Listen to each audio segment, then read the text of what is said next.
All right, let's see if we can get an answer to the stupid question. In the inaugural year of the Eagles, what were their original color? There were three of them, 215263 WMMR. We will go to our first caller in, and that was Pat. So let's do that. Hey, Pat, good morning. Morning. Sorry to bother you at work. Now, Pat, we need an answer. The three original colors of the Eagles, what were they? Yellow, blue, and white. He's right. Yeah. Wow. I didn't know that. Yellow, blue, and white. They were found in the Philadelphia City flag and the Frankfurt Yellow Jackets, too. That's amazing. There was also a hint of periwinkle, Preston. So hang on a second here, Pat. We are going to set you up. You're going to get yourself a pair of tickets to see the Impractical Jokers Drive Tour, presented by the Preston and Steve Show. It's coming up Friday, February 3rd at Freedom Mortgage Pavilion.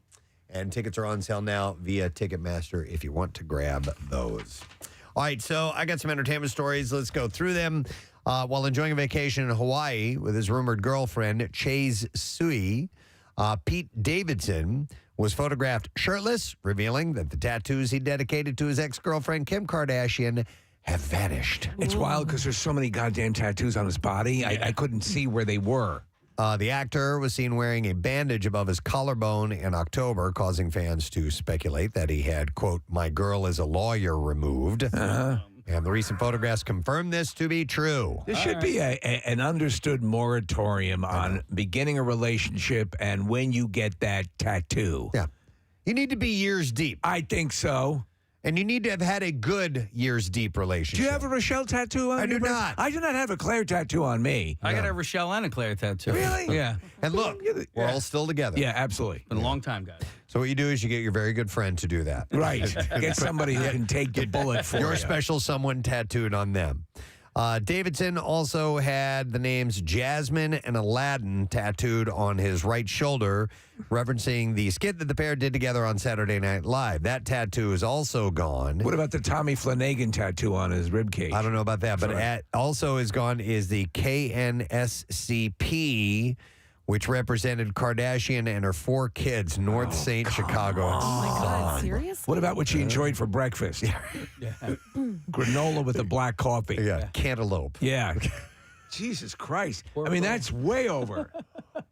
So, most surprisingly, though, the comedian had Kim branded on his chest last year. Branded. Oh, Branded. wow. And now all that remains is a little bit of scarring after that. So he had the whole idea was he was going to start to remove a lot of these tattoos. I see no sign that that's taken place. About the branding, Kim had told Ellen DeGeneres at the time, he said, "I don't want to be able to get rid of it or cover it up. I just wanted it there as a scar on me." So that's what she had to say, and he's going to find a way to remove that or re-scar that over, probably. And I guarantee you, even though he's gone through this, it'll be he gets someone of some level, he'll be tattooing and branding like a madman. Yeah. This is pretty cool. Brendan Fraser paused his Oscar press rounds for The Whale and stopped by a screening of The Mummy. And The Mummy Returns in London. And fans had no idea he was going to show up, and they obviously thought it was awesome. I enjoyed that first movie, The Mummy. I did, too. I thought it was a lot of fun. It came out of nowhere. Wasn't expecting much. It was well done. Yeah. And he was a good leading action guy. Absolutely.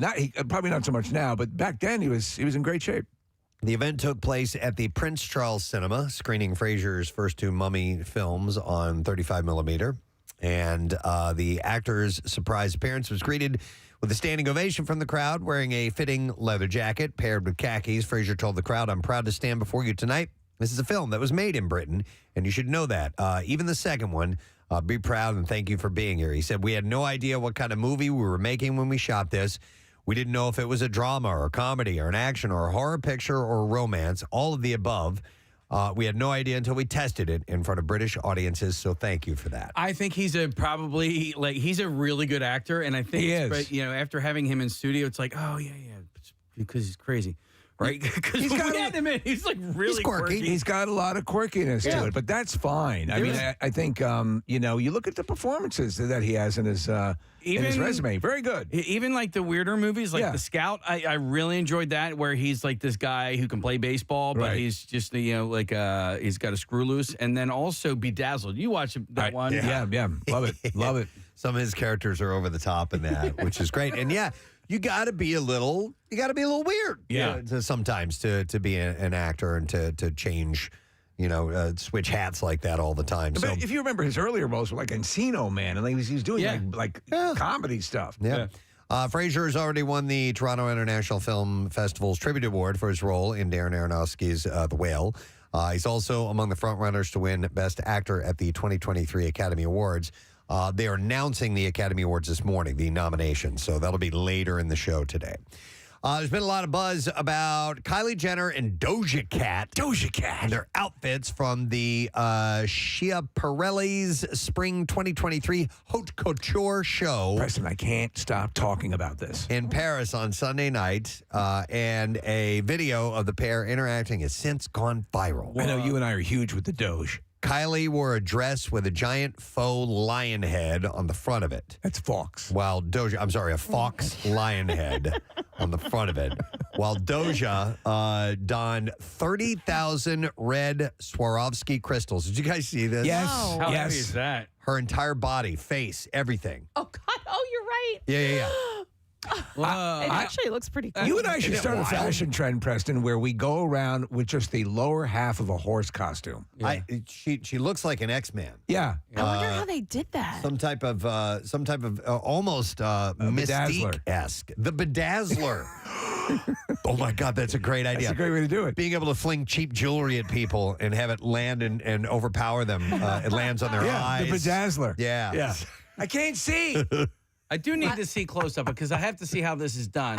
That's what I'm wondering. Is it like spandex? I think they were glued to her. I thought I heard a report this morning that said they used some type of adhesive to stick onto her skin. I would agree with that case. I don't think it's spandex because look at how it is around her eyes. I mean, it's like and the mouth would show too. You could have the bulk of the head and just that area. That area is glued to. Nick, can you look that up real quick? Doja Cat sparkles. I think they glued them on there, guys. Yeah, as we're looking at it right now, it looks like they're glued on. It doesn't look like any sort of latex. Yep. So Kylie, so they look like a pepper. Apparently, the video circulating shows the pair appearing to fake smile at one another as they say, "Good to see you." Did she let the lion do the talking? Fans had a field day on Twitter and had some fun with this. And it's like a person said, Kylie definitely thought she was going to be the look at the show, and then Doja walked in. Doja aced it.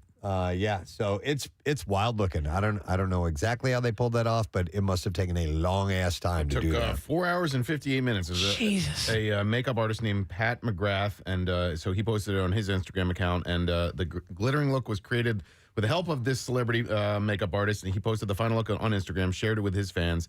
And the entire process took 30,000 crystals. You know what they probably did is they probably first painted her skin That's red. What it looks like. And then put all those, and then adhered those to them. Yeah, it says that the crystals were applied individually by hand, so they're glued somehow. Wouldn't you love to have someone who's wearing that and go, I'm sorry, you got something on your face right there. And just start ripping it all off. It's right there. Yeah, keep knocking it off. Yeah. So we're watching a time-lapse video. Yes, it's obviously something very elaborate. Yeah. I assume it takes at least like an hour or, how quickly does it come off? Oh, yeah, good question. Yeah. But there's like 8 people working on her face in this video. So, all right, well, moving along, the Razzies are back, and they're ready to celebrate the worst in cinema from the past year. I'm a fan of the Razzies. I like them, too. I also like when award winners show up to collect them, and they have in the past. Yeah, the first ever that did it was Sandra Bullock. Yes. She was the first one who actually showed up to the award ceremony for All About Steve, I think was the movie. That's a good sport. And, exactly. Yeah. It shows you're a good sport. Yeah. And I feel like I like that movie. It's it's okay. Bradley Cooper in there. He is in it. It's okay. It wasn't great, but it wasn't the worst movie ever. Well, sometimes I completely disagree with the Razzies on, like I'll say, oh no, that's far worse than the movies they selected, but that's their call. All right, so I'll run down the nominations for you. Worst Picture, Blonde, which is the Marilyn Monroe film. Yeah. Disney's Pinocchio, Good Morning, Mourning. The King's Daughter, and Morbius. I'm only familiar with a couple of them. What was Morbius about? Morbius. Yeah, the vampire Marvel character. Jared Leto. Okay. Yeah, he's in the Marvel universe or the Sony Marvel universe. Yeah. Yeah. And I never saw it. It's okay. Why Pinocchio? It's horrible. Is supposedly. Disney did the live-action version of their own classics, the one with Tom Hanks. Yep. And then you have the one with Guillermo del Toro that came out on Netflix, and that one's getting raves. Okay. I just feel like it can never be like, it's Pinocchio. Like, was it really Well, they terrible? say they lengthen the story and they throw in a whole. In other words, it pales by comparison to the original animated version because it looks so similar. There have been quite literally 4 or 5 Pinocchio movies in the last 3 years, maybe, including this one, and this is apparently the worst of all of them. There's the one that got into big trouble. Well, not big trouble. It's not like you're going to be, have any sort of action filed against you, but the one that Pauly Shore voiced Pinocchio for became, there's a whole bunch of memes about his acting as Pinocchio. It's hilarious. Worst actor nominations went to Machine Gun Kelly for Good Morning, Pete Davidson for Marmaduke. He did the voice for that. Tom Hanks as Geppetto in Disney's Pinocchio. Jared Leto in Morbius, and Sylvester Stallone in Samaritan. Oh. Yeah. Did you watch that? I did. I thought it sucked. I started it, and I did not like it. Worst actress, Ryan Kira Armstrong for Firestarter. Bryce Dallas Howard for Jurassic Park Dominion. Diane Keaton in Mac and Rita.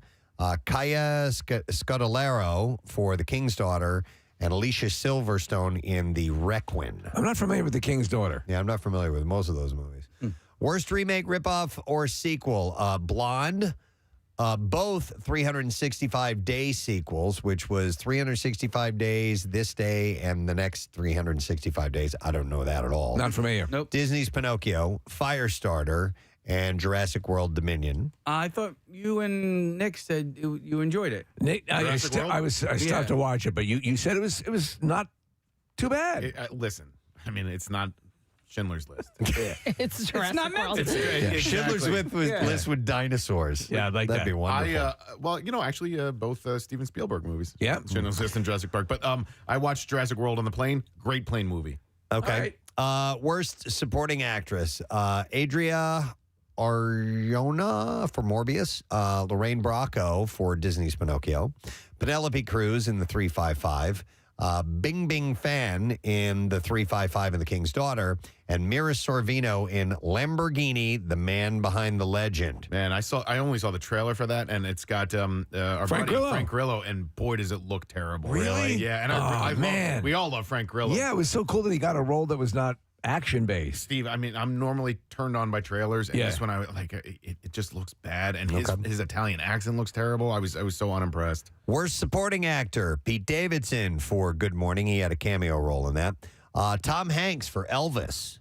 I liked him in Elvis. I liked him too. Yeah. Xavier Samuel in Blonde, Maud Sun in Good Morning, and Evan Williams in Blonde. What's Good Morning? I don't know. Machine Gun Kelly's in it. Yeah, that's what I Enough need said. to know, yeah. Worst screen couple, Colson Baker, that's Machine Gun Kelly, and Maud Sun in Good Morning. Both real-life characters in the fallacious White House bedroom scene in Blonde. Okay. Tom Hanks and his latex-laden face in Elvis, they say. Andrew Dominic and his issues with women in Blind. And the 2 365-day sequels were considered the worst couple as well. God almighty. Wait, what did you say for Elvis? His face? Yes, Tom Hanks and his latex-laden face. So they're just saying bad makeup. They do have him. They made him fat and. I really thought he turned in a pretty damn good performance, especially since he's the narrator of the movie. Did you like the movie? I liked the movie. I really liked it a lot. Yeah. All right, these are the Razzies if you're just tuning in. Worst director went to Judd Apatow for The Bubble. What's the bubble? Do we? They're shooting a movie during COVID. I thought it was pretty decent. Machine Gun Kelly and Maud Sun in Good Morning. Andrew Dominic in Blonde. Daniel Espinosa for Morbius. And Robert Zemeckis for Disney's Pinocchio. Worst screenplay was Blonde. Disney's Pinocchio. I'm sensing a theme here, guys. Yeah. Oh, they usually. Yeah. Oh, they usually pick like 5 things and just go right savage at them. them. Yeah. Good Morning, Jurassic World Dominion, and Morbius. So these were all worst screenplay. It's as is tradition. They announce these the day before the Academy Awards. I love Anna de Armas, but has anyone taken a stab at Blonde? No. Not yet. The winners will be announced on Saturday, March 11th, the day before the Academy Awards. And the Academy Award nominations come out this morning, so we'll see if we can get our hands on those a little bit later on. In the Netflix documentary Pamela, a Love Story, debuting on the streaming platform next Tuesday, Pamela Anderson reacts to the news about the Hulu show Pam and Tommy when her sons Dylan and Brandon tell her there's a TV show coming out about their parents and the stolen tapes. Anderson replies, "It really gives me nightmares." Man. She added, "I have no desire to watch it. I never watched the tape, and I'm not going to watch this." So that segment is going to be a part of this particular documentary when it comes out. Yep. She's revealing a lot, obviously, to get people to watch, and she's got the book, coming out as well. So, now's the time when all this stuff is coming out. According to Page Six, Alec Baldwin returned to Instagram on Sunday, posting for the first time since it was revealed that he would be charged with involuntary manslaughter for the Fatal Rust shooting. He shared a photo of his 6-year-old son, Leonardo, massaging Hilaria Baldwin's back, and then he had captioned it with the old "let me give you a back rub" ploy. After people criticized him for being, quote, sexually suggestive with his child, the 30 Rock actor shared that he changed the caption and he wrote "potato chips to follow." I would have changed it to "taking her from behind." He added, I adjusted the text, I guess, because, there's so much of that Reddit trash out there. It was kind of an innocuous. He did not need to change it. But listen, I agree. Yeah. But people take this little, microscope and they look at everything you write and have something to say about it. And that's the lovely nature of social media. It's so encouraging. Isn't that fun? And if you want to really be pepped up, check out social media. In a recent interview with British GQ, Rita Ora called the 2021 thruple rumors between her, Taika Waititi, and Tessa Thompson ridiculous. Boulder Dash. The 3 stars were photographed having fun together on a balcony when the rumor mill began. If they were in a daisy chain, then you could say, okay, perhaps a thruple. She said, "I think when some things are so absurd and it's hard to fathom any sense of it, you just have to ignore it." Literally, that photo was just a bunch of friends having a good time. But there you go. The way friends do. People want to put that stuff make together. out with your I don't friends know. occasionally. You remember when me and Kathy and Marissa, you guys took a picture of us like this where they were both kissing me at the same time? I don't. No. Yeah, no, because that doesn't exist. Not a day goes by when I don't think of that picture. Maya Rudolph has officially been tapped as M&M's new spokesperson. The candy company issued a statement on Monday sharing that they were putting their spokes candies on an indefinite pause.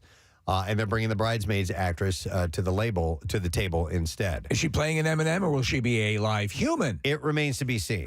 So this comes after some idiots took issue with the green M&M switching from white go-go boots to sneakers last year. And M&M's wrote, "In the last year, we made some changes to our beloved spokes candies. We weren't sure if anyone would notice, and we definitely didn't think it would break the internet.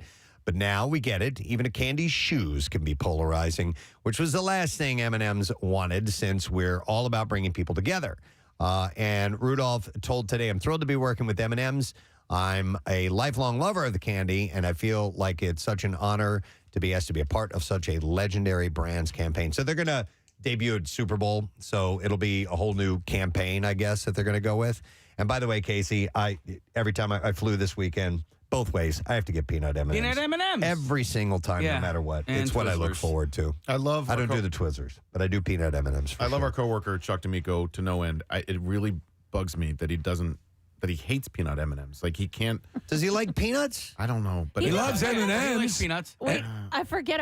We were talking about something on the air, and I walked out of the studio and we went to a break. And whatever we had been talking about, Chuck was like, "By the way, I haven't eaten that either." Like Chuck doesn't eat I very know. much. No, Like he's very We had picky. him try fruits, like standard for like a strawberry on the show because he had never had it before. Never so had fruit. You can't be mad at him that he doesn't I'm not like mad. peanut M&Ms. It just bothers me a little bit because they're so great. I wish he would enjoy them the way that I enjoy them, and the way that Preston and most of the rest of the planet. I'm a do. massive Nick? peanut Yeah. M&M fan. Nick, he's suspect. He is suspect. That's what he is. Hey, if there's a Also- peanut Yes, M&M suspect. and a regular M&M in front of me, I'm going regular.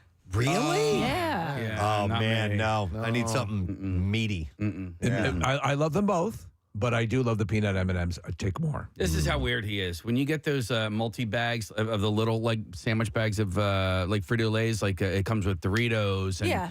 What does he throw out? No, do you know what he goes for first? No. Fritos and Cheetos. Like, he goes for those before the Doritos. He's like a 6-year-old. Yeah. Weirdo, man. Wait a minute. What's wrong with that? Go Not first? Yeah. Those are the ones that are always left over in my household. Yeah, same. Yeah. I don't like those mixes. Yeah. Yeah, because you always have the leftover Fritos and Yeah, Cheetos. you very rarely are the mixes just right. There's always, It's effed up. there's always a Bobo batch in there. It would be Yeah. great if you could create your own. Yes, right? You actually order could. your own mix. Yes. That would be great. I did that for Christmas for Andrea a couple of years ago because she's a big chips fan, and I think it was Lay's.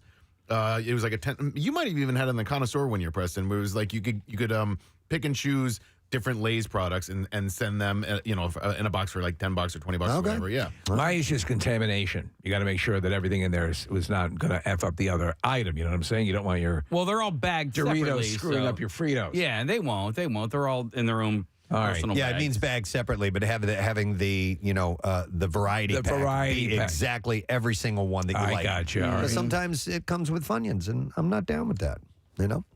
All right, so Variety reports that the movie Air, directed by Ben Affleck, is set to hit theaters on April 5th. Films about the partnership between Nike and Michael Jordan. And it is the first movie produced by Affleck and Matt Damon's new production company called Artists Equity.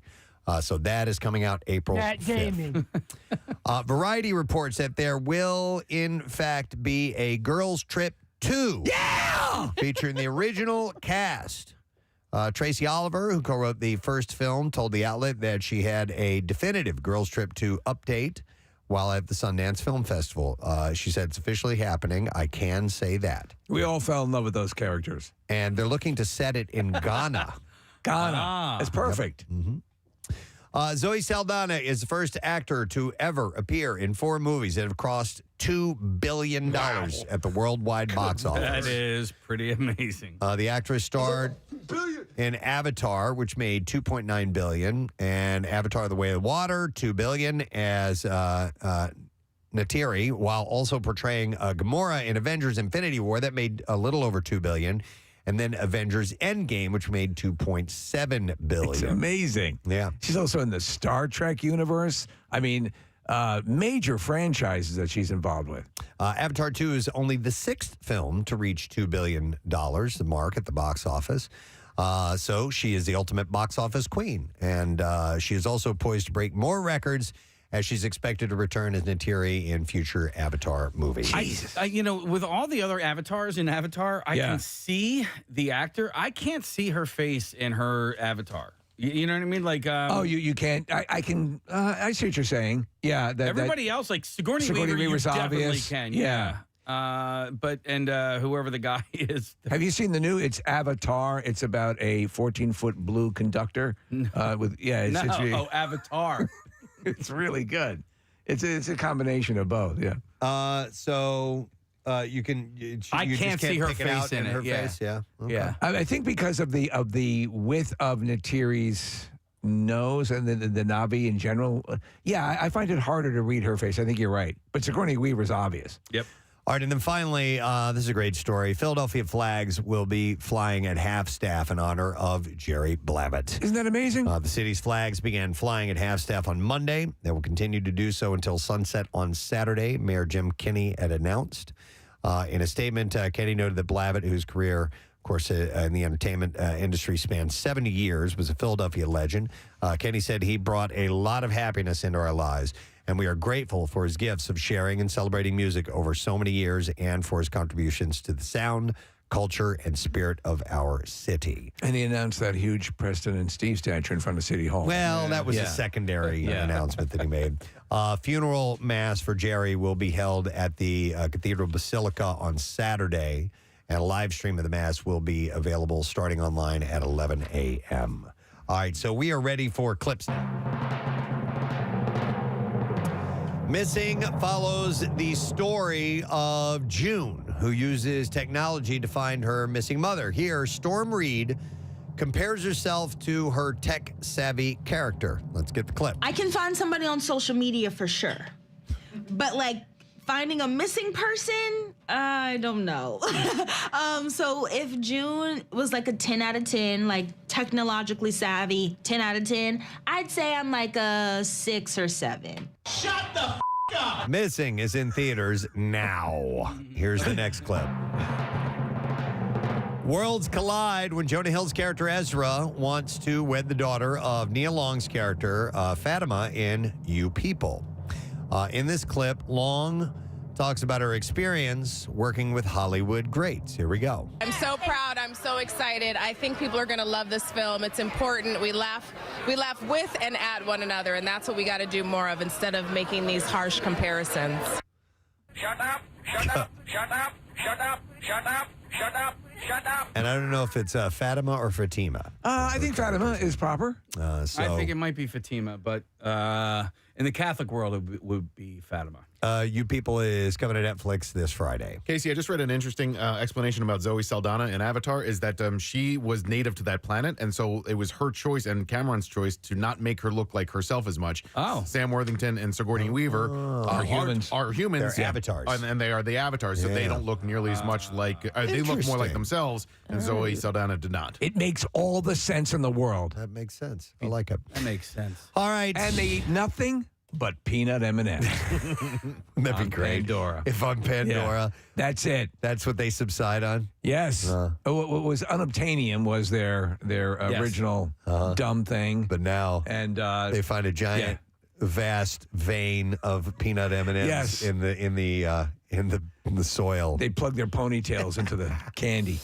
All right, with that, we're going to take a break. Hey, I've been told we actually have a guest on the program. We do. today. Yeah, I thought we didn't have any, but it turns out comedian Tay Ray is going to be stopping by today. He's great.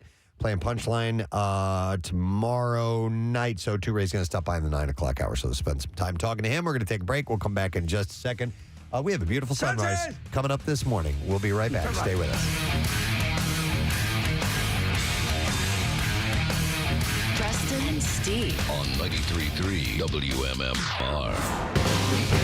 Foods is now bringing more to the table. This time it's plant-based chicken nuggets. I've had them. Yeah. Oh, wait, you have? Because so have I, and they were the most disgusting things I've ever eaten in my life. Well, then I've had different. So Hip City Veg has the best chicken nuggets I've ever tasted, and there's no chicken. Okay, so this was sort of like, it looked like it was dark meat, but it wasn't meat. It was plant-based, and it had like a breading around it. It looked really good, and I was like, oh, I'll try this. Right. Not good. I was like, what is this? What is this texture? What am I eating? So they use plant or seitan. not? I guess it is seitan, right? The often used for chicken substitute. Yeah. Okay. Yes, and the Satan actually cooks them. Wait till you try this. But they're Casey. They're excellent. We actually put them out at a party. Yeah. And people had no idea. So we have a vegetarian living in my house. My oldest is now a vegetarian, more pescatarian, but we have a lot of Impossible meat in our house now. Right. And we do the Impossible ground beef a lot, and it's damn good. You know, I love it. Yeah, my wife will make. And Preston's right in the. It's not exactly. But the taste I like. Yeah, I like good. the Impossible taste. Yeah, it doesn't necessarily taste exactly like beef or pork or whatever it is they're trying to simulate, but whatever it tastes like tastes good to me. Yeah, and when you're making things like nachos, like my wife will make nachos for, the household, and she'll crumple up the Impossible burger meat or whatever on there. You can't tell the difference. Dude, not when it's got the cheese and the salsa and everything else with it. I'm telling you, that Impossible cheesesteak from Wilson's Unbelievable. was fantastic. Unbelievable. I couldn't stop eating it. It was excellent. Get me the biggest cheesesteak fan in Philadelphia. Yeah. Sit them down and give them one of those. And don't say, all right, tell me if this tastes like meat. Right. Just say, eat this, and does it taste good? Yeah. That's the difference. So somebody who is, a hardcore meat eater might say, this ain't no meat or whatever. No, just set that aside. Does it taste good or not? Okay. And because that cheesesteak at Wilson's Secret Sauce is fantastic. And what was the ingredient? Loved it. Was it seitan? No, I don't know. Oh, okay. I don't think know. he uses Beyond or Impossible. I'm not sure exactly what he uses. I think it's Impossible. Yeah. So I'm looking at what I had, and this restaurant changed, right? It was one healthier restaurant to the next, and they had chicken on it, and so they were called chicken. They were called chicken strips. Well, now they're just called strips, and so I ordered that thinking I was getting the chicken, and then realized, but it says plant-based, so it's a plant-based strip. It doesn't say exactly what's in it, but I'm assuming it's similar to what you're talking about. I want plant-based strips, Mommy. So Impossible Foods is describing this as having a golden, crispy breadcrumb. Oh my God! I can't believe I said that. That's all right. Yeah, I'm interested in your chicken strips. Stop it. What's that special ingredient again? It's a little breadcrumb. Do you guys buy that? Because I just made some. It's great. Here's audio of the chef, Preston. You're gonna be my regular thing, baby. Wait. Oh yeah. I think I like your reaction more than the actual flub itself. You're like, I just can't believe you just said that. All right, having golden, crispy breadcrumb coating. You're working in the kitchen today. Where's something low cut? And a juicy and springy white meat texture. How was your weekend, Jackie Bam Bam? Oh, good. How was yours, Press? Very relaxing. Right. How about you? Did you relax? I heard you tried on some jeans. I was getting worried about my leather pants and my roostered hair for the MMRBQ, more importantly. Do you ever wear shorts? Nah, but I do shave my legs if you need to know. Okay. But wait, No doubt. No doubt. Why? Why do you shave your legs if you're not wearing shorts?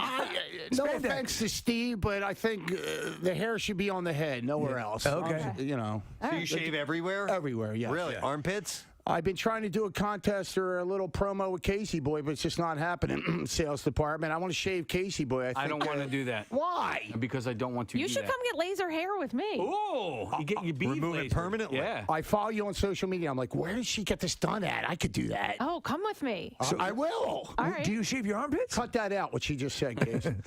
Do you shave your armpits? I do, yes. You want to take a look? Yeah. Yeah, they're short. All right, Yeah, there you sure go. enough. Very nice. Okay, he's a shaver. He's Your ass crack? He's an O'Hare guy. You're one more step closer to Romano, man. Yeah, Romano. We have that in common. Wow. Okay, so this is interesting. Chrissy Tegan has admitted, listen to this, Her again. she underwent a cosmetic surgical procedure to have fat removed from her cheeks. Okay. Per a recent Instagram story she shared. Isn't that kind of her look? She has. She does have kind of very roundish cheeks. Yeah. Clearly a beautiful woman. She wrote, I did that Dr. Diamond buccal fat removal thing here, she said. The Dr. Diamond buccal fat removal? I guess so, yeah. Dr. Diamond buccal fat removal. She added. I can't say Dr. Diamond buccal fat removal. That's amazing. I can't do that. Dr. Diamond buccal fat removal. Dr. Diamond buccal fat removal. Dr. Diamond buccal fat removal. There you go. That's pretty good. Thank you, sir. Now do it backwards. I can't do that. Fat buccal diamond doctor. Wow. Well, I left out removal fat. Oh, way to All go. Removal fat buccal diamond doctor. I'm reading it. I can see it written here. So Still good. Still pretty good. removal fat buccal diamond doctor. I will say this after Dr. Buchal's fat removal, that she looks different. Yes. Well, it's sort of that what we were talking about. Who was it yesterday? Oh, yeah. It was Tori Spelling. Tori Spelling. It's Terrence and Phillip. Yes, it gives that Terrence and Phillip look. If you do too much, it looks like she got not like almost too much. It's, Right. You know, she's Not as flirting much with as it. Tori. With Dr. Buchal's fat removal? Wait, what's buccal? Because his name's Diamond. What's the buccal? Dr. Diamond buccal fat I removal. assume the buccal is the kind Procedure? of fat. Oh. It is, or the buccal fat removal. So it's Dr. Diamond buchal's fat removal. Dr. Diamond buccal fat removal. Okay, it's not plural. Maybe someday they'll have a Dr. Diamond buccal fat replacement. Yes, and fill those cheeks back up again. Exactly.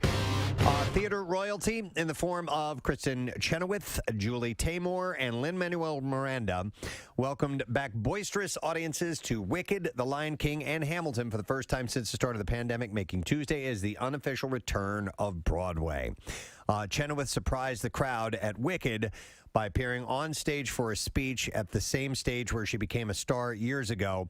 And she said the fitting line, she said, "There's no place like home." Right. Coming back there. And the crowd hooted and hollered and gave her a standing ovation. You could hear them hoot. It's not a hoot. Several hoots and a couple of hollers.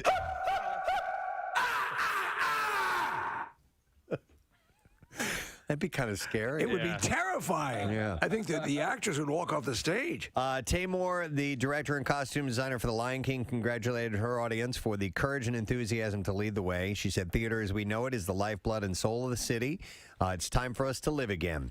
And Miranda at Hamilton summed up the feeling of a lot of people when he asked, I don't ever want to take live theater for granted. And by the way, I did not write Hamilton. I have to know. Yeah.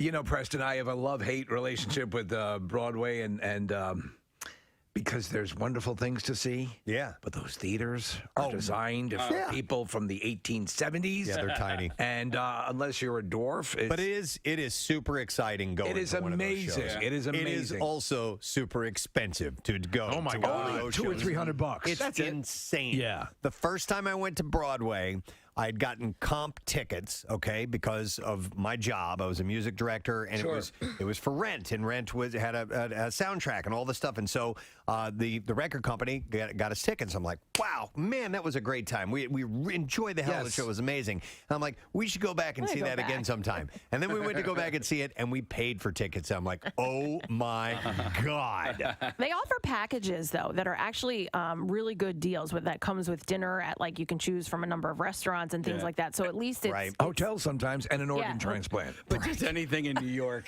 Anything in New York. You get a cheese sandwich, and they're like, that'll be $14. You're like, what? It's a cheese sandwich, though. Oh, man. Oh, that's right. We're in New York. One last story. John Mellencamp revealed to the Indianapolis Monthly that in addition to recently recording, he and Bruce Springsteen actually painted together. He said, Bruce and I have done 2 paintings together. This is my house, and this is the smoke coming out of the chimney, and this is me and my family holding hands, and that's a daisy. He said, we have a... That's a turkey. I made it with my hands. He said, we have a painting that we worked on for 2 days straight. Yeah.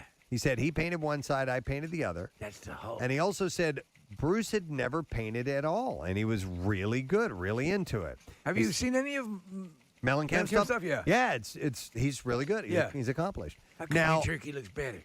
I don't know if he does realistic stuff or not, but he definitely does some cool Impressionistic? things. Yeah, it might be considered impressionistic. Lose excess paint, and it blends all this together. Yeah, this is it. There we go.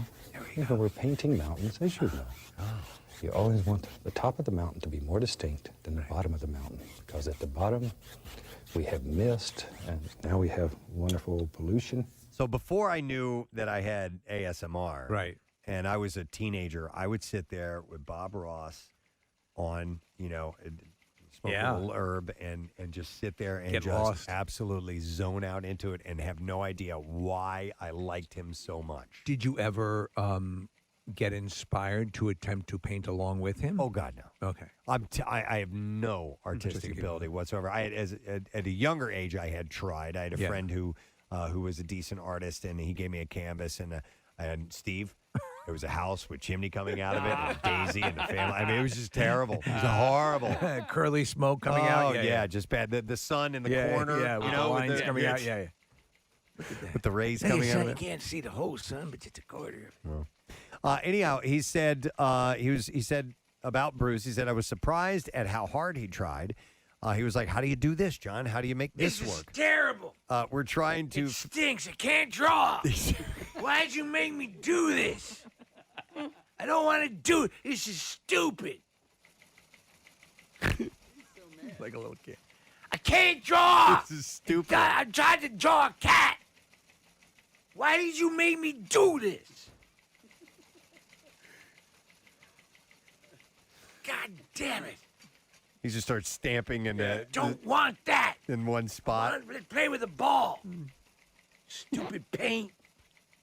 He would say, Told you I don't want to do this. he would say, "Hey, John, how do you do this?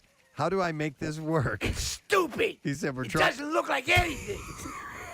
I'm not good. No, you are. I'm not. No, you are. I don't like this. Trust me. It looks good. It's not that bad. He's throwing a tantrum. He'd rather go outside and play. Yeah. You've never done this before. Cut yourself some I slack. can't. I'm stupid. You're not stupid, Bruce. Feel stupid. You just need to work a little harder. I want want some milk. Okay, we'll go get some milk and then we'll try this again later. Okay. Bring it in the purple cup.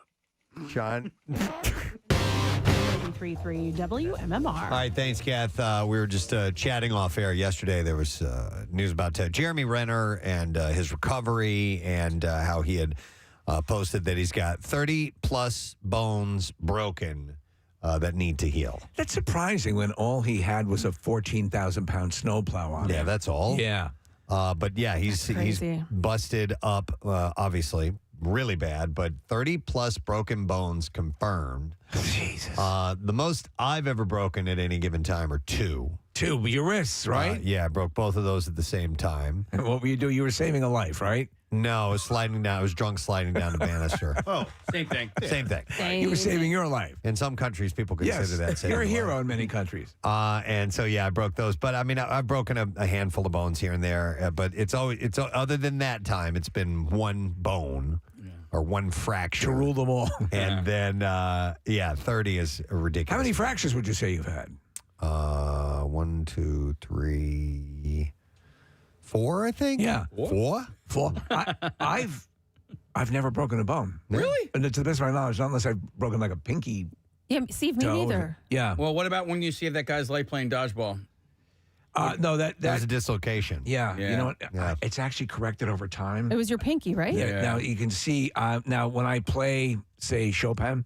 Yeah. As a concert pianist. No, but it's actually Does it help? I think it was sprained more than broken. But yeah, I've never had that thrill of a broken bone. I only see it when you dive into Rachmaninoff personally, Yes, but and you I've can never tell. seen it during the Chopin. So This is terrible. yeah. Now, I've broken a few bones in my life, but never like multiple at the same time. My buddy Bill, though, he was working for, I can't remember which township it was, but he had his foot run over by a backhoe. Oh, I remember you telling us about this. Dude, I have showed a us a picture. Yeah, Yes. because he basically broke every single bone in his foot. So how many bones are we talking about? Like all of them. Yeah. You know, it completely, because It pulverized it. It pulverized. So they ran it over. He screamed bloody murder. It stopped.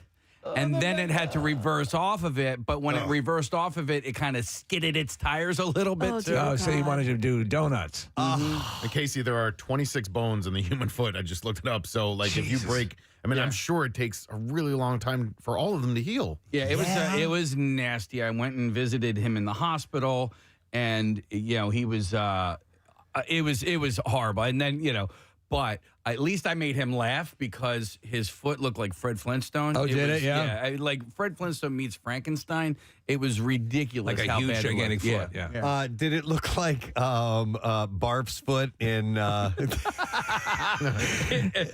Spaceballs? it wasn't flattened like a pancake. All right. When the giant yogurt statue landed on it.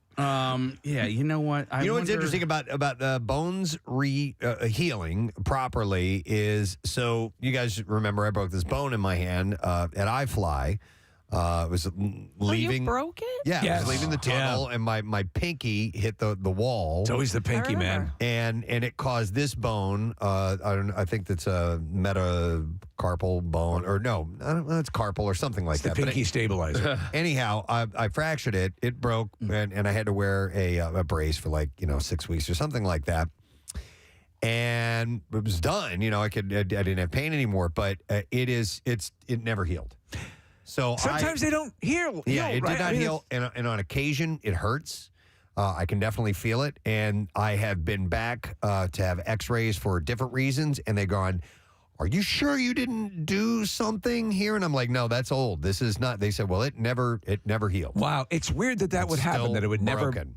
heal together. It's bizarre. Because there's some, for example, with like a pinky toe or something, if you break it, they don't put a cast on it. You just, right? I mean, You splint it right. usually. Yeah, but that's it. For the most part, there's not much you can do, right? Yeah, I think it depends on the severity of the break, though. Maybe you could get I don't know if it'd be a cast on your pinky, but like a dental dam. Well, so I've had a few breaks over the years, and 2 from falling, and then 1 from a ski accident. And that's where I broke my collarbone, and that was the most painful of all of them. And the collarbone broke in several different directions. So, it was my left collarbone, and essentially it exploded because I landed on my shoulder, and Kathy, there were bones like sticking out. Wait, were they sticking out? No, sticking way out, and then there's this kind of viscous, sort of gelatinous, bloody pulp. But Steve, for a broken collarbone, essentially there are two ways for it to heal. One is to do what they did for me, which was put in screws and a plate. So they had to cut me open, insert 6 screws into my collarbone, and they're still there. The other is if you break your collarbone, they just put you in a sling and allow it. Like takes 6 to 8 weeks, and eventually it heals on its own. And apparently, a collarbone break is among the most painful. When I separated my shoulder, it was the most pain I had, and it was just a grade 2 separation. It wasn't even like that bad of a, you did it to get out of a straitjacket, right? No, I did it on the show, live on the air. The things I do for this stupid show. Listen, I was telling you about my friend's foot. It is so bad that when you're looking for a photo on your phone, you can type in. It doesn't even show up as a foot. So I type in the word foot, and it won't come up. Doesn't and I know recognize it's it. in my library, so I got to go through my library. C, Mog, comma, Spaceballs. By the way, I want to hear who's got the most breaks. Yeah, at once. How much? At once. Because if he's dealing with 30, Preston, plus, I've got to figure we're looking at a couple of years. Yeah. Right? 215-263-WMMR. Well, before everything heals, maybe. Yeah. I don't know, man. How many did Mr. Peanut break when he got hurt at the Broadway Classic? Not that many. No? No, it's like 8 They or were so. just in his face. Fortunately, you were on the scene, Preston, to administer I was. medical care by asking, what year is it, right? No, I said, how many fingers am I holding up? And we were like, oh, he's got He's okay. He's fine. He Meanwhile, can count. There's blood coming out of his mouth. Yeah. Like, how many fingers do I hold up? 3. He's all right. 100%. Oh, boy. He's okay. He dodged a bullet on this one. By the way, when you are doing that, how many fingers is it best to hold up? None. None? Okay. Yeah. I would imagine, I don't know, probably 3, I'm thinking, because you're going to see if you've got double vision, you're going to think you see 4 maybe. I think that's probably right. Yeah. When I see it, I see people most often do 3. Yeah. Oh, I Yeah. was thinking 2. I was thinking 2, too. Well, then you probably have some sort of 2. head trauma because it's probably 3. Maybe I'm the one with double vision. You're thinking 2 too? I was thinking 2, too. Yeah. I was thinking 2 as well. All right. It was only one bone, but remember when my dad snapped his femur in half? Oh, my God. I mean, that was like one solid bone just snapped. And Was like when I saw the X-ray, I'm usually okay with X-rays. You know what I mean? Like, Yeah. Like that's not. You got queasy on this one. Well, and I was like, oh my God. I mean, it was just a clear. It's a big bone. Snap. Nick, Yeah. on your collarbone, I know this sounds stupid, but I have not had the experience of breaking a bone myself, but was there an audible sound of a snap? Or There could have been. I mean, I was skiing, Steve, so, and actually, believe it or not, I had headphones on. Yeah. Because I was working for Pierre at the time. So I heard a snap on another break when I was crossing that creek in Colorado. You did hear something? I heard it and felt the pop. Golly Christ. That's awful. I wanted to ask, because I've heard this as well, that the amongst the most painful are broken ribs. Yes. Because you can't sneeze, you can't cough, breathing is Can't laugh. difficult. You have to imagine Can't laugh, yeah. a lot of what Renner has going on because it was on his torso is broken ribs. Right, and usually if you break one rib, you break more than one, right? Like it's not just one? Yeah. Okay. Yeah. Let me go to some calls. I have Kathy. Hi, Kathy. Good morning. Good morning. How are you today? Great. What's up, Kathy?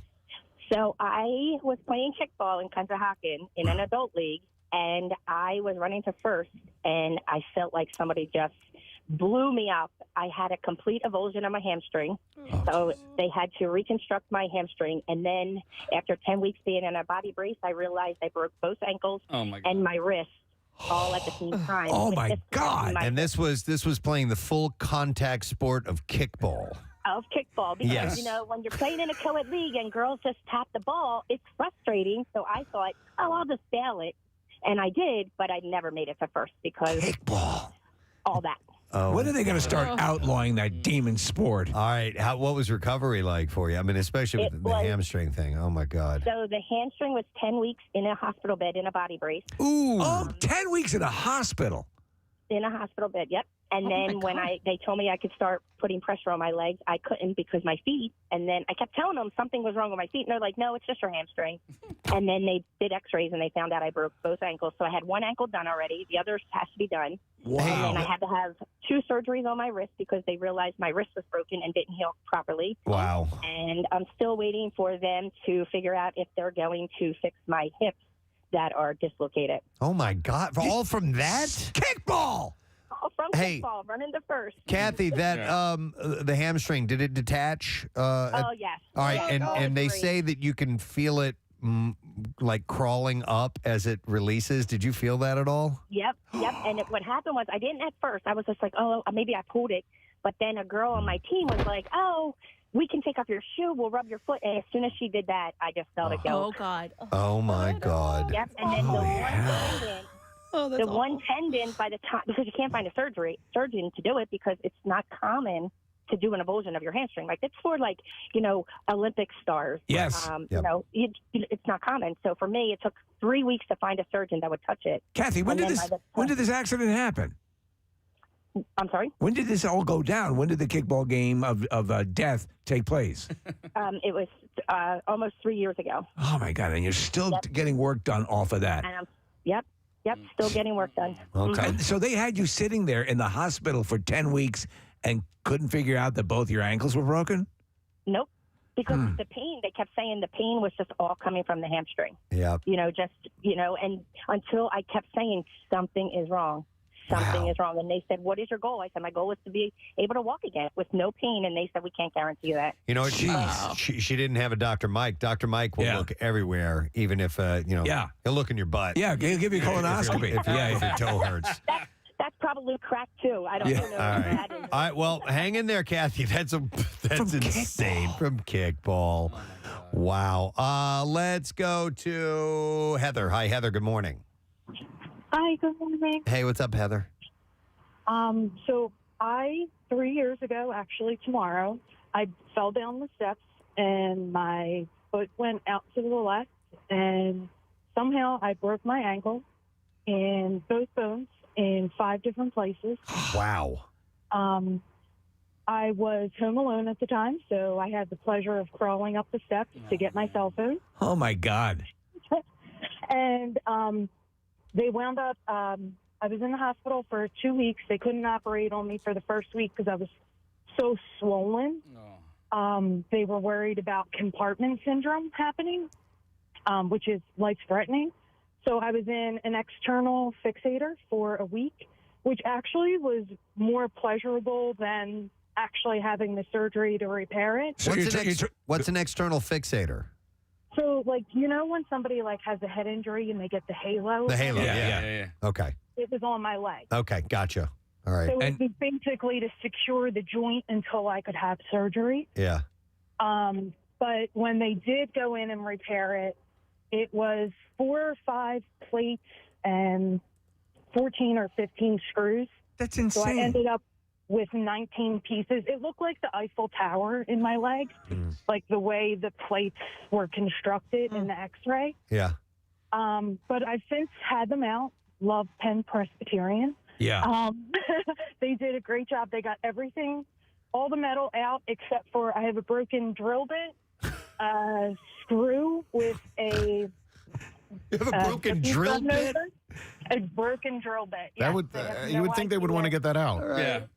They said that it could have caused a lot more damage to the bones, so they didn't want to take it out. Wow. But tomorrow's the 3-year anniversary, and I'm only just getting back to any sort of normal.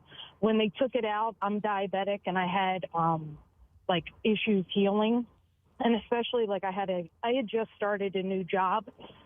When I initially broke it, so they held my job for me, so I felt pressure to get back. Right. So my skin didn't heal right, and my tendon was actually exposed for some time. What? What a freaking mess. Oh, my God. Yeah. Is it from falling down the stairs? Yeah, well, yeah. Falling down the stairs. Well, isn't falling down the stairs one of the leading causes of death in the? I mean, Can be. and that could have been for you, Heather. So at least that didn't happen. I mean, obviously what you had was horrible, but I think it's Nick. If you could do a quick check, I think falling down the stairs is one of the leading causes of death in the country. Of accident. Absolutely. Yeah. My great aunt died falling down the steps, so I was always I made out better than my aunt. Yes. Wow. All right. Thank you, Heather. We appreciate that. Man, that whole, you talked about that external, what you call it? Fixator? Stabilizer or something like that. You keep fixating on my ankles. When there are wires coming out of people's skin, that's you know what I'm talking about? It's out of Pinhead. It's out of the Cenobites. It's crazy. Hellraiser. It's so hard to see how that they can even do that. You're halfway to having 100 nails in your skull. Yeah, my buddy Dan was in a Halo, and he was in there for a little while. He wasn't, he was in a bad car accident, kind of like Steve when you got rear-ended. Yes. When you were in that big car, he got rear-ended. Yes, by a Mack truck. Yeah, and so the fact that he's not only walking but thriving in life these days is crazy. But like it's when you see the screws going. That's what they drill in. They have to into the skin. Yeah. It's crazy. We're talking about this because Jeremy Renner, this is a story yesterday. We didn't have time to talk about it yesterday, but 30 plus broken bones in one shot. And what the hell is that like? And we've got some calls from people who have multiple breaks. I'm going to go to Jennifer. Hi, Jennifer. Good morning. Good morning, Gadzooks. Gadzooks. Jennifer, what's up? So my crash anniversary was just 8 years ago in January, and this January, just about last week. I was driving on my way home from work, and I had a really horrific car accident. It resulted in multiple compound fractures. So what happened was I was totally awake for the whole entire accident. Long story short was when the car actually stopped moving, I looked down and I was like, oh, I got to find where my glasses are. And I went to move my arm, and I'm like, why is something poking through my coat? And I was like, oh my God, I think that's a bone. Now, I've never seen real life compound fracture in front of my very eyes, but it's something that haunts me, even though I've never seen it. You know what I mean? I've seen videos and pictures. I can't imagine. Jennifer, what's your pain tolerance, by the way? Well, initially, I was in shock. Yeah. So I didn't feel anything until they actually started to move me. They had to cut me out of the car. Yeah, it was bad.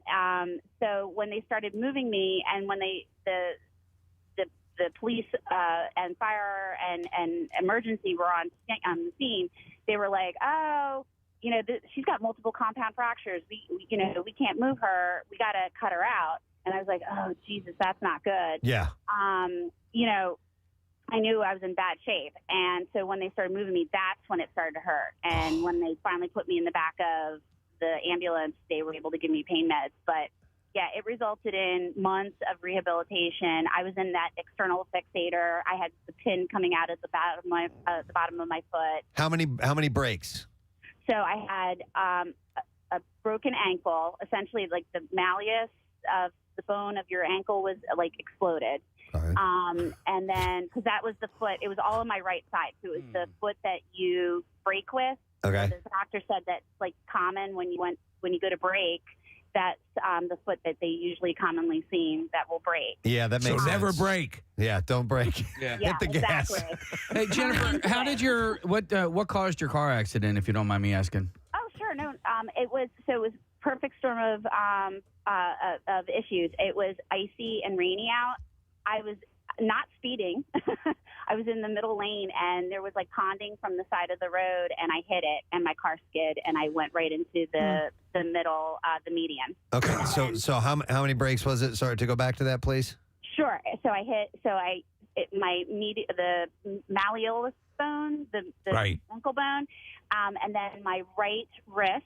I had 2 breaks, the arm bone and the wrist bone, and then I had 2 cracked vertebrae in my neck. Okay, so it sounds like seven breaks. Now the wrist bone's connected to the. That sounds brutal, man. That is unbelievable. Brutal. On top of it, and then on top of everything, I got MRSA. Oh my God! Oh my God, you poor And thing. you got pregnant in the hospital. It's just unbelievable. So it was a really rough recovery, but I'm still here. I'm so glad, Jennifer, that you came through all that. Good for you, Jennifer. All right, thank you.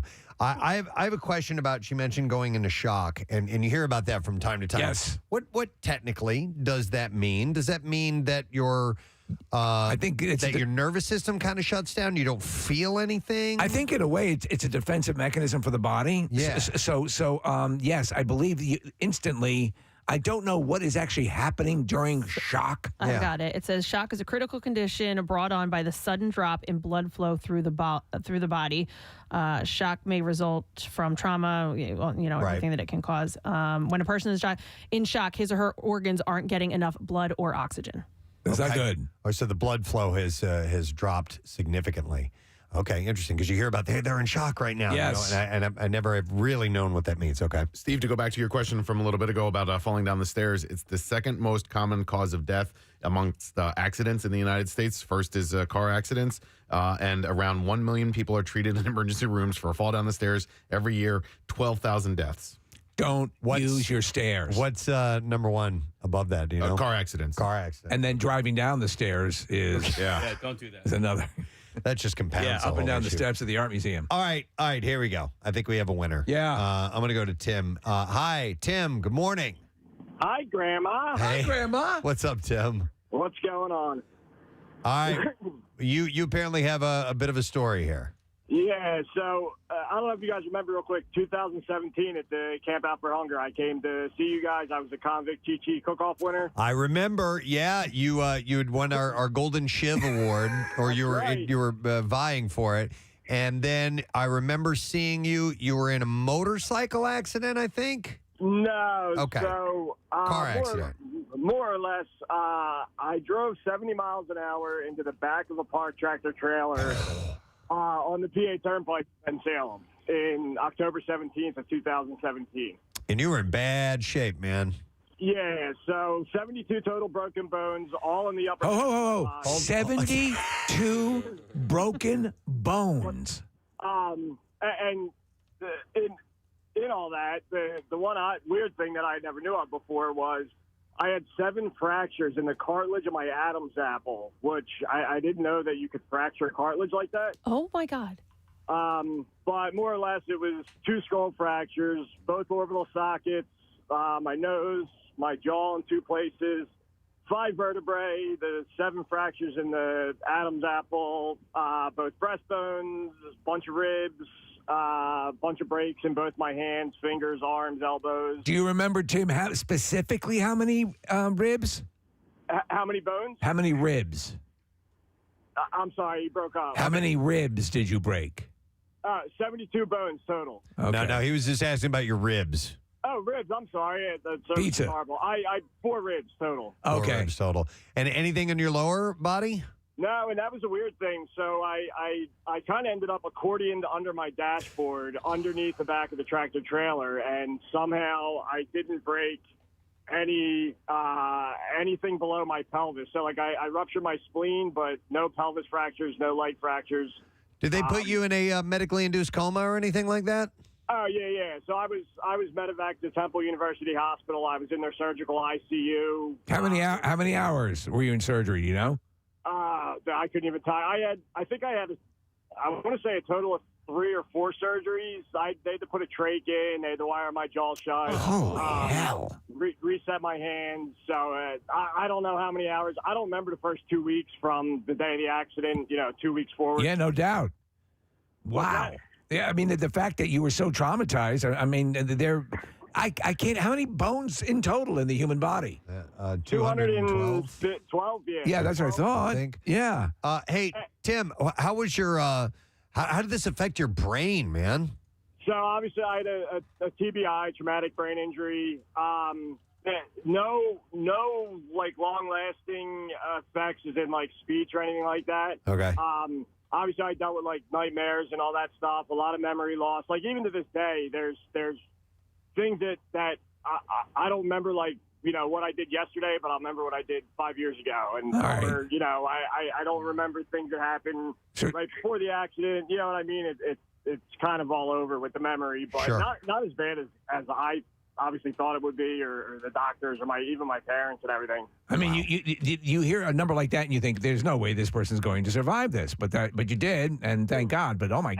And real quick, I gotta give a shout out. So just real quick, so I was trapped in my Jeep underneath this tractor trailer for 90 minutes, and what I attribute to saving my life, there's a guy named Chris Quinn who worked for a company right on the side of the turnpike where the accident was. So I was trapped for 90 minutes. Fire department, they couldn't get the tractor trailer off my Jeep. It was like pretty much seized to the Jeep. So this random guy who was watching the fire department work and all that, kind of got frustrated that I was still trapped.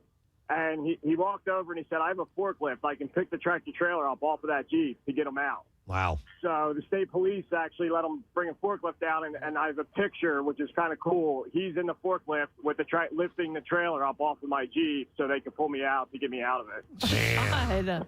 Wow. What are the lingering effects of something that severe, Tim? Is there anything that you feel, because this was several years ago, anything you still feel today? Yeah, so, I mean, it's mainly my hands, my arms, that, pain and like if I just bump the side of my right hand, which is the one that I had pins and everything in, it hurts, it bruises. I lose circulation to my hands all the time. They go like real pale. I can't feel them for a while. And then with having the trach in and kind of rearranging my whole throat and everything, my voice changed drastically and all that. Wow. Wow. Yeah, I can imagine with all that happened to your Adam's apple. Come on. Yeah, I mean, there's a massive amount of reconstruction that was done on your body. I mean, so when I heard the Jeremy Renner 30 bones plus, I was like, oh, I don't even know how you lived with that. You've got him by a factor of 2. Yeah, and how's life now, Tim? You doing okay? Life's a lot better now. I got a 7.5-year-old son, and he was 2 at the time, but he's my world, man. He's my sidekick, and life couldn't be better. Good. I'm happy to hear that. Thank you, Tim. Hey, real quick, I got to shout out my work, who American Over at Door and Dock. The day of my accident, my boss drove down to the hospital. Joe Swope, Joey Swope, Devin Swope. And they all sat beside me for hours that day with my parents down at Temple University Hospital. Nice. This is your exit interview. Yeah. And I still work for them today. So. No, that's awesome. Right. Thank you, Tim. We better Appreciate get down it, there and give him his exit interview. Wow, man. That just blows my mind. 72 bones broken or 72 breaks. That's just insane, man. All right, we'll go to a couple more calls. We're going to have to take a break here shortly. I'm going to go to Donna. Hi there, Donna. Good morning. Good morning. How are you? Good. What's up, Donna? Hey, my husband's a contractor, and he was down in Ocean City working on a house siding. He was up at the very peak, and he felt the scaffolding that he was on sort of bend. He knew he was going to fall. It was 25 feet in the air. Next thing you know, it dropped. He dropped all the way down, landed like a cat, fell back, and when he looked at his feet, they were both going opposite ways. Like when you're playing with your G.I. Joes and you bend the feet and they were sticking straight up.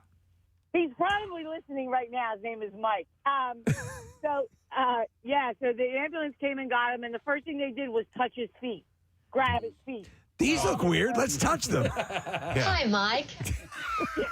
He needed the fixator on the one foot. I had to change the whole. He shattered both of his feet. He needed multiple surgeries.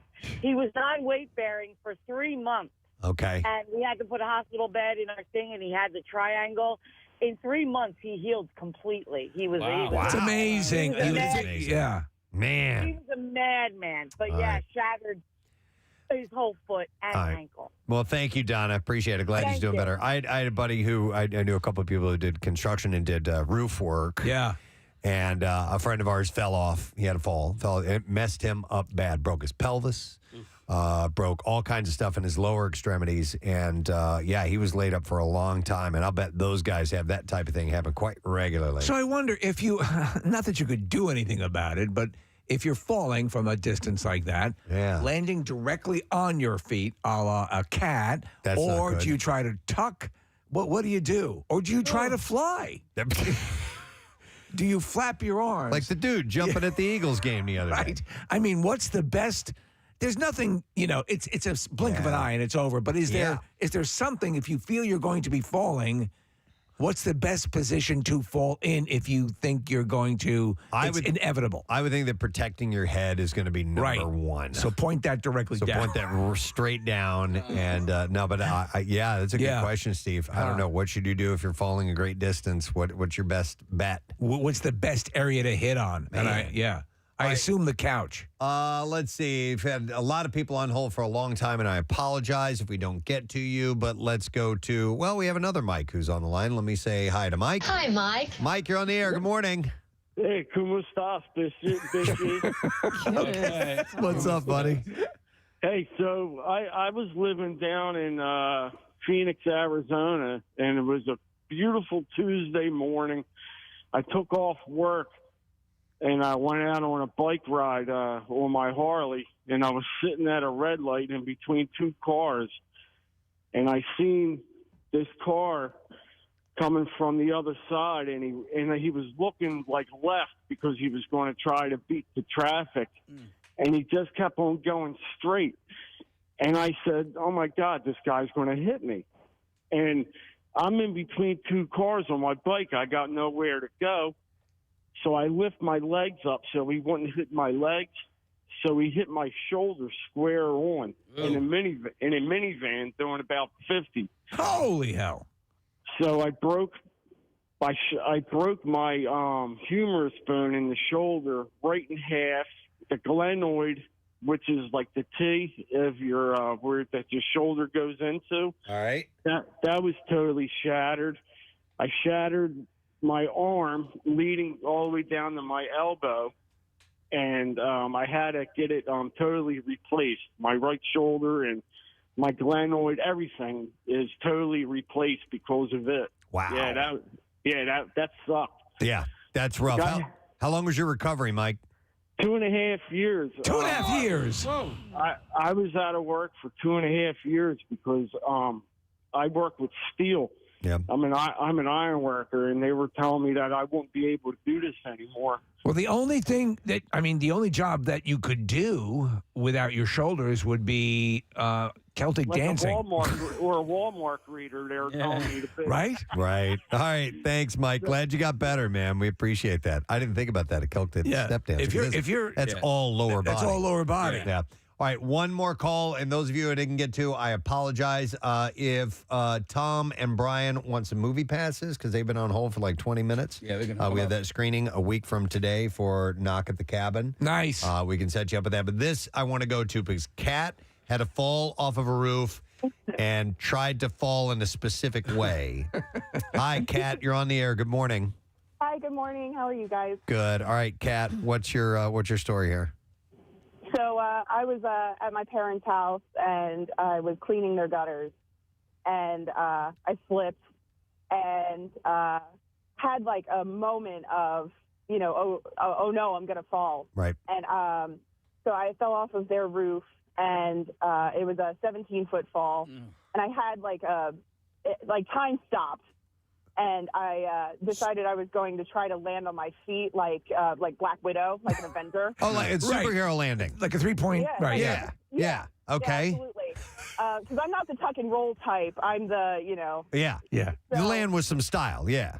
Yeah. Yeah. So I did. I landed on my feet and kind of fell over to one side, and I shattered one ankle, broke the other pretty significantly, and I didn't have. I had a fracture in my leg, but really, other than my ankles, I just had a whole bunch of soft tissue damage that then had to be repaired, like torn tendons and like muscle damage. Well, that's why the superheroes land that way, because you can minimize your damage. How long was the recuperation? Sorry? How long did it take to recuperate? Over the course of a year, I had 3 surgeries, and I was on crutches and in a wheelchair for about 3 months. Jeez. All right. 17 feet. Wow. Yep. Which is, it's certainly a lot, but, there's... Not insane. Right. Yeah, I know what you're saying. Yeah. Yep. Wow. But if you land on your feet take the... Yeah, right. They take the brunt of it. Land on someone else. Thank you, Kat. We appreciate that. All right, well, a lot of shattered bones. But Jeremy Renner, 30 broken bones. It was announced yesterday how many he actually walked away with damage-wise. Honestly, the fact that you're seeing him post selfies and he's going to... It's just astonishing that he's doing as well as he is. But we got that beat with 72 in this phone call session here, which is crazy. Wow. All right, well, be careful, friends, and don't use the stairs. Stop using those dangerous stairs. They're death traps. We're going to come back with the Bizarre File. Stay with us.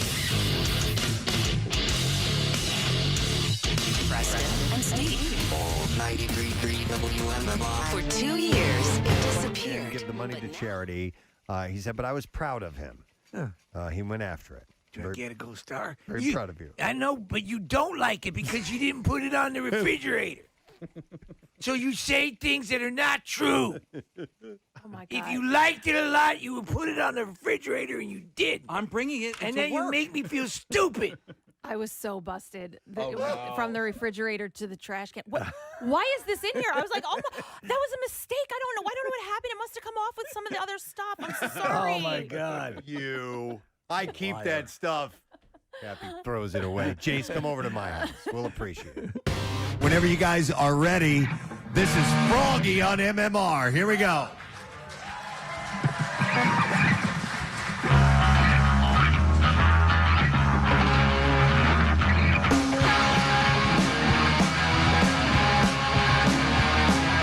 I love nachos. Nachos from 7-Eleven. I know that they're bad for me, but when I eat them, I'm in heaven. 7-Eleven nachos. 7-Eleven nachos.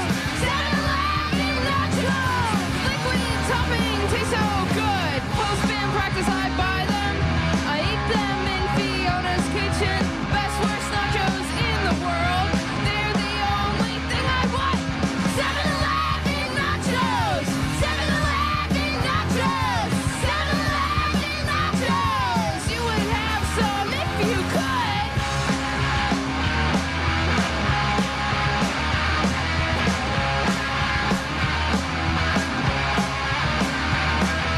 7-Eleven nachos.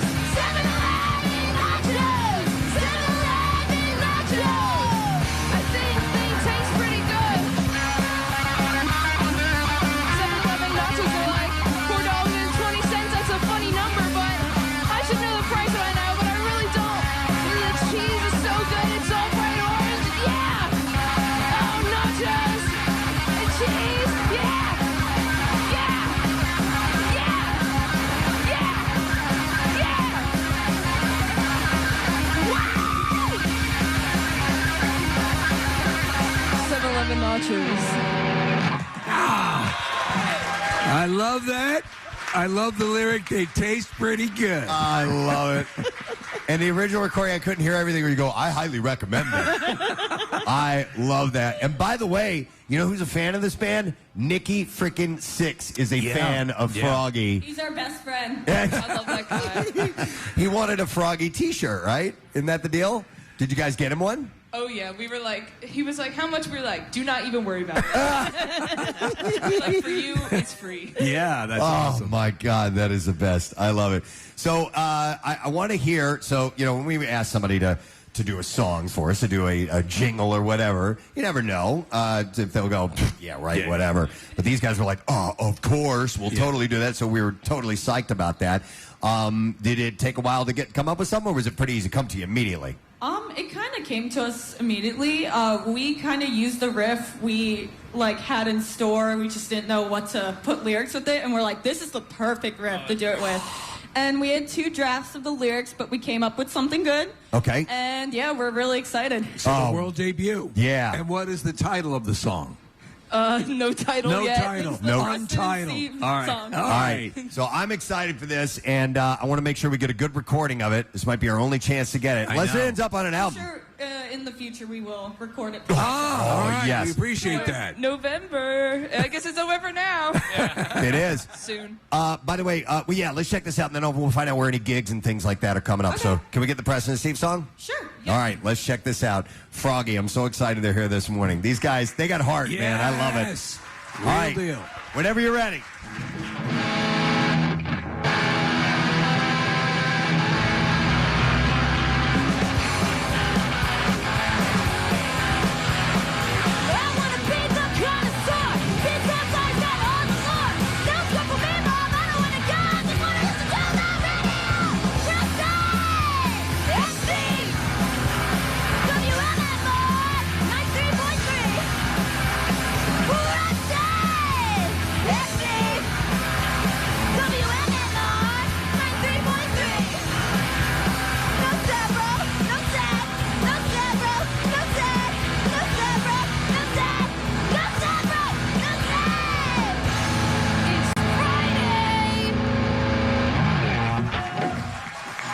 We got to have that.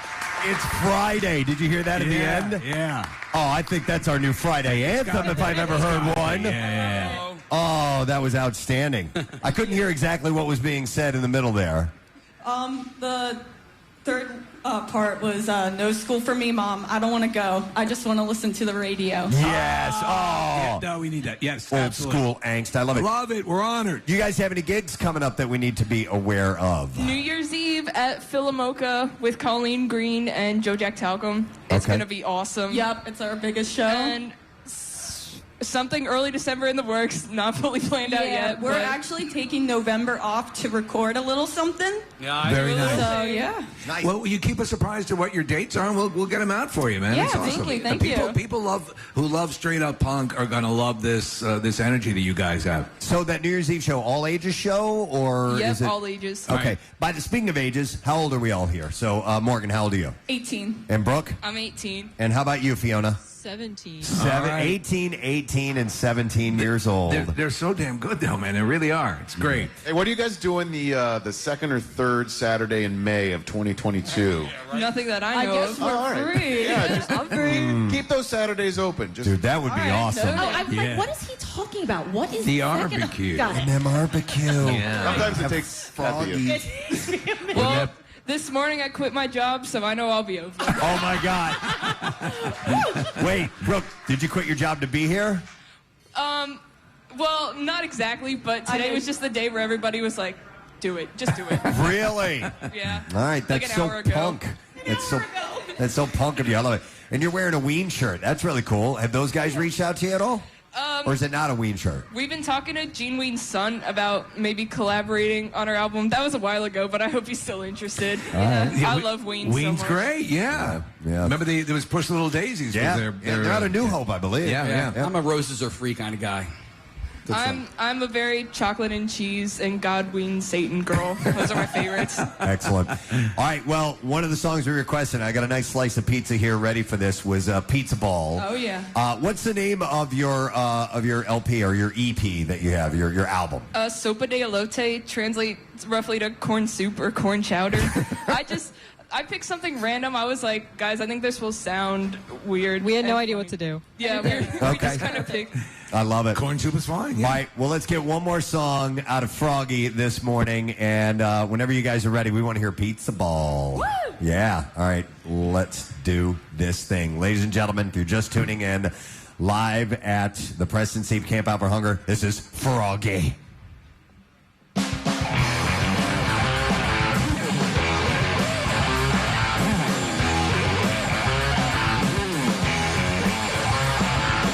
Time to deliver a pizza ball.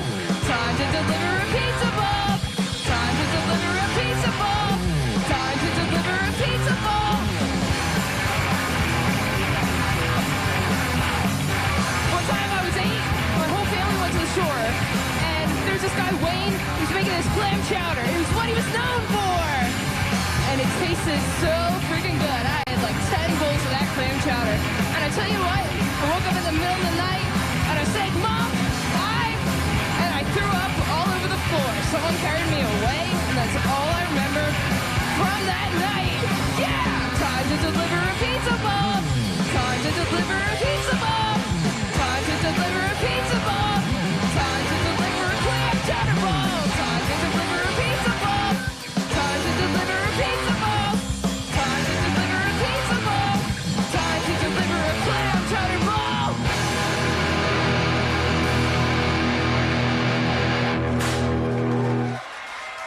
Yes! That's awesome. That's so great. I had to shoot the confetti for Froggy in the end. They finally got pyro, man. I love it. You guys are the best. You are so much fun. We love that you're doing just straight up, just in your face punk. Yeah. It is the best. And thanks for writing a Preston and Steve Yeah, show of course. song. We'll make sure we have information on them on our social media accounts, and you can check them out. Let's hear it from Morgan and Brooke and Fiona. This is Froggy. Thank you, guys. Thank you so much for having us. You got it. We love you guys. We love you. Rat continue to run rampant in the neighborhood. It's happening in the 3600 block of Germantown Avenue. Residents say the rats are living in a vacant lot that's not being attended to by the owner. Right next to the lot is a barbershop that's owned by DJ DeSinga. He says the rodents are burrowing into the ground and under nearby buildings. He says complaints have been made to the city, but not much has been done about the problem. Kathy, did you see that the rats actually started a barbershop quartet? It was amazing. The rats are even finding their way into nearby homes. One resident said it jumped up on my couch and went onto the floor, and it had claws. Wow. I would die if that happened to me. Listen to them. They're beautiful. Good old days, 20 years from now. Wait a minute, can you speed that up?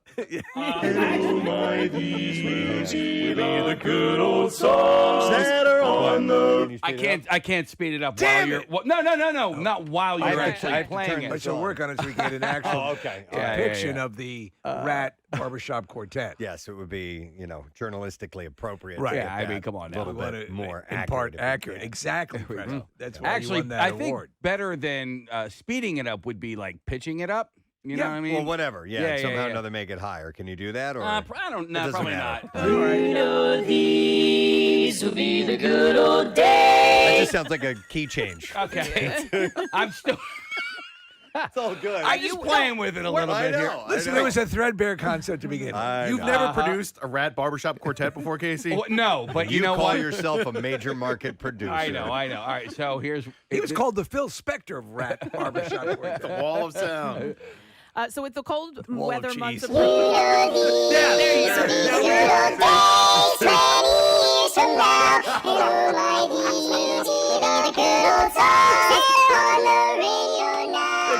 So good.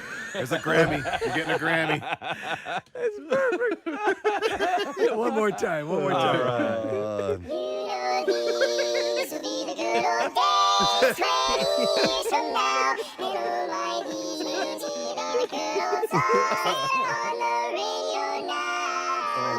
They're good. They're really good. I never thought I'd start my day off this way. They don't have much else to do. Rehearse their parts. Yeah, that's why they're so good. Well, I'm looking at the video of this, and we saw what we thought was a dead rat on our walk the other day. No. And well, it's confirmed. I'm looking at these videos because it wasn't huge, so we Right. were like, "Is it a mouse? Is it a rat?" No, it These, was a rat. these are more like like field rats, Right. So if you get if you've ever been inside of the Subway, yeah. you're gonna see much larger rats. Hello, my baby. Hello, my honey. Even better. You're so good. Even better. Those talented barbershop rats. That's just And then they wear the most adorable little white pork pie Straw hats and stuff. Yeah. I'm glad you guys are having fun with this. These poor people in Hunting Park are dealing with all these damn rats. Kathy, you just have to laugh, and same with these guys. Yeah. With the cold weather months approaching, neighbors fear the rats will only get more desperate. DeSinger says that he doesn't know how he can bring people safely into his business if there's rats in the drop ceiling. A spokesperson for the Philadelphia Department of Public Health said officials have been in the neighborhood to inspect the rat issue and are currently working to get into the lot legally. It's unclear when the problem will be resolved. Ladies and gentlemen, I bring you... Rat. Hello, my baby. Hello, my honey. Hello, my ragtime now. I would go see a show like that for sure. Wow. I had a little adventure yesterday. Do I have time to share a quick story, or should we break? Yeah, we need to be out. You got plenty of time. 5:42. I wanted to share this real quick because it's fresh and we'll never get around to it if I don't. But yesterday I went, and I'm not going to say where exactly I went, but I went to a medical appointment. Right. Yesterday. It has nothing to do with my butt or my none of that. It was something more else. Botox-ish. No. But anyway, so I show up for this appointment. It's a new appointment for me. I've never been in this place before, and I need to go and fill out some paperwork ahead of time. Right. So they asked me to be there about 15 minutes before my appointment. I showed up there about 20 minutes ahead of time. I walk into the reception area. WMMR. All right, our friend Todd Glass, Philadelphia native. Yes. Is going to be appearing at, is he going to be at Helium Comedy Club? Yes, sir. And this is February 23rd through the 27th. So I'm sure we'll talk to Todd between now and then. But right now, he needs your help. If you are an accomplished keyboard player. And he is looking for some musical accompaniment for his shows. It is a paid gig. And he's done this before. He's had little small combo bands that have been a part of his act. And he's got little musical stabs that he does throughout his show and likes to have fun with that. So he's looking to hire somebody. And we have posted on our Instagram account a little message from Todd and a way for you to respond to him if you are interested in getting a little gig. It's the 23rd through the 27th. I'm sure he's probably got a couple of shows on some of those nights. Yep. So I'm sure it'll pay halfway decent. Give it a shot. Yeah. You know what? And who knows? Maybe he's so blown away with you that he takes you on the Todd Glass World Tour 2023. Hey, listen, he's working on some stuff. Oh, yeah. Yeah, I talked to him for a litis while the other night, and he's got some irons in the fire. Let's just say, irons in the fire. So that's cool, man. His stuff cracks me up. So if you know someone who might qualify, and obviously they have to be accomplished keyboard player, not a fairly new person. So you gotta know your way around. Chopsticks won't get it done. And you've got to be able to improvise and work on the fly. So check our Instagram account. It's at Preston and Steve Show on Instagram. You'll be able to jump in on that. All right, let's do the Bizarre File. WMMR presents Preston and Steve's Bizarre File. Keep all of your important keepsakes safe at home in a Liberty Safe. Liberty Safes of New Jersey, Route 130 in Bordentown, Route 73 in Mount Laurel. LibertySafesNJ.com for more information. First story up is about a family's sea rescue mission to save a member of its crew who had gone missing for hours. Has now taken on a whole bunch of views on TikTok. 3 days ago, Priscilla Gartenmeyer posted on TikTok a video of a moment that her family spotted her missing cousin, 22-year-old Dylan Gartenmeyer, floating on a makeshift raft. In the clip, Gartenmeyer family members burst into cheers and tears when they realized that they finally found Dylan, who had gone missing for hours earlier while free diving. Oh, boy. The family says Dylan had been missing for nearly 3 hours as weather conditions blustered. Dylan and the two friends that he'd been on a boat with decided to head back, but still the temptation to squeeze in one more splash, one out, and as Dylan put it, that's where everything started happening. This guy, by the way, can dive down 100 feet without any equipment at all. To me, that is effing terrifying. Dylan was in a free dive at almost 35 feet when the Gulf Stream current drew him out of waters that were nearly 150 feet deep. For about 2 minutes, Dylan said he remained underwater, holding his breath. So there's a current underneath there, and sometimes you can't tell if you're in it or not.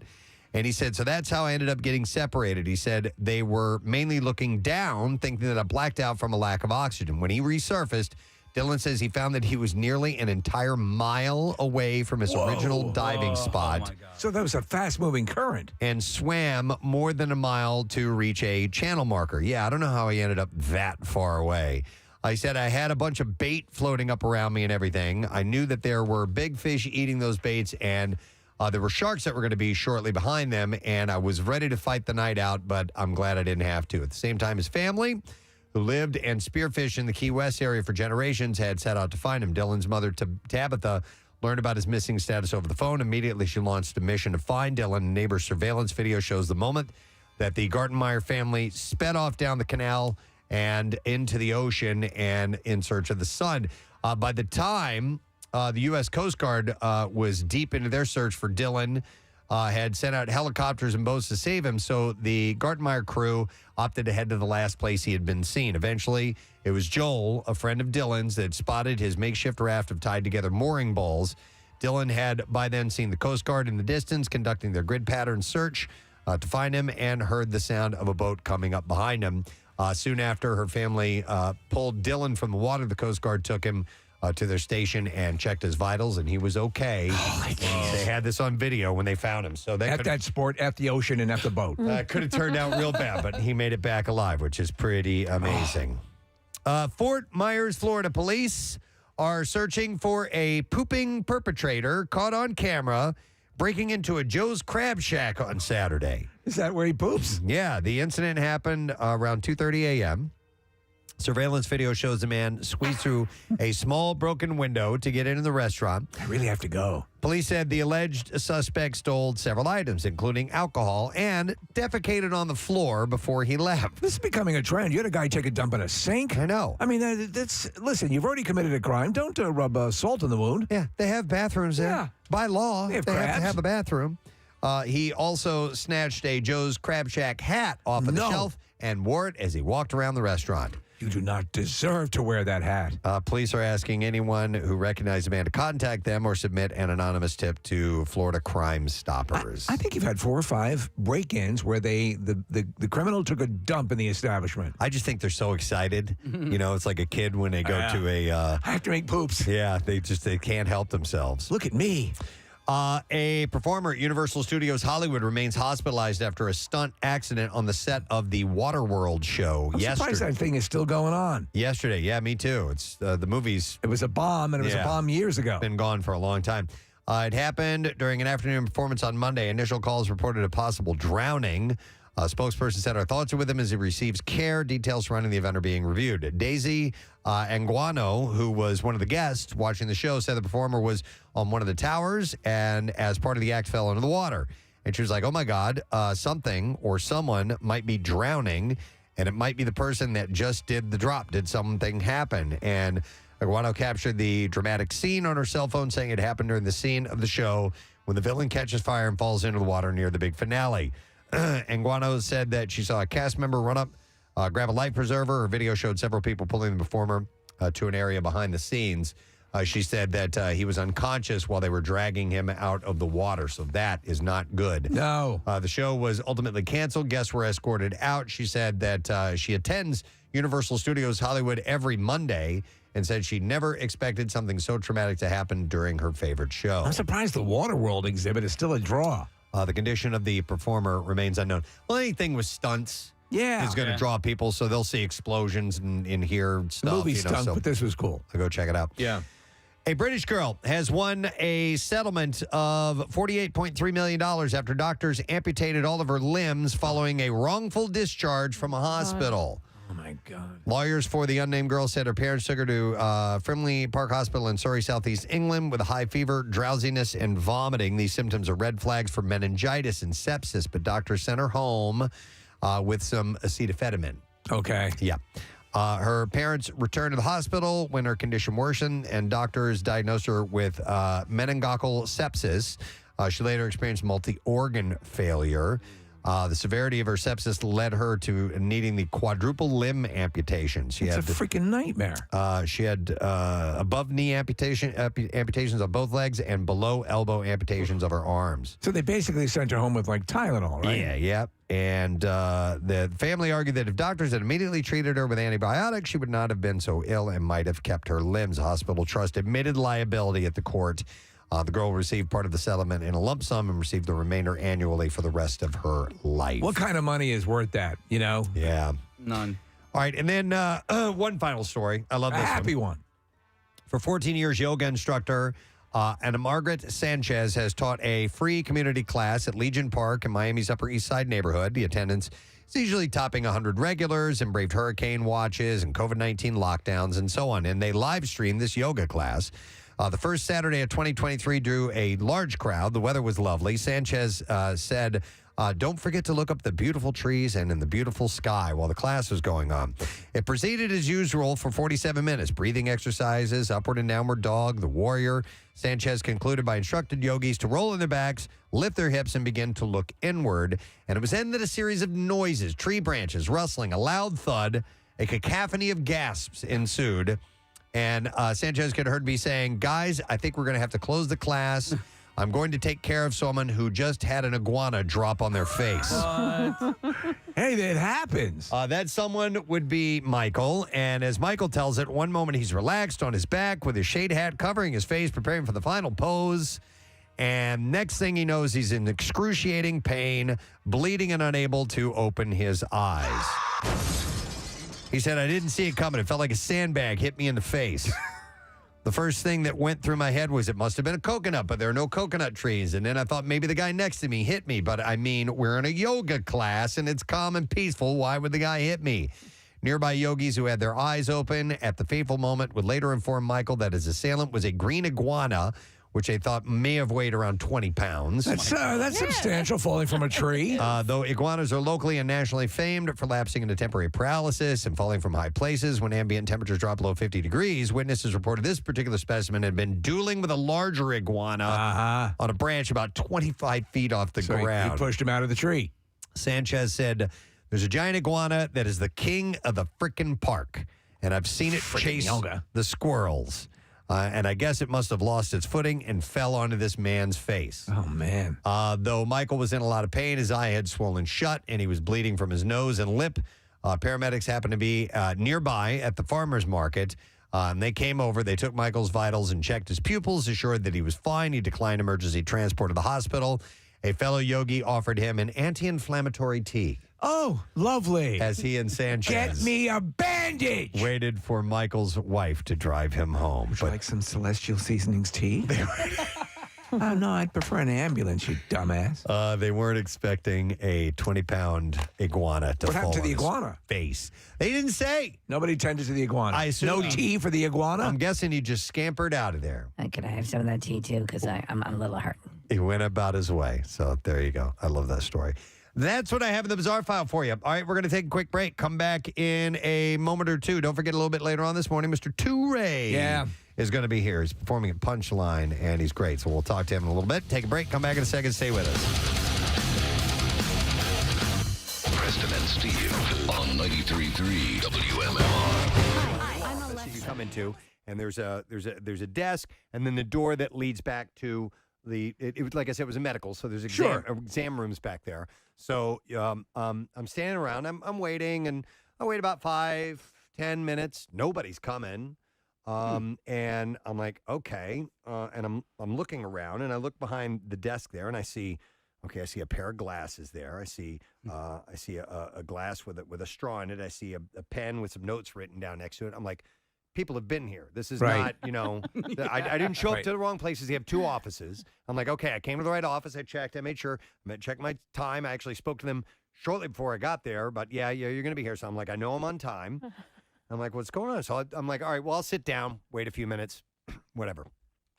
I'm waiting, and I'm waiting, and I'm waiting. And it's just getting closer and closer to my appointment time.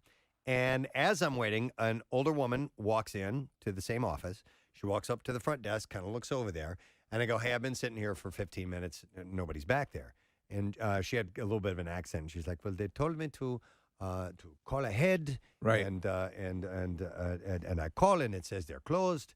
And I go, yeah, well, nobody's here. She had kind of like, I can't do a Russian accent, but it was kind of like I had the appointment. Well, not that bad. But anyway. I called on the phone for to be here to get teeth looked at, and I come and nothing. All right, so.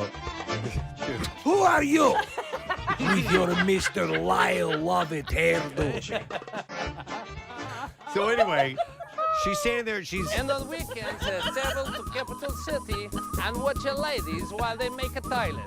So she's calling, and she's like, I'm going to call again. And she is that calls, okay with you, pretty boy? While she's calling, the phone is ringing on the other side of the reception desk, and it goes to the voicemail, and it says they're closed. And so we're standing around. And I'm like, well, I don't know what to do. I'm like, I'm going to wait around for a few more minutes, and if they're not here, I'm going to leave. But you saw like a cup, like there were clearly signs. And the more I thought about it, I'm like, it looks like they left in a hurry. I'm like, because they left stuff laying out, and I'm like, did you start CSIing the site? Well, I said, I hope it wasn't an emergency or something like that. And she's like, I don't know. And I go, yeah. And I go, because look, and I started pointing out the evidence. The more I think about it, I'm like, well, maybe something did happen. Did you slide the pencil into the barrel of the gun? And the more I thought about it, I'm like, well, maybe something's going on back there. Oh, wow. Now you're like, so you do these escape rooms, so now you're doing something. I may need Mission Impossible. Okay, Casey, if you don't mind, because says that, and then she goes, well, if I could, I would go back there. I would go back to the rooms. And I go, well, I could go back there. So we slid a chair over. You climbed through the window? And I climbed up over the top of the desk. Now listen, they don't know this. Right, yeah. And they know who I am, and they're hearing this on the radio now. So I jump up on top of the desk. And if they have security camera footage, they'll see this. Oh, we want to see that. So I jump over the desk. Right. And as I'm going back into the offices, I swear to God, this is what I'm thinking, Steve. If I round the corner, I might see dead bodies. Like It's- yes. God, dude. You don't know. I might see. There may have been a crime committed here, Or and I don't know. So you might see some whoopee. No. I wasn't expecting that. Or I'm going to be the hero Yeah. because somebody's being held hostage at gunpoint. Yeah. And I'm going to come in and I'm going to save Russian the lady, day. go take care of it. So I kid you not, I started thinking about my Krav Maga training. Oh my God. You got ready.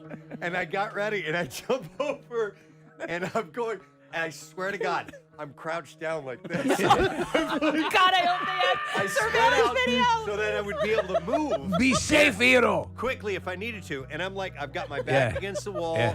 and I'm turning and I'm peeking around corners. And I'm going, hello?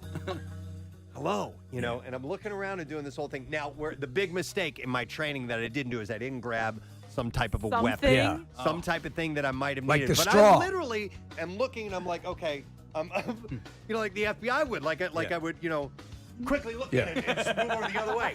And I walk through. Morning show host, identify yourself. It's okay. I'm a broadcaster. This is the point in the horror movie where you're like, why would he do that? Why doesn't he just leave? Totally. Yeah. Yeah. I didn't even think of that, Kathy. You're right. There's a demon. Well, in you the want to try to hallway. save the hostages. So I'm picking it, and there's like seven. It's a lot bigger than I thought it was back there. There's all kinds of rooms that I'm going through, and I'm looking. The hell is this? And eventually I see the office is at the end of the hallway, and I'm like, anything's going on, it's down there. That's the room. That's where they've got him. There's a glow coming out from under the door. And I'm thinking, I literally am thinking there's going to be a guy with his arm around someone with his hand over their mouth and a gun to their head or a knife to their throat.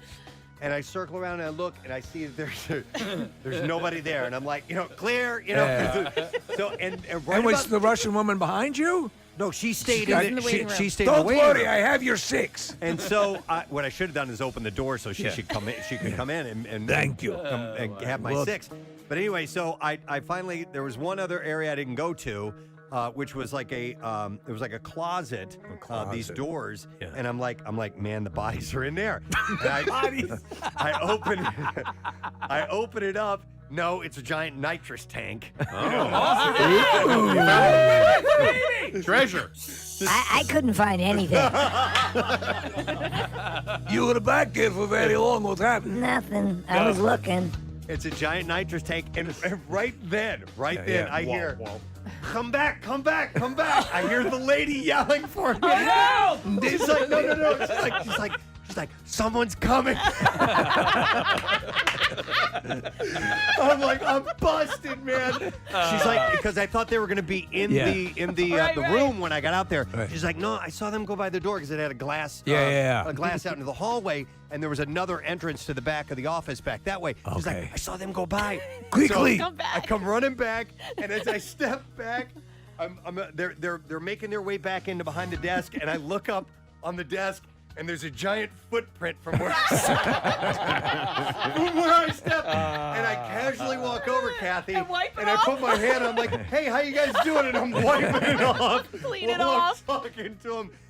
Never said a word about it. And they saw you on the other side of the divider? It was like I was waiting in the room the whole time where I waiting was here. supposed to be.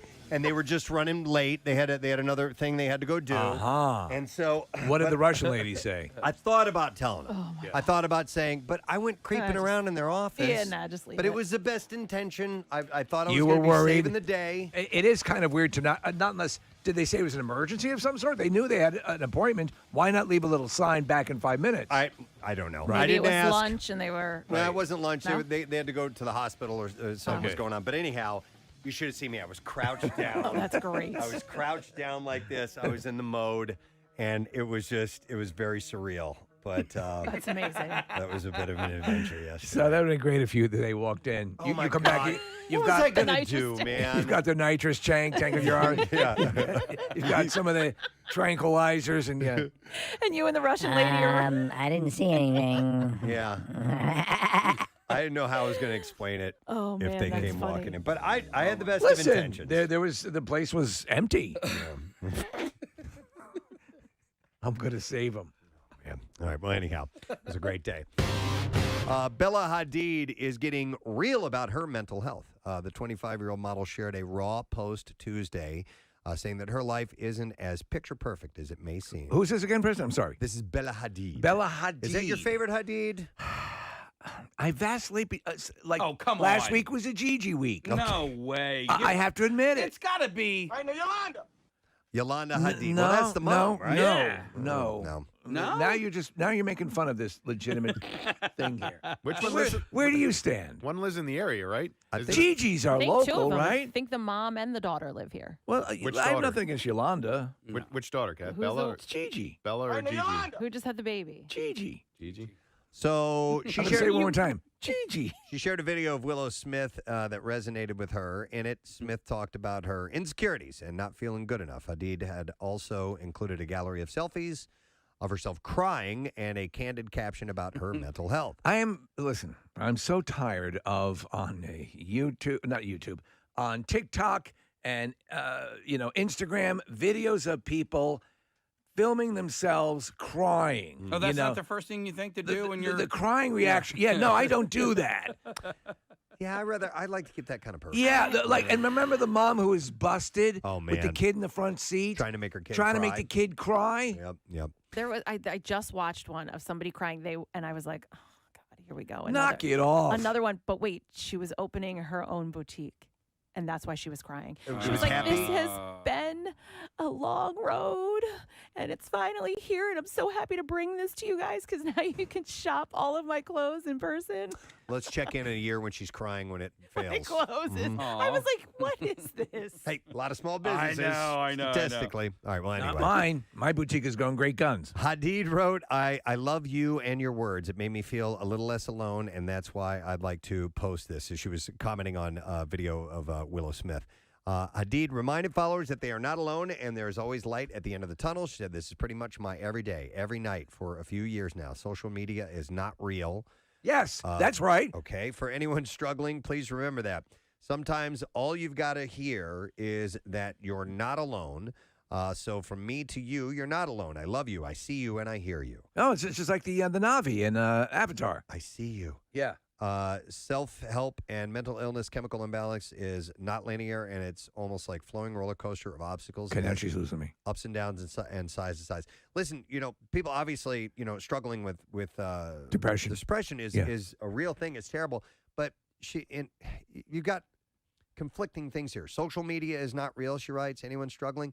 Listen, you can find support on social media, but you can also find exactly what is pushing you down. And You know pushing what I your mean? buttons. It is a construct. And we've said before, initially, when it had a much more benevolent, at least to me, it felt that way in the early, hey, hooking you're people on up. this too, hey. Yeah. And there is a very, very destructive part of social media now.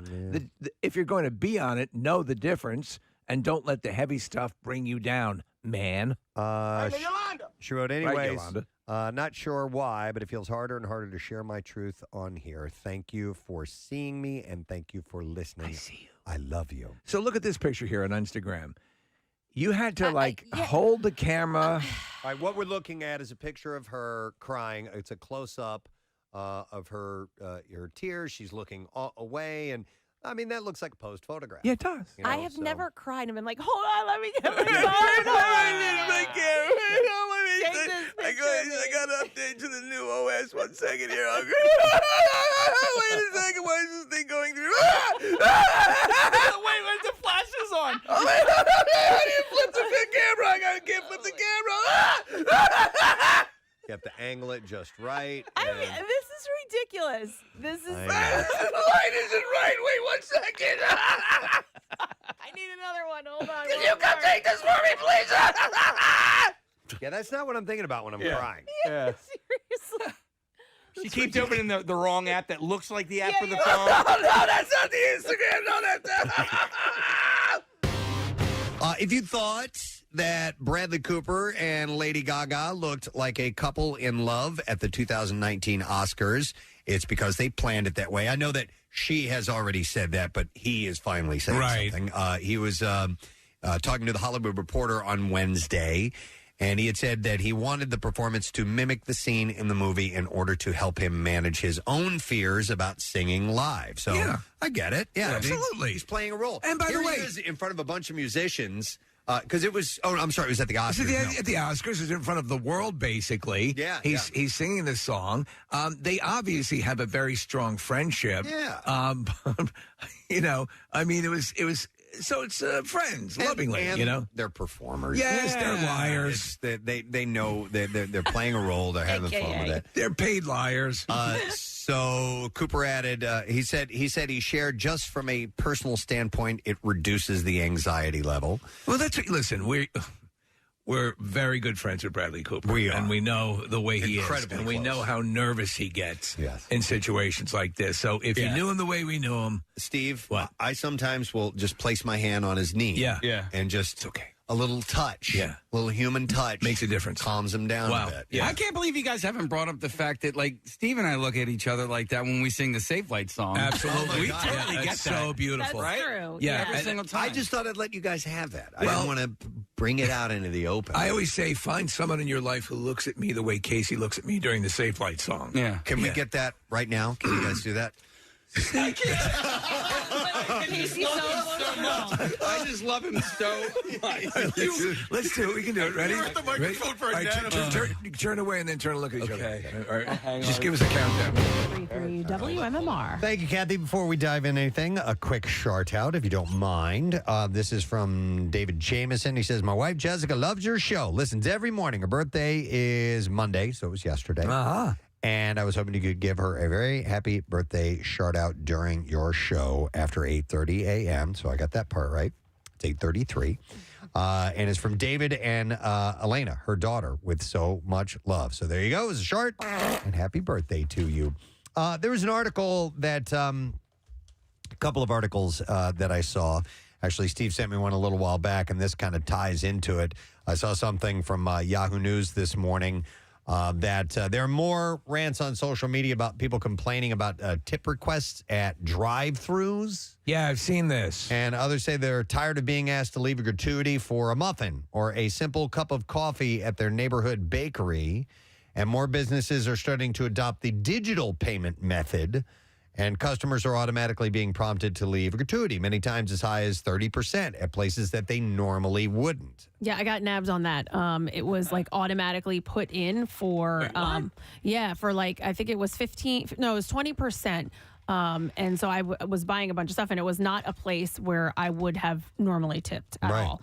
And I was like, God, that was a little more than I thought. And I looked at it, and it was automatically in there. Now I could have selected 0, but I didn't see that like the 20% had been checked off. Like that was the default, was to check off 20. So it's already locked in. It was. I could have changed it, right? But I didn't know that the lock-in It should was be the set other at way. 20. Right. It should be 0, and you can opt in to do now. And Correct. that's and fine. the place that I went to was always like that, but it recently changed. Aha! Is it food?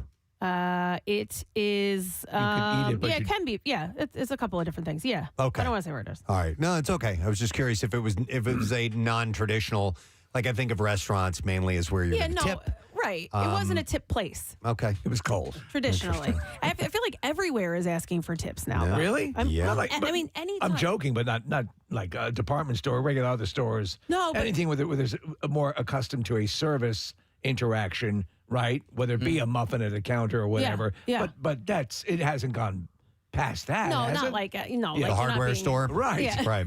What's the sound word to you? But why not? Why not? Why is it just food? Why is it so different? I guess with most food in the service industry, like many of the people that work in the service industry are reliant on tips. Right. Whereas you have a salary or an hourly income if you're working in a hardware store. Perhaps that's the reasoning. I've never gotten any guidance on is what is an appropriate tip for takeout. Is a tip appropriate for takeout? I get sushi at a place that I really like, and I kind of hover around like 10 or 15% there. But I don't know if that's good or not. I'll guarantee you there are people who don't tip on takeout. I think if you put the effort. I didn't used to. Yeah. Yeah. And I've changed over the last few years. You know when I started doing it was the pandemic. Yeah. Because I felt like during the pandemic they weren't getting many tips because the people weren't in the restaurant. So for takeout, I was like, okay, I'll do this now. But we're kind of out of the pandemic now. So like, is it still? I don't know. I don't know what it's appropriate or not. Well, who gets the tip, right? Is it the hostess? I don't know. You know, because I know when I was a waiter, the wait staff would have to take care. Like if there was a phone call, and it didn't happen all that often where I worked, But if there was a takeout order, one of the servers had to take that order. So if the server is taking that order and all that, then I would say, yeah, you tip that person because they're not making that hourly wage. A lot of times it's a bartender. If there's a bar at a restaurant, you pick up your to-go at the bar, and I guess the bartender gets that. But, yeah, it's not a 20% tip, right? I don't know. I don't think so. No, because generally, if you're at a restaurant and you're getting service, they're tending to you. You're tipping the and server, you're tipping the server not for the that. chef in the back. Yeah, they're putting a couple of plates in a bag, and that's it. And I don't want to discount or but it's dismiss different. what you're doing, but it is different. It I is have very, very different. Crazy parameters when it comes to this. I know you do. But I would say this: there is a difference from being served at a table to someone collecting up stuff and putting it in a bag, and so that I think that would be a percentage. You still tip, but a percentage less, not as you would tip a waiter or a waitress who had spent an hour and a half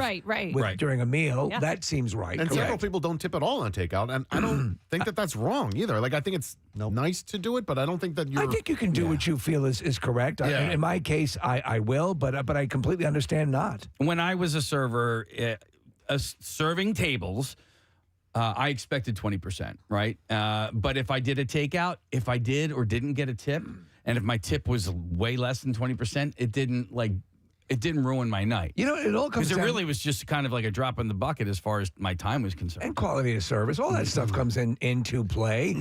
If you're getting even if I get food delivery to the home, stuff arrives intact and they're pleasant when they get there. You want to, you take care of them. So what about delivery? What do you tip the delivery driver? Are you tipping 20% or are you just throwing them a 5? I'd throw them a 5 or something like that. Yeah.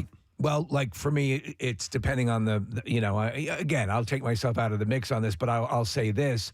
Like if it's inclement weather and stuff like that, I throw more on. A little more, yeah. Okay. I think I can see that. This listener nailed it with you, Steve. Steve tips 95% on takeout and 120% on dine-ins. By the way, speaking of tipping, the article that Steve sent me a little while back is about tipping around the world. And it came to sort of a shock, Preston, years ago. We started to travel outside of the country.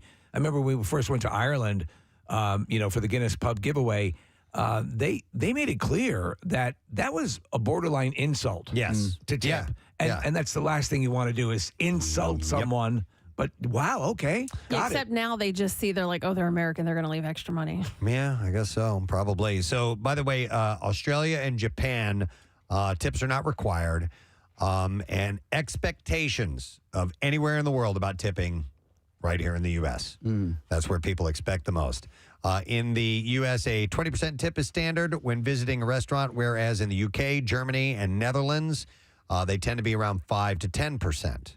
And they used TripAdvisor's tipping guide to come up with these metrics. When I'm down the shore in the summer, every single Friday, I order the same thing from the same place. And again, Nick, it's like, all right, like $5 or something like that. But I have noticed, Steve, that progressively there's less and less meat on my sandwich. Like it is getting smaller. Where's my meat? That's not cool. And the sandwich is getting more expensive. Which I understand the supply chain issues and inflation. What do they call and it? all that sort of Shrinkflation? stuff. But yeah. But I'm getting less on my sandwich. They're charging more. And am I expected to then tip the same even though I'm getting less and I'm doing technically all the work? Have you raised the issue? No. Okay, Why would I do that? Where is this? It's down the shore. It's the same place I go to every Friday. Okay. I think you could say, listen, I'm just curious as to why you're robbing me. But you're technically doing all the work. Yeah. Yeah. I'm the one driving or going to the store. Oh. All they're doing is just putting stuff in a bag. If you'd rather not, cover something like that face to face, you just send an email to them or something like that. I mean, literally just say, hey, I've noticed this over the past couple of years. I'm paying more. I'm getting less. Go on Yelp and say you found a dead cat in your sandwich. You could do that too. That is an option. Yeah. Also worsening matters for U.S. consumers is the rise of digital payment systems on tablets that play into guilt and embarrassment by offering larger suggested tips in situations and establishments where tipping was not customary in the past. Especially when they turn it around on your ass. Oh, yeah. Well, and Nick, I've had just recently, it was a food truck, so it wasn't that big of a deal. I was, going to leave a tip anyway, but they turned it around. He was like, "Would you like to leave a tip?" So now they're asking you, and I was like, "Oh," I'm like, "Well, yeah, of course." Consider if you're out at a restaurant and the two bills were brought, one that is the actual bill for the meal, and then your tip bill. Here's a tip bill if you'd like to leave a tip. That's to me that's kind of obnoxious. Yeah. And I am a generous tipper, but I would not. To me, that's that you don't the anticipation of, or the forced anticipation of it. I think is a little wonky. It was a little forward. Yeah. I was like, oh, sure. I think it'd be better if they just made enough money. You know what I mean? Yeah. I've seen different arguments on this. One of which is that there's a camp in the server community that likes sort of the incentive of tipping. If you're a really good server, you're going to get tipped well in theory and make more money as a result. If you are if they're just the salary based and that's how you make your money, there's less incentive to be a good server, and therefore service would suffer. We used to go to a Chops, right? There was a restaurant over there. And a couple, when that dissolved, that restaurant went away, a couple of the servers from there went to restaurants in Manayunk. And I was talking to one of the gentlemen, and he talked about his ability to just destroy with tips because he was Johnny on the spot, remembered what you had the last time, would you like this? All that stuff had the thing going and was making a ton. And yet I hear on the other side too, that people just say, well, what if I'm doing a decent job, but I'm not a razzle-dazzle kind of guy like that guy? Wouldn't it be great if it was customary for the server to come over to your table and then go, "So how did I do?" Yeah. Well, they'll write it sometimes, right? How did I do? Yeah. Tell me, please, and how much was it worth to you? And what about like the high-end restaurants? Are those, is that wait staff paid more? Because it seems like it's more career-oriented. Right. You could be that can be an absolute career. My wife, not that it was her career, but for a number of years, was a server at a popular, family a banquet sort of place on Long Island that was very popular, and sometimes it would look like she was a drug dealer when she came home at the end of the night from tips. Yeah, you can get into a good situation. This article says when dining in Europe restaurants, it is in European restaurants, it is the norm that a tip is given using spare coins or by increasing payment to the nearest round number. Here's a paperclip. In many restaurants in countries such as the UK and France, a 10 or 12% optional service charge is included in the bill. In many Mediterranean countries, an optional 10% is typically added. In the U.S., however, the tip is added on by the consumer and usually thought of as a fixed percentage, and that percentage has been on the rise. In the early 1970s, tips rose from 10 to 15% at finer establishments, and it has been increasing ever since. Recent changes, according to the New Jersey State Policy Lab in Rutgers, were triggered by the rise of recommended tips on electronic screens and the pandemic. And some of those machines have restaurant owners asking for as much as 30 or 35%.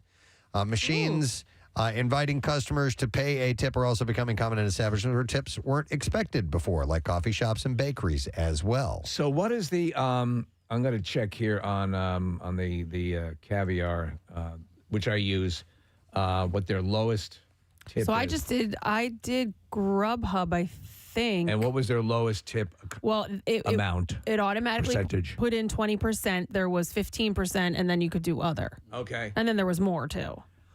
So similar trends can be seen among tipping expectations of hotel staff, where in Australia, Japan, Norway, and Sweden, no tips are expected. But in the U.S. and Canada, the highest tips are expected a flat $2 to $5. So you leave for the cleaning crew. Let me ask you this: so if you're a valet parking a car, you're going into a hotel, the person who takes your car and drives it away is very often not the same person who returns it back. What do you do? I know. Right. It evens out. They got a bunch of people working there. They're all taking turns. They're all taking. No, but I'm saying they're going to park about the same amount of cars each person is. Right. Yeah. So I just tip the person who brings it back. Right. You know what I mean? Which is standard. Yeah, it's going to be. I guess they're used to that. Yeah, it's making the rounds. I give everybody evens out. a gold bar to the pretty guy who close. drives it away, and then I give regular cash to the guy. Really? Yeah, To the guy who drives it Yeah, away? yeah, yeah. Okay, because you want to keep it safe. I just want to keep it safe. Yeah. I was with a friend and we went to a hotel and we had to valet. There was an event there, and so we really liked the guy that parked the car, and we were like, oh, we hope he goes and gets the car and whatever, and he wasn't, and so she was like, but I still want to give him a tip too, and I was like, Right. all right, fine, you tip the guy that brings the car, because they were there, they were kind of just running cars. I was like, I'll go grab the other guy. So we both gave like $20 tips to each guy, and she goes, did you give it to that guy? And she pointed over. I go, no, I gave it to that guy. She's like, but that's not the guy that parked our car. I'm like, well, do we have another 20? Chick is hitting on me. I'm going to go to Janelle, and she's works at Outback. Hi, Janelle. Good morning. Hi, how are you? Hey, good. What's up, Janelle?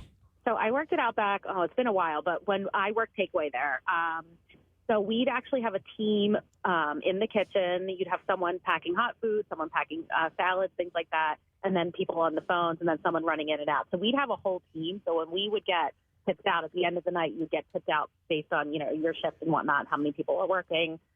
But we would have, they'd throw the food onto the stand. We would box it up like you'd plate it up. So it's more involved, at least it was then, Right. Than just throwing a box in a bag, which I, understand. But even now, seeing people like at takeout restaurants, we still overtip just because it's the norm, because that's what, I was used to and I had worked there.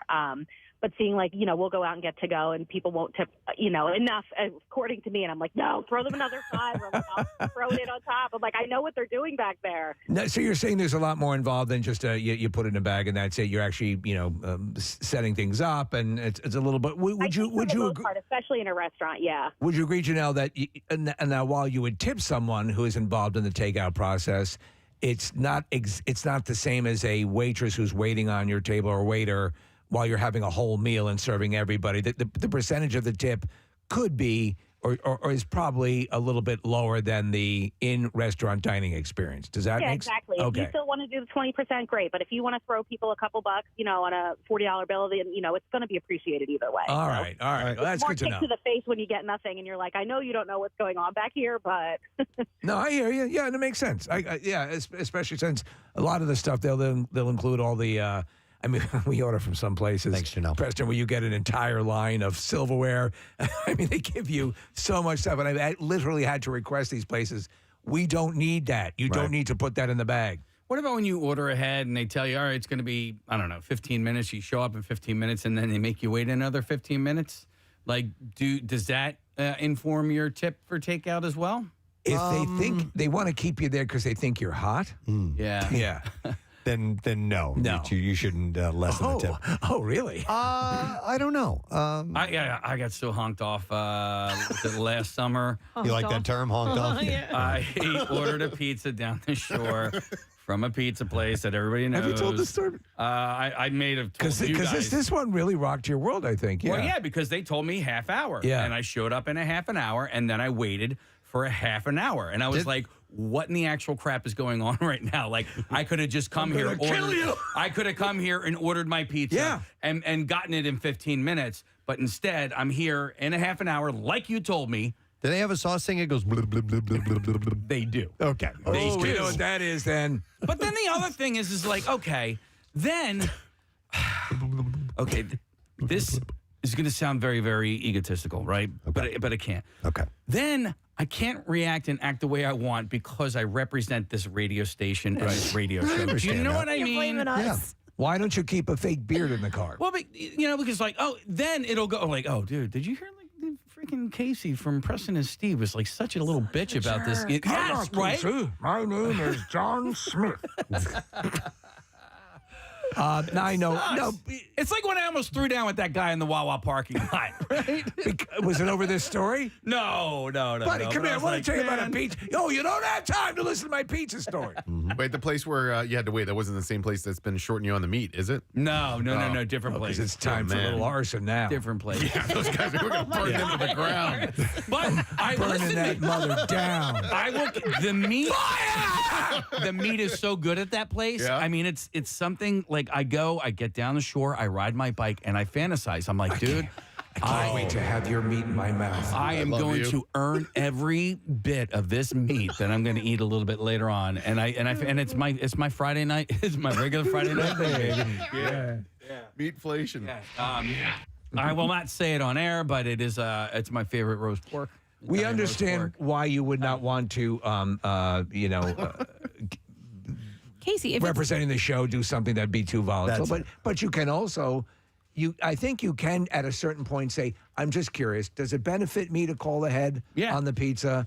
Or come on. Because you're wasting my time. You have to wait for your food. Like, it's not. No, he's saying if he waited a half hour and they told him a half hour, right? But if he comes in and he waits an additional half hour, Oh, all right. If you're waiting an hour, fine. right, But then that, like, to me, now if it's 10 minutes, I got it. yeah, if they tell you 15 minutes, you get there, you got to wait another 15. Like, it's a busy restaurant. What do you? Or was it busy that night? Listen, I'm telling you this.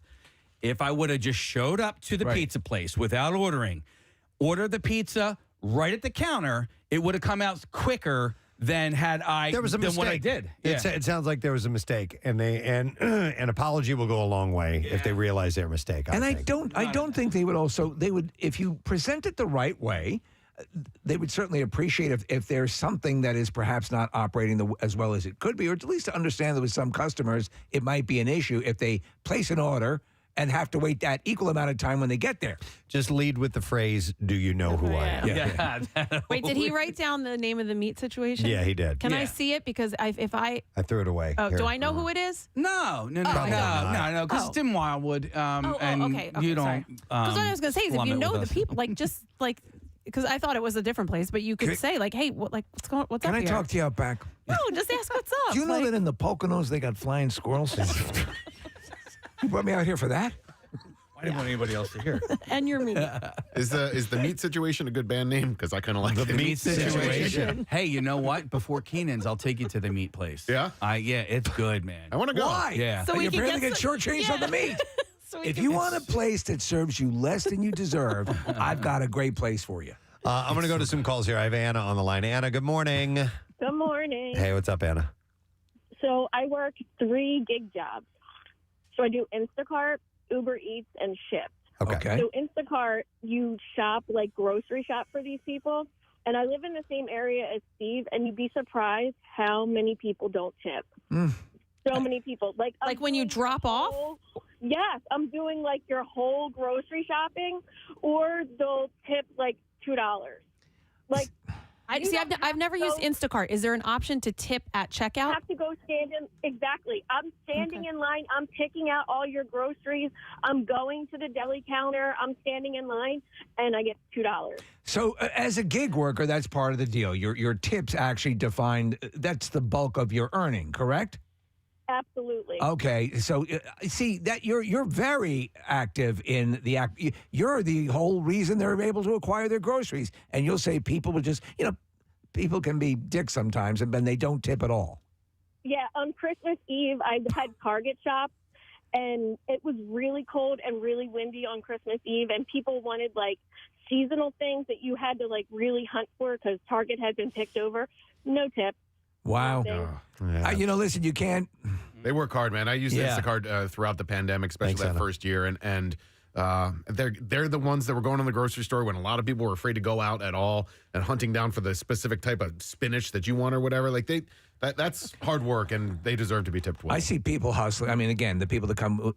Sometimes you're just let me just order through Uber Eats or whatever, and they'll show up and there'll be smiles and there'll be how are you, and this. Don't you wish on the gig economy you could hire the same person over and over again? Like I wish, like for Instacart or for Uber Eats or any of those things. Like I knew that this person did a great job. I would love to continue to tip that person. And they're hustling, and so I have occasionally I'll have the same people come to the house cool. and make sure they're taken care of.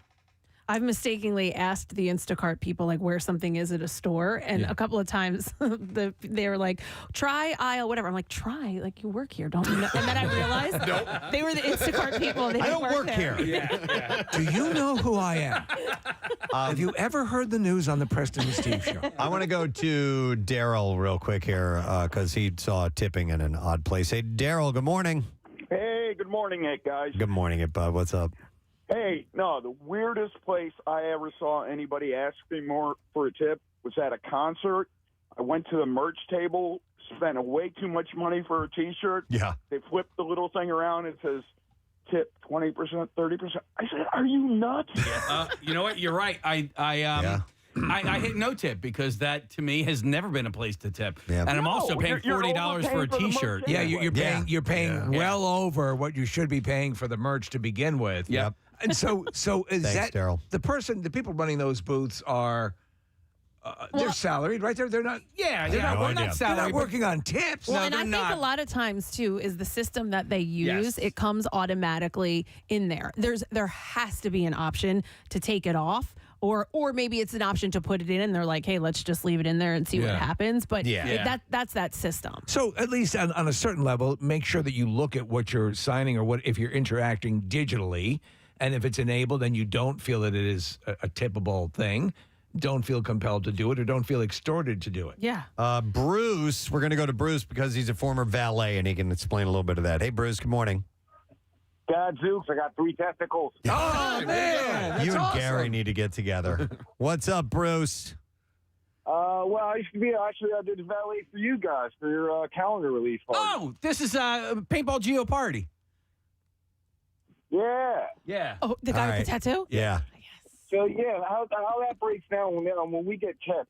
Some people will tip $5, $2, $3 every once in a while. You get got somebody who wants to show off and they'll tip us 20. But at the end of the night, we all put it together and we split the pot evenly. Okay. All right. And is that the norm, Bruce? What's that? Is that the norm with valets? Do you believe that they all pull the tips? Yeah, that's pretty much the norm. There are every once in a while, like when you get like a $20 tip, you'll find some douchebag that'll pocket that $20 and not tell anybody. Yeah, I mean that happens. They're out there. That's few and far between. But yeah, at the end of the night, we all wind up splitting it. Well, it's funny because that conundrum of the guy who's taking the car away is working just as much as the guy who's bringing the car back. Yep. And I'm like, some guys are hustling more than others, though, too. So Right. Thanks, Bruce. Good to hear from you, man. Yeah, good to hear from you guys, man. Take it easy. Take care. We'll see you. This is interesting. This is a person who wrote this article said, anything paid to the digital interface, this is when they flip that thing around, says, tip 10, 20, 30, whatever percent, goes directly to the company's account. And it is up to the company and any contract they have in a place that would determine how much of that money, if any at all, gets shared with the server or the employee. So there's quite possibly, and it is not without precedent, that companies could be pocketing that money and not passing it down. So maybe if you do feel compelled to tip, in a situation, do it in cash. I usually do. I'll tell you what is a brilliant thing to do. Oh man, what is the name of this place? Capanos or something. It's a sandwich joint in Lou Turk's in Royersford. It is not Lou Turk's, but they have the tip option on the little pay kiosk thing. Right. And when you tip, everybody goes woo like that, nice. or they all hey thank you. They clap. I'm like, that's just smart. Yeah, that's just flat out smart because sometimes. It's kind of nice to get that little reaction. Yeah. Do you get booed if you don't appreciate it. Boo. You suck. You ugly looking No, you just hear the guy working on the fryer go like that. All right. Do you ever, in New Jersey, tip the gas attendant? I don't. I've asked them before, and they said don't tip, and so I've done that in the past, so I don't tip them. I know that they'll probably accept it, but I can't remember. I think I broke protocol the last time I got gas in Jersey and pumped my own at a Wawa. And I did it. Do that? Yeah. They'll come sometimes they'll come running out. Hey! If you start doing it yourself, yeah. Because I've forgotten, a couple times. You just pull up. If they're not out there, you just, I'm not really thinking. And they came like running over. I was like, oh. Let me go to one last call. We got to take a break in a moment. I'm going to go to Michelle. Hey, Michelle. Hey, guys. How you doing? Great. What's up, Michelle? I just wanted to talk to you about tipping. I was a waitress there 15 years, and if it wasn't for the tips, I wouldn't be where I'm at right now. Retired. Wow. Nice. Okay. And Kathy, I got to weigh in last week. I tried getting in. You're right on with the splitting the check. You always get stuck putting more tip. We don't go out with people anymore because of that reason. All right. We were just out Sunday, first time in weeks bowling. I tipped 30% at the bar, and we just had some appetizers. But here's what I'm getting at. We went to Tahiti for a 10-year anniversary many moons ago, and I didn't realize that the French get insulted when you tip them. Yes. So I was tipping a pretty French girl at breakfast, which all she gave me was coffee, and we got our own food, and she got so insulted. I said, it's no big deal. Just go buy yourself a new pair of shoes. Aww. Because the ones you're wearing look horrible. Yeah, you look like a Maybe that's why she was insulted. Because your footwear is disgusting. After the fact, but I didn't know. But the Polynesian people, oh my God, they love me because I was tipping them for like who did boat in, boat out. Every time we jumped on a boat, I was tipping the boat guy. Boat in and boat out. Boat in, boat out. Yeah. I'm gonna go on vacation with you. That big guy. Tahiti with Michelle is probably fun. You know what? The tipping, I was at a pizza place a couple weeks ago up in Easton. Yeah. They wanted a tip for wings that they just handed to me. I did tip the guy because I kind of know the owner there. But I was like, the one time I tipped, I didn't get ketchup, I didn't get napkins, I didn't realize so after I tipped, so next time I didn't tip. It's like, what the heck? And you just handed me this stuff. Well, as Preston was saying, where the United States is known as the most tip-tastic country in the world. Yeah. I know, it's ridiculous. But you know what, Casey? I love you.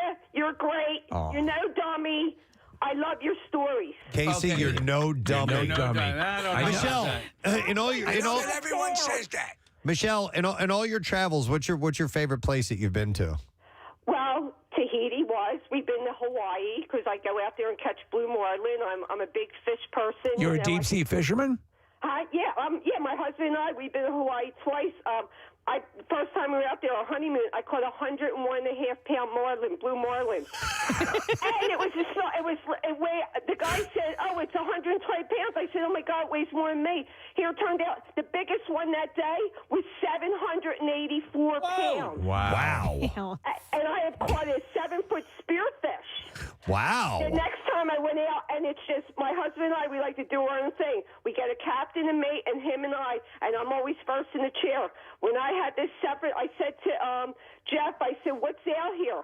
He says, oh, there's spearfish, but you know what? I hooked on the spearfish, and it was throwing me around, and I'm in a jacket tied in. Like you said, that guy fell into the water. Yeah. Was that tuna? Yeah. You're just stupid, first of all. Yeah, stupid. He's a dummy. Yeah, and then here, I said, you know what? I'm not proud. I know I can catch fish. Somebody better jump in the chair. Well, but I had the bill from that here in my basement. You have the bill from the spearfish. And another thing, my husband and I, what we would do, we would catch fish and give some to the fisher on top of tipping the mate and the captain. After the captain would drink all my beer and eat all the lunches I would bring. So this has become an Ernest Hemingway story off a tip conversation. Yeah, no kidding. Right, you know the old what? gal in the sea. You bring home my husband the one time the Mai, he froze in a little hotel refrigerator room, and that night we were sitting on our porch when we got home from Hawaii eating that on the grill. Wow. There you go. Yeah. Nice. That's the symmetry of life. Michelle, you're from Bucks County, right? Yeah, I live in Langhorne, right over by the one-lane bridge by St. Mary's Hospital. I am proud to have you There you go. as a co-Bucks goer. I love Michelle. It's a double from me. Yeah. All right. That's right. All right. Well, thanks, Michelle. We appreciate the story. You guys are great. You're so entertaining. I love it. Oh, you're awesome. We love you, pleasure, We've talked to Michelle a number of times. Thank you. Thank you. Bye. All right, bye-bye. And it's like a treat. Like we don't we're not expecting it, and there she and is. she pops up. Full of energy. I love those phone calls. She's got 9 stories, so we went from, What did she originally call marlin, for? sailfish. She's going out there, and she's strapped into the seat. Apparently, she's a tinier woman. Yeah, taking on. She doesn't think Casey's stupid. That's No, good. she doesn't think I'm a no dummy. dummy. No, but because she was a waitress and she was able to retire because of the tips. And she said they don't like tips in France, but they love it in Polynesia because she went to Tahiti. And then Jeff was the guy who ran the boat. Jeff. Oh, I thought Jeff was the husband. No. Jeff was the marlin. Yeah, and the captain drank all the beer and ate all her sandwiches, too. My name is Jeff. Yeah. And you caught me fair and square, so you can display me however you want. All right. Well, anyhow, the tipping thing is a lot of people seem to be having an issue with the asking for tips at non-traditional, what has, at least in the past, have been places where you don't expect to tip, and then you get this kind of digital reminder that they push into you and go, hey, you're going to tip me? Hey, do you tip your proctologist? Yes. Yeah, I do. but Keep it warm. don't let his hand touch mine when I'm handing him the money. Yes. I would like to give away some movie screening passes. We have this screening. It's 1 week from today. Knock at the Cabin, and this will be at the PFS East in Philadelphia. It's a 7 p.m. screening, and we will take 6 callers right now. First 6 callers, 215-263-WMMR. Let's see if you can get on board and be one of our callers. We'll set you up with that. We're going to take a break. Tay Ray is going to be standing by performing at Punchline, so we'll spend some time talking to him. Stay with us. Preston and Steve on 93.3 WMMR. 93.3 WMMR. Safe light replace. Oh. my God. The lovely kiss was That blown. was- If we could get it, I don't know if it's possible to get a split screen on that or not. And see, there's no play that real love there. That's all acting. No. They lie. Well, you know what? You can't sing those words without being moved. They're not only repaired, but replaced. Yes. As if the repair wasn't enough. You fixed me, and then you made me all new again. Right. Right? Right. And they'll I'll come, repair they'll- you. I will I never will come replace to where you. you are Yeah. if you're at your daughter's dance recital. That's right. Bradley Cooper added that they kind of fall in love in that scene in the film. It's that explosive moment that happens to them on a stage in front of thousands of people. And it would have been so weird if we were both on stools facing the audience. So that's why they did it that way. This is actually the first time that they rehearsed. They sang the Chicken Pot Pie song, Preston. Wait, do you want to do Safe Light Repair like that now? We're looking at the video where they're kind of heads leaning against each other. Oh, no. Oh, yes, we're going to get this now. Well, you got to come behind because you got to come behind me because you're taller. Like this? Yeah. We are getting this on camera, right? Yeah. Well, where's the camera at? Right here. Yeah. Can you count us off, Preston? 3, 2, 1. Safe light repair. Safe light replace. Dear God in heaven. Wow. How was that? Was that good? Thank you. I was convinced. Bravo! Thank you. Can I just... We are involved with other people. Yes. I have the deepest respect for Diane, and I know Casey. And I, loves Claire. her, yeah. And your cats. And my cat. More on the creepy side for me. You don't know what that song means to us. I know, I guess. Sounds a little jealous, does she not? I'm getting that. We have I think to look. you guys. I don't think you were harmonizing though. I think you were in unison on that. Our hearts were harmonized.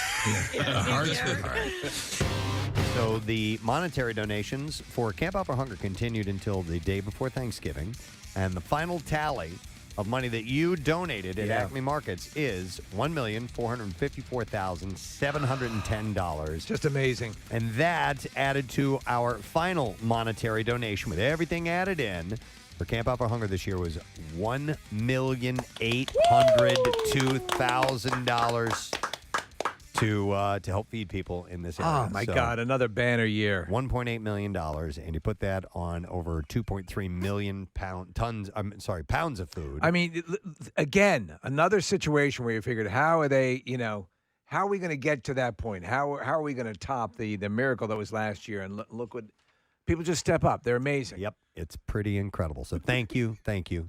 Before we get into our concert announcement and music news, Nick, what were you laughing so hard at right before that started? Or do we even want to know? You want to know. I just want to take a seat, Preston, and I got my little chair here. Oh, and I didn't do it again. Oh, there we go.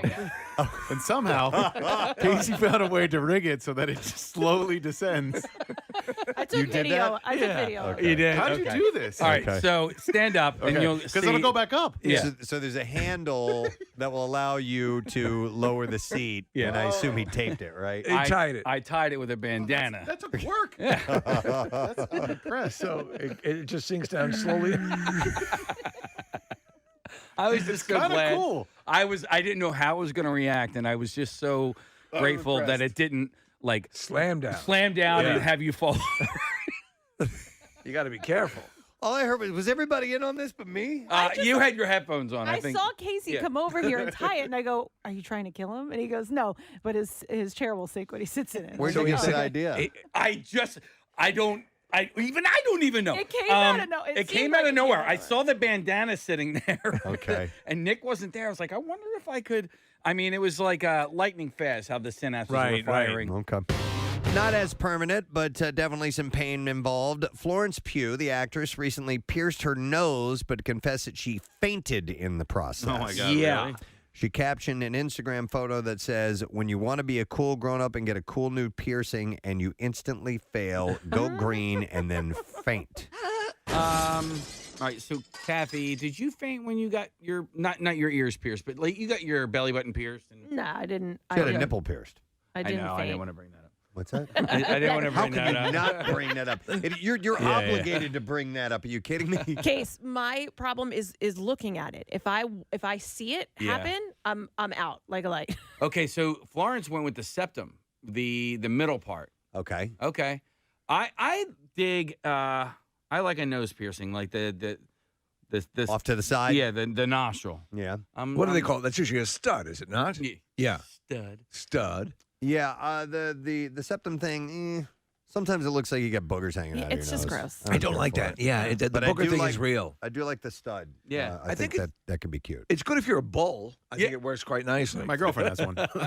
She has a Wait, the septum septum? piercing. Yeah. She does? I didn't know that. I never even noticed. Yep, she has it. She doesn't wear it all the time, and she removed it for several years, and then put it back in recently, and it never closed, which she was surprised by. Wow. It wasn't. Yeah. Yeah, but looks good on her. What does she wear?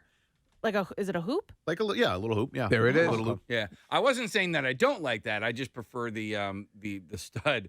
But so speaking of bull, Steve, when I was a kid, we had the shower curtain rings. Yes. I would take those off the shower curtain and put them in my nose like I was a bull.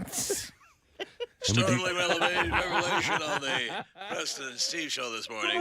Okay. Casey boy, producer, admitted he used shower rings to look like a bull. We go down to Jimmy Glashevsky outside of One Bala Plaza. Jim, what's going on out there? Crowd has already started to form, Tom. People want to get the exclusive on the interview. Okay. Can I go down for an interview? All right. So let me ask you this: Would you look in the mirror and make noises? Well, I don't know about the noises, but everything I did, dude. Did you make a face? I spent so much time in front of the bathroom mirror as a child. I used to pierce my own ears. I would I'd spend a lot of time making faces and Wow. I know.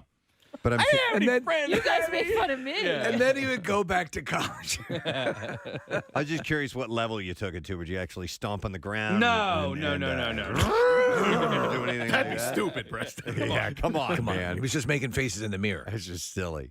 By the way, to make Casey feel better, if you've ever taken a shower ring and pretended to be a bull, text in and let us know. please about let us it. know. And if you have one now and you could do a picture, we'd love to see Yeah, it. that'd be great. Without a doubt, I am not the only one to ever do that. No, listen, I'm sure. I'm Without sure a I've doubt. done it, for Yeah. Christ's sake. Somewhere in America Yeah. has done it. There's probably a commune of people who do nothing but that.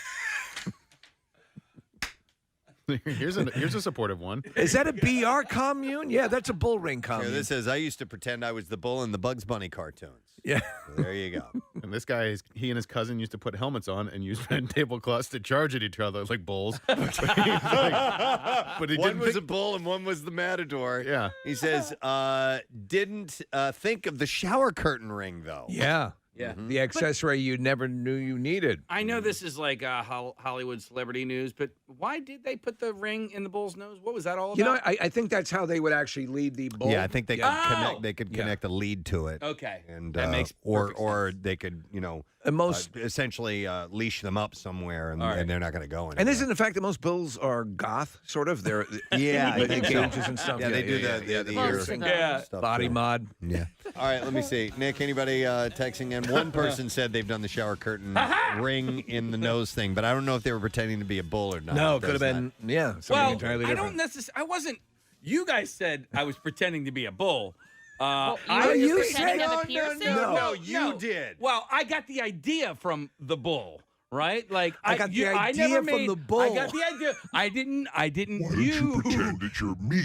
Let the court record show that Preston, you asked if I made noises like a bull, and I did not. I thought that was I after would like you to have audio intimated. from what we spoke about earlier, because you said I Yeah. would look in the mirror Yeah. and pretend to be a bull. All right, let's check it. We we have have a way of finding We out. have to check the tape. You We may do. be right. But Well, what did you do? I put a shower ring on my nose like an idiot. For what reason? I don't To look like a bull. To look like a bull, I guess. I don't know. That's what I think he said. All right. But we could be wrong. But I Maybe didn't we just pretend to assumed. be a bull. There's a difference. There's a difference between trying to look like a bull and pretending to be a bull. Yes. Pretending means you would adopt a lifestyle. And I would not do that. Right. Because, bulls are ornery creatures, man. I don't like the way they live. They're ornery creatures, man. Yeah, that was my Lebowski right there. I thought you were doing like you almost sounded like Austin Powers. No, that was more Lebowski than anything. They're else. ornery creatures, man. I'm a Brahma bull, baby. Kathy, I'm trying to reel this back. You are? Yeah, I'm trying. You started it. Jesus. Holy moly. Okay. All right. I'm going to move on to another story. Okay. We'll wait and find out that we'll find the tape. Don't here. worry, we'll go back to this. Mhm. Yeah. I have a feeling it may run through the entire show this morning. We have a clip of you from earlier. Okay, on the show, all right. So we'll see. Let's see what this is. This was Casey. Let's see if he says he would pretend to be a bull or not. Here we go. So speaking of bull, Steve, when I was a kid, we had the shower curtain rings. Yes. I would take those off the shower curtain and put them in my nose like I was a bull. Uh-huh. Okay. Like I was a bull. I didn't For the say very first time. I think there's a difference between pretending to be a bull and Adopting the lifestyle. I didn't go. One could say that there's a point at which they sort of Venn diagram a little bit. So if you put on clown makeup, Right. like a full clown makeup, the wig and everything, And I didn't do the voice and all that stuff. you're not pretending to be I'm a just clown. at that dressed like point. a clown. Okay, so you were Yeah. dressed like a bull. Yeah. You were just dressed like a bull. That's it. Where are you going out looking like a bull? Where are you going to tonight looking like a bull? Casey, you've been vindicated. Congratulations. Amber has an interesting tradition. I'm going to go to her. Amber, good morning. Hey, good morning, guys. Hey, what's up, Amber? Not much. I just the Christmas trees. The prices have been so crazy the last 10 years or so. Yeah. We kind of started a new tradition in our family.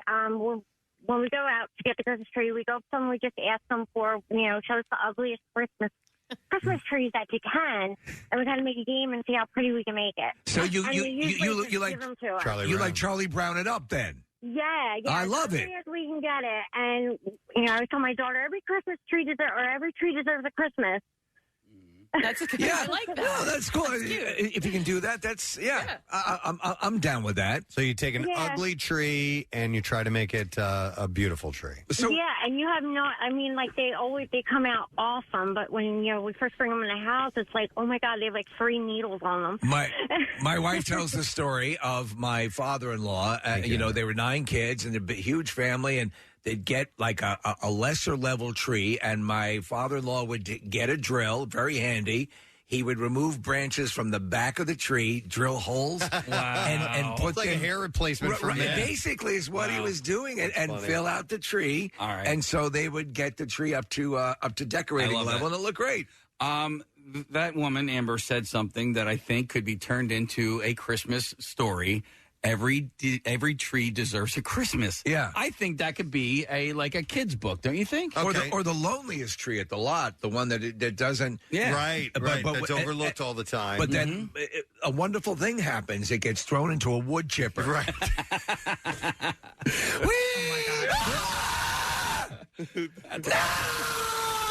It's like a turn.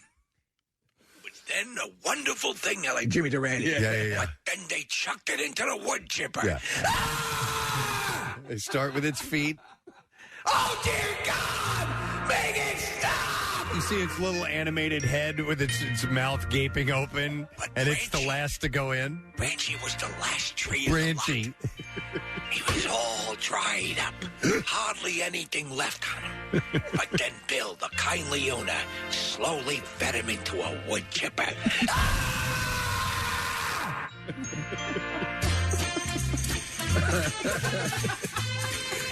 If someone has the animation capabilities to turn that last little segment into a animated short, I would greatly appreciate that, because I don't know about you guys, but I had a vision in my head of what that looked like. Branchy.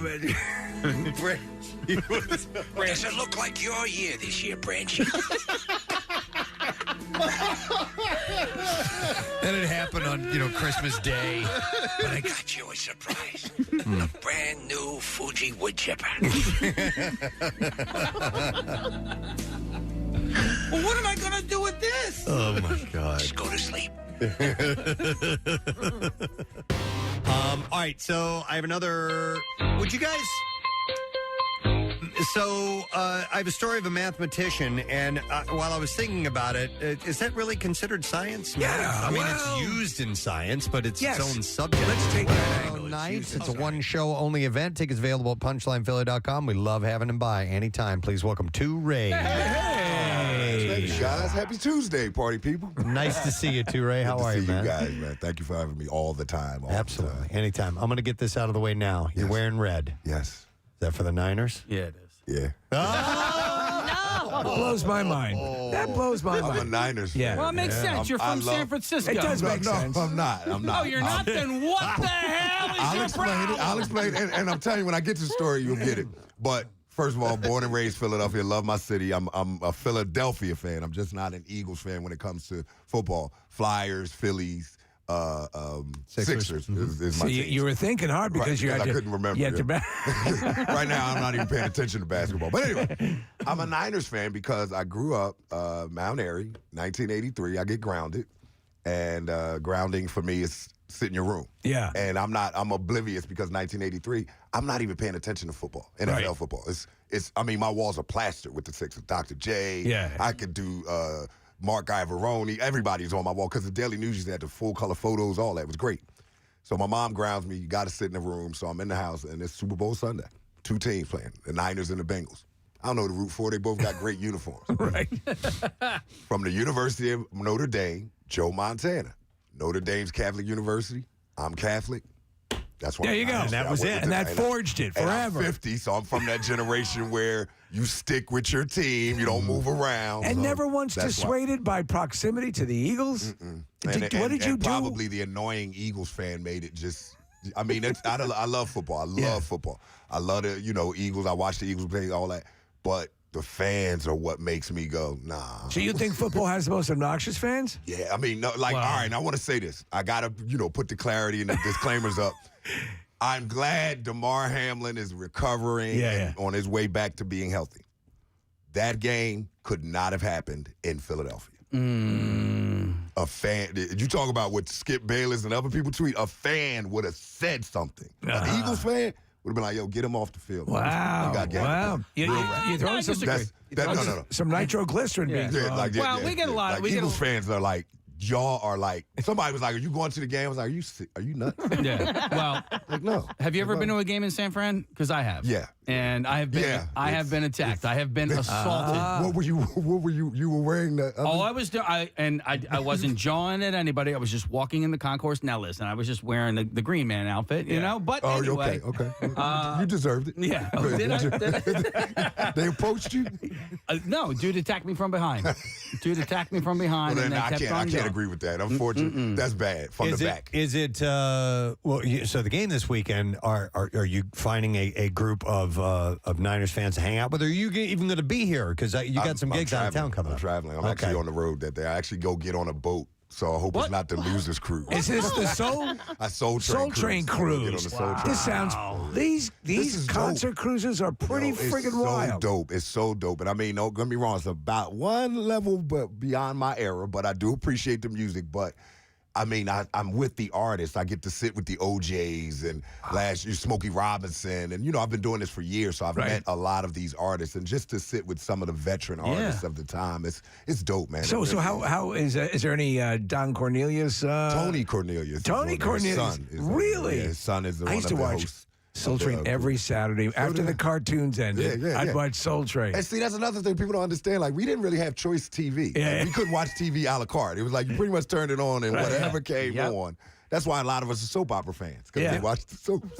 Was it in Living Color that they had Don Ridiculous? Was that the Don Cornelius? Yes. I mean, his story is crazy. Don Cornelius? Yes, what's his story? Do you know? I mean, basically working in the music industry and trying to put a music dance television show, a black music dance television show on TV. Yeah. His chief competition was American Bandstand. Right. Like he literally, he did the thing where he basically shamed Coke into sponsoring them. Like, y'all don't have a black.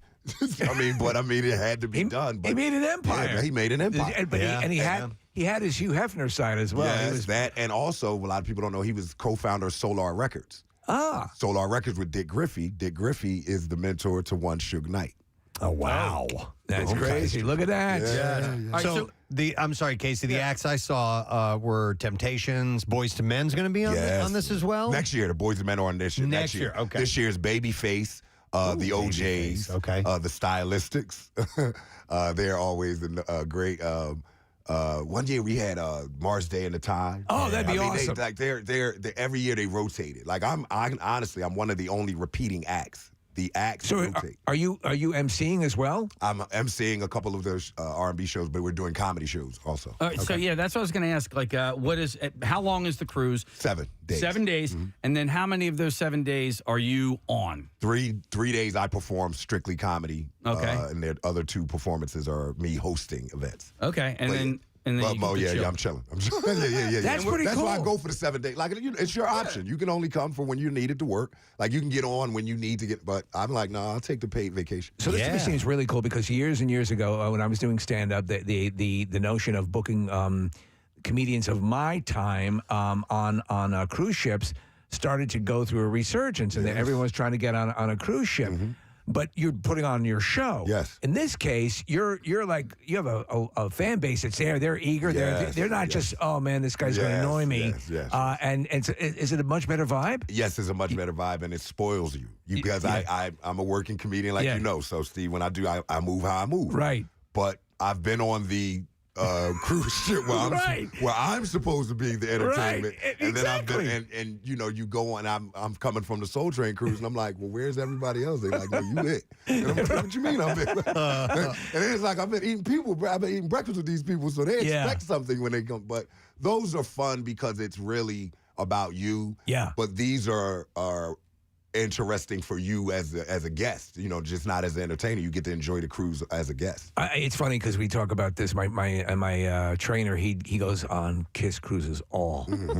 I mean, they have so many things. They have rodeo cruises and country cruises and the 70s shows cruise. It's crazy. I'm trying to think like Preston, would you have ever done a Rush cruise? He's a big Rush fan because he's not a cruise fan. I don't really like cruises. I can see why, P. There's too many people. Yeah, too many people. But I don't know. You gotta eat with them. Maybe you gotta eat with them, and you get stuck with people. I'm telling you, bro. Stuck with people. That morning breakfast with the you were so funny last night. And it's like, lady. It's the same people. Like, why can't they switch it up? Same people. But on those shows, those show cruises, because my sister, my stepsister and her husband, they do the Kiss cruises. They do all kinds of the rock cruises, and they end up hanging out with the artists. I have my necessities. So one year they put me on the cruise, and I got on. What it is I didn't get on at the beginning of the cruise, so I got a cabin with no balcony. I normally have a balcony, right? So I didn't have a balcony, so I needed somewhere to go expound my horizons, so to speak. And so this year that I'm on the Soul Train cruise, I'm like, I wonder if I can go. Where can I go? This was the year I was on the cruise with the Stone City Band, who's Rick James's band. Rick James, of course, wasn't there, but the band was. So I go up to the Lido deck, and as soon as the doors open, it's like, oh, okay, I'm good. I can hang out with them. And it's great. My lady who goes with me she's a spotter. She'll see them. Like the year we were on with Stephanie Mills, I didn't know Stephanie Mills was miniature. She's really very tiny, yeah. And my lady seen her, and I was like, that little girl's not Stephanie Mills. She's like, babe, I'm telling you, that's Stephanie Mills. So Gerald Levert Eddie Levert, his father, was getting on the bus, and all the artists moved together. So it's like a lot of times I'll be on the bus, and they don't know who I am until I perform. So I got to hang out with like Jerry Johnson from The Time, and people like that. They'll come to my performances, which that's pretty great. Cool. Like when you look up and you're performing and you see the band and the OJs in the back watching you perform, it's a wonderful thing, man. Yeah, so I think that's again. I'm intrigued by the idea. I'm just trying to. I'm just waiting for the one that comes across my bow. The one you should go to are you should go to themes. Like if they had a Rush cruise, you should go check it out. There's a Tom Joyner cruise who's run by Tom. Yeah. That's the crazy one. That's the one, like, if you go to that and if you've never been to a cruise, don't make that your first cruise. No. It spoils you. It really does. Like, the opening concert the year I went one year was like LL Cool J, and that was like before the boat left. Wow. So some cruises spoil you, but the theme cruises, they provide the constant entertainment that if you're a fan of that entertainment, you'll get that. And the cruise stuff, food, whatever. Yeah. Where's the destination on this one? I don't even. You don't even know? That's what I was wondering. I don't care, bro. Yeah. Like, I get on, I get my money, I get off. I look at it like I'm not getting off till it comes back to Fort Lauderdale. So wherever it pulls up to, I'll check it out. I wanted to ask you about, and in the notes, this upcoming documentary series about the Laugh House, right? Which and so we talked about this before. Yeah. We had comedy clubs. You know, we remember years back there was no comedy had died out in Philly. But people like David Brenner and stuff, you know, they'd perform in the area. So how important was the Laugh House for comedians of that time? It was the most important club in the city for a long time. It was the only club. I will always say the Laugh House was the only club where you could walk in off the pavement and get a shot. Right. Most clubs, you got to go through something. You got to go through a calling order or a pecking call. You know, and I get it. I've gone through it. I remember but the Laugh hearing House about it. Yeah, was one of the only places where you could sign up for open mic or somebody could refer you and you could get on and it would progress from there. You know, Kevin was introduced to me at the Laugh House. Like, Kevin Hart. Right. I used to do Thursday nights at the Laugh House, and a friend in common, Buck Wild, comedian, said, you got to see this young kid. You know, I said, send him down to my Thursday. And that's, you know, that's how a lot of cats start. You know, you get an opportunity. Who else came through that? Oh, my God. You know, and I hate to be color with it, but it is what it is. Any black comedian in the last 10 years came through the Laugh House. Wow. You know, Kevin Hart was his origin was at the Laugh House. A lot of comedians passed through and worked there. Mike Blackson was another comedian that got better at the Laugh House. Myself.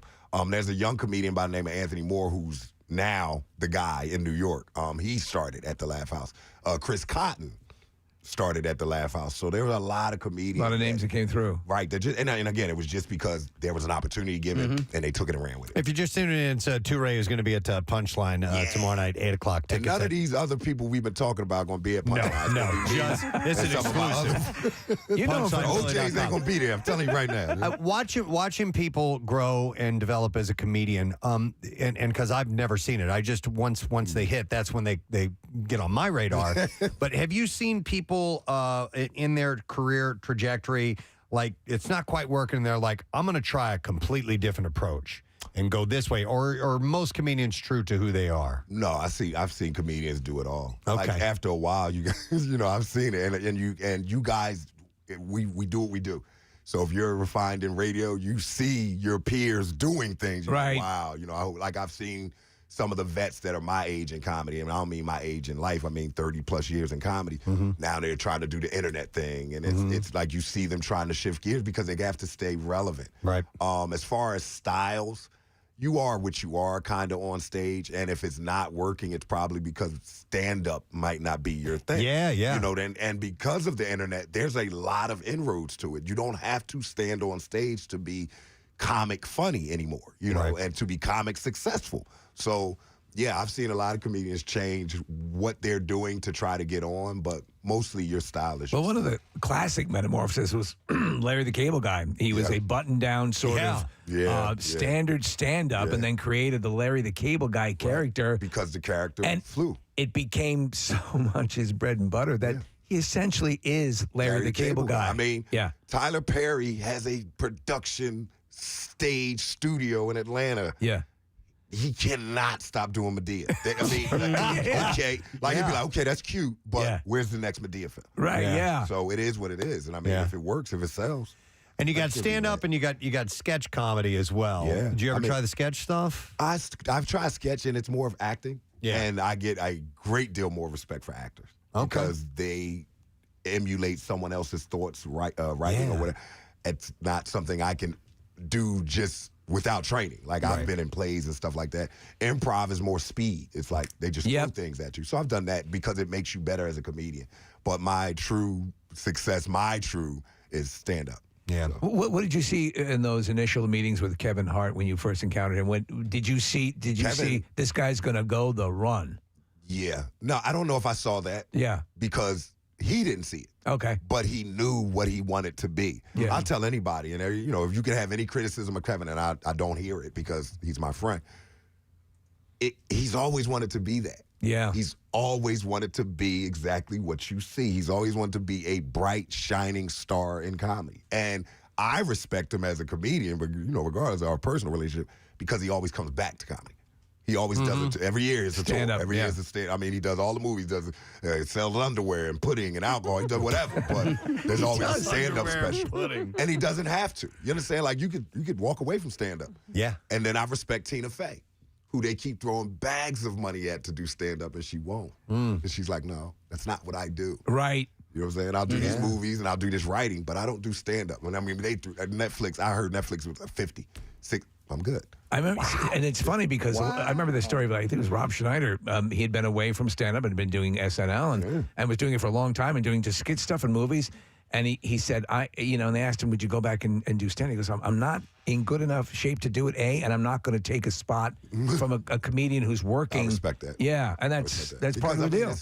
Dude, like that, stand-up, there is no wall. There is no protection. It's me and you.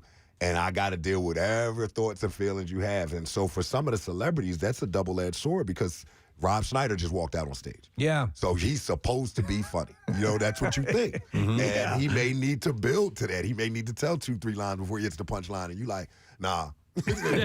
Yeah. Like, so, yeah. Stand-up is my thing, though. What's it like doing a show in Philly when they're making a Super Bowl run and the crowd knows that you are local and you are not into the team? That's, you know, it's so funny. It's so funny because I posted on Facebook, I'm going to do Preston and Steve this morning, tune in. And somebody's like, yo, they're going to want to talk to you about the Eagles. And I was like, I'm not stupid. I'm not going to jeopardize my money. But I was like, and that's what kills me with a fan. I'm a big fan. I love football. As I say, I ain't missed a snap. But I don't get paid to be a football fan. I get paid to be a comedian. So I'm not walking out on stage with a Niners jersey on or any of that. And most people who support me already know that they know I'm a Niners fan. Maybe go with it's your Valentine's Day outfit. Oh, well, this is going to turn to black. when in doubt, go black. It's going to be a black hoodie, some J's. We good. Two Rage, you know this is only the second time they've ever played in the playoffs? I just had to look that up this morning. Yeah. I did not know that. 1996, they played in the wild card game in Candlestick. It was the last playoff game at Candlestick, and Eagles lost 14-0. I knew that. But yeah, not a rich. I did not know that. Not a rich playoff we don't history. play. But Purdy and Hurts have a history. Yeah. Now that I didn't know. I was like, yo, they lit it up. Did you see They that? did. I did. Hurts won 42. Well, Oklahoma beat Iowa State 42-41. But listen, man, that's what I love football, man. I'm sorry, you know, and it is great. And the Purdy story is fascinating. I appreciate Mr. Irrelevant, right? And the only thing I knew, and not to say I knew we were going to be okay when he went in, and they do this close up on his eyes, and his eyes were normal. He wasn't like. He was just like, all right, hike the ball. I was like, all right, we're going to be all right. Because, I mean, at the end of the day, our team wasn't built on our quarterback. Like, we had Jimmy G before that. So if we could just do what Jimmy G did, we'd be okay. But I do enjoy the fact that this game is going to do wonders for the spirit of the city. The city's better when the Eagles are winning. I will give you that. I mean, the parade. Yeah, the guy robbed me the other day and didn't kill me. He said, hey man, the Eagles going their way, right? Give That's me your wonderful. Give me your Yeah. Give me your wallet. I said, you right. See, it's better. already It's better with the Eagles. So, and that's also why I'm leaving town Sunday. Have you? Let me ask you. In this very rabid town, have you? Has it your avid love of the 49ers? Has that caused any irreparable rifts with friends of yours? Not irreparable. Yeah. Because all my friends know I've been a Niners fan forever. Since you didn't just I was whip it 8 on. years old. It's weird. I mean, because you're not a Cowboys fan, you're not a Giants fan, you're not a Commanders fan. I can't stand the Cowboys. Yeah, nobody. The Giants. I mean, and I haven't. Of course, if you have any, this is another thing. You have any discussions now? It's like you're trying to say something about the Eagles. It's like no, I was saying this the other day. Like the Giants is really bad, yo. Yeah. Against you guys, like they scared of the Eagles. I'm like, watch them play. Like they're scared of them. Like, oh no, you're just trying to say no. I'm saying the Giants are scared of the Eagles. So no, I'm not a Cowboys fan because of the rivalry. We always saw them in the playoffs. They took Deion from us and won us. Yeah, I hate the Cowboys. So I made plenty of money on Sunday. Like I called Cowboys fans Sunday morning and upped my bets. Like, yo, I want to bet a little more money. So they just stupid enough to do it. You don't do fantasy teams, do you? I do. You do? My fantasy team sucked this year. Oh, me too. And it wasn't that I had bad players. It was just that every week I was up against somebody that had a world record-breaking game. Like somebody had who's the kid, McKinnon. The week he had 4 touchdowns. I'm like, yeah. How am I playing him this He's a week? third string running back. Right? Like, so, yeah. But I had Mahomes. Yeah. I had Kittle. I had the Niners D. Yep. There you go. Didn't How did even you make the not playoffs. win? So, Oh, yeah. my God. I play fantasy, though. Like I said, I'm a football fan. I would say to spectate and enjoy, my favorite sport is football. Basketball, of course, something I used to play. I'm a little more versed in that. But to spectate and enjoy football is the competition. All right, with fantasy versus the real thing, if you have a season where your team you root for does well and your fantasy team just absolutely tank, is that still a pretty good year? Or I don't go bet against my team. Like I bet when I, on FanDuel or whatever, I don't bet against my team. Like I don't bet for them to lose so I can win money. Right. Or fantasy, I don't bet for my team to lose. Like if the Niners are playing somebody, I had the Niners D and they played Kansas City, I benched them. I go ahead. They probably gonna light us up. It just occurs to me, you're so geographically friendly to the Eagles. Mm-hmm. And you're such a football fan. If you were to change allegiances, the accessibility could be there for you. The internet makes the world very small. All right. So when the Eagles win on Sunday, do you root for them in the Super Bowl? Depends on how people talk to me online. All right, let me tell you the story right quick. The year the Niners went to the Super Bowl, my mom's an Eagles fan, right? But she's just become a football fan. She became an Eagles fan when they won the Super Bowl. Not like that, not a bandwagon, but she just didn't understand football. Yeah. My dad, they've been married 30 years. He couldn't explain it to her. And I said, let me try. I said, Mom, it's like checkers. I'm trying to get over there. Yeah. And I got 4 chances to get over there before you got to give me the ball back. And she was like, oh. My dad looked like, oh my God, I've been trying to explain this to you. You have to use what they already know. You can't. I'm trying to get over there. Like the point of football is to move, and she didn't understand. So anyway, the year the Niners go to Super Bowl and lose, we were up, we were winning. So my Facebook page became the equivalent of, and as you guys know, we from the city, come outside. That was my Facebook page. Like, come outside. So I watched the Super Bowl at my friend's house. I'm driving home. I called my mom. My mom said, "Oh, baby, what happened? Your team was winning and then they lost." I said, "Well, yeah, that's what happened. They was winning and then we lost." And I said, "Mom, my Facebook page is the equivalent of come outside." She was like, "Well, I guess you better go outside." So with me, I don't mind the ridicule. It is what it is. As long as we keep it on a certain level, I'm good with it. We ain't gotta be disrespectful, but I take the ridicule. I take the crap talking. But if we lose. Y'all might want to shut y'all internet down. Well, the good thing is if we win, I'll be on a cruise, so you won't have to hear it. I won't have internet based. So, but I just look forward to a good game. And the best thing I want is that here's teams that's going to play. Like I'm telling you, I posted, I was like, I hope the Giants don't win their playoff game because that's going to give the Eagles a bye week. Yeah. It really was. I was like, Minnesota would have played y'all tougher. Giants, they knew they was going to lay down. So somebody was like, listen, we're going to come at least play you guys. Like, you guys, they play. Like, the Giants is like, hey, thanks for coming out. We appreciate y'all. And I mean, you know what I'm talking about. I'm not just being... The play where in the first game y'all played the Giants, where Hurts goes up the sideline deep to Brown, and he's got a corner on him and a safety over the top.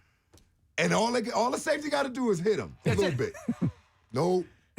Let him run by for an 80-yard touchdown. I'm like, that's fear. Yeah, that's fear. Yeah. So, yeah. It's true. Yeah, but I'm looking forward to a good game. All right. Well, we're looking forward to having you back in Philly tonight, Punchline. Yeah, for promotional tomorrow night. purposes. I'm sorry. Tomorrow night at Punchline. Go Eagles. Yeah. PunchlinePhilly.com is how you get the tickets. For promotional purposes. For promotional purposes. If you guys want to enjoy some Laughter Wednesday before we get into these game theatrics, I'll be at Punchline Philly with some fabulous, fabulous comedians. It's a Tay Ray and Friends comedy series. I basically, Punchline lets me bring about 5-6 of my favorites. That's great. So you're running the night. Yeah. I'm going to do my thing. Terrific. Yeah. You got somebody named Lumpets on the... Lump. Life's ugly money problem. That's an acronym. Yeah, he's broke.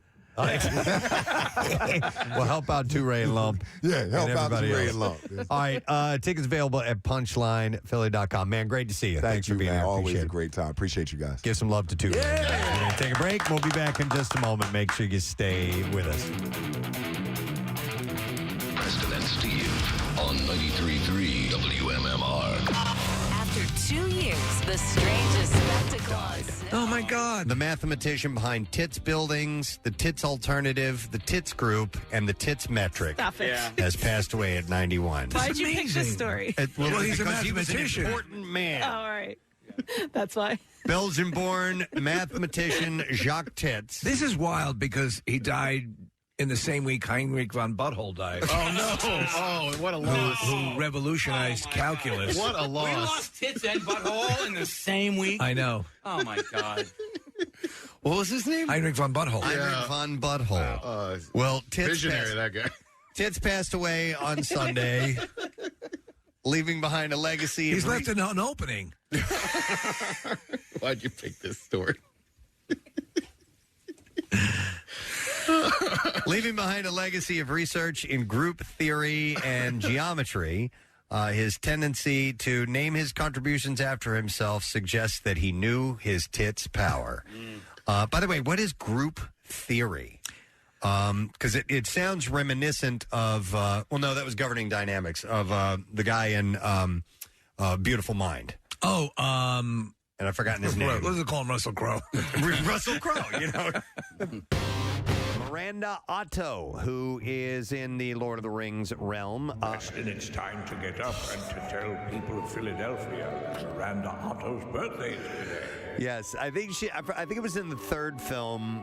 She plays a princess who disguises herself as a. So she can fight. Yes, as a soldier. Is she not the daughter of the king as well? I believe that is why she had to hide herself. Because I have to see that movie again. You do. They did really good. How with did you. I come out? You came out Was wonderful. I good and heroic? Of course you were. Good. You were eventually you were Gandalf the Grey, and then you became Gandalf the White, and then Gandalf the Retired. Everybody's and finally Gandalf the Mobility Scooter. She is 54 today. What? Okay. Just looking at a picture of her, I know her. Yeah, you know I her. love her. You know her, Casey? Yeah, personally. She used to clean my house. What the hell is happening? I don't know. He's riffing. He's going. I'm not riffing. She really used to clean your house? Yeah. Damn. That's pretty awesome. That's pretty wild, man. You'd think she'd have some money from Lord of the Rings. Well, no. I mean, she used to. Now, Right. she's, She's fallen on hard times. Meteoric rise. Word has it that she gives handies for fivers. It was tenor for me. I wish She's very popular in the Shire. Well, the conversion from pounds to dollars. Okay. Miranda Otto is 54, and she gives handies for $5. Oh, man. Yep. Kristen Ritter has a birthday today. It's a big one for her. She's 40 years old, so a milestone birthday for her. When we laugh at stuff like that exchange has just occurred, is a good portion of that laugh the knowledge that we're in the Broadcasting Hall of Fame? Oh, yeah. That's the level that got us into the Hall of Fame. It is. This gentleman is announcing his retirement. Yes. And we were all just jumping in going, oh, my God, I can't believe it. You know, and it went on and on and on. It felt like a tectonic shift. It did. And but the news is being broken now, and we're going to ease into whatever emotions we may have with this gentleman hanging up. It's like that joke where they say, when the guy says, your mother died. You can't just tell me the news like that. You got to tell me, your mother was on the roof. And, Right, yeah. He's into you this have to a little parse bit. it out a bit. So he's easing into it, and we're sad to hear the news, but looking forward to seeing him for at least the next year. Yes. So let's get him on now. Ladies and gentlemen, over 40 years he's been at this. Please welcome Jim Gardner from the on the show. Good morning, Jim. Good morning, guys. Hey, well, you know what? Listen, I'm gonna start with saying congratulations to you because retirement is something that I think should be celebrated. When somebody is ready to go ahead and put the career to rest, it's obviously people are not going to be happy about the fact that you're leaving, but still, it should be. I think it should be celebrated. You know. Well, yes, I absolutely agree, and yeah, I mean, I'm looking forward to a different life experience, but I've got another year or another 14 months at Channel 6, and I look forward to every day. So it's a bit of a strange experience because there was, a lot of talk yesterday and a lot of emotions yesterday. But meanwhile, I've got another year and Right. Yeah. on the 6 o'clock news. So, what is it that we're really talking about? Is that by design to let us, your viewers, down in an easy way, or is this for yourself? No, yes, it's a way,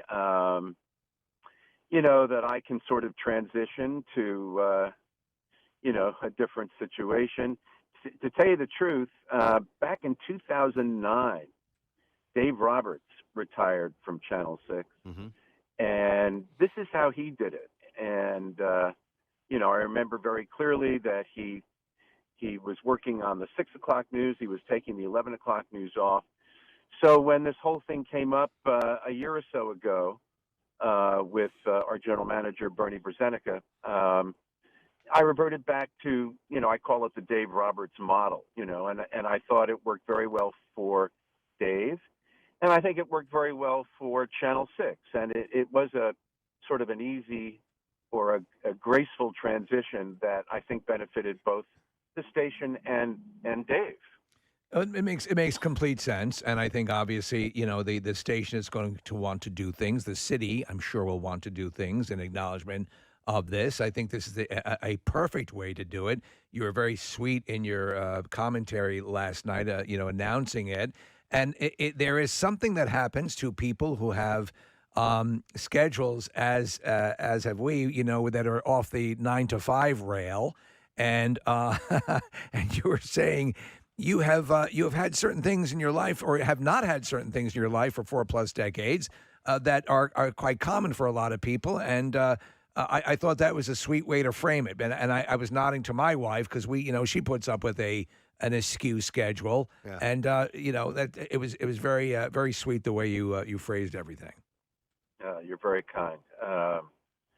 Yeah, I mean, I look forward to that. I'm not complaining that I haven't had it for 47 years, but it is an opportunity for me to experience a more normal rhythm, a more normal rhythm of life, and to be able to linger over dinner with my wife, would be something I haven't really experienced in my lifetime. And it's something I look forward to. Jim, can I ask how you approached your team members, your 11 o'clock team members, Cecily and Deuces and the like, and did you call everybody together, or did you do an individual meeting with each? I didn't, although they've known about it for some time. Okay. We've had conversation about that, so it was no surprise to them. Okay. But I sent a memo to the staff yesterday, shortly before the station announced that there would be this pullback and a year from now a retirement. I wanted to be the one to just let the staff know that this was happening. Not that I felt that it was such a big deal that I was leaving, but there was going to be a substantial change, and I thought that it was appropriate for everybody to hear it from me. And so I wrote this memo, and shortly thereafter, the station made the announcement.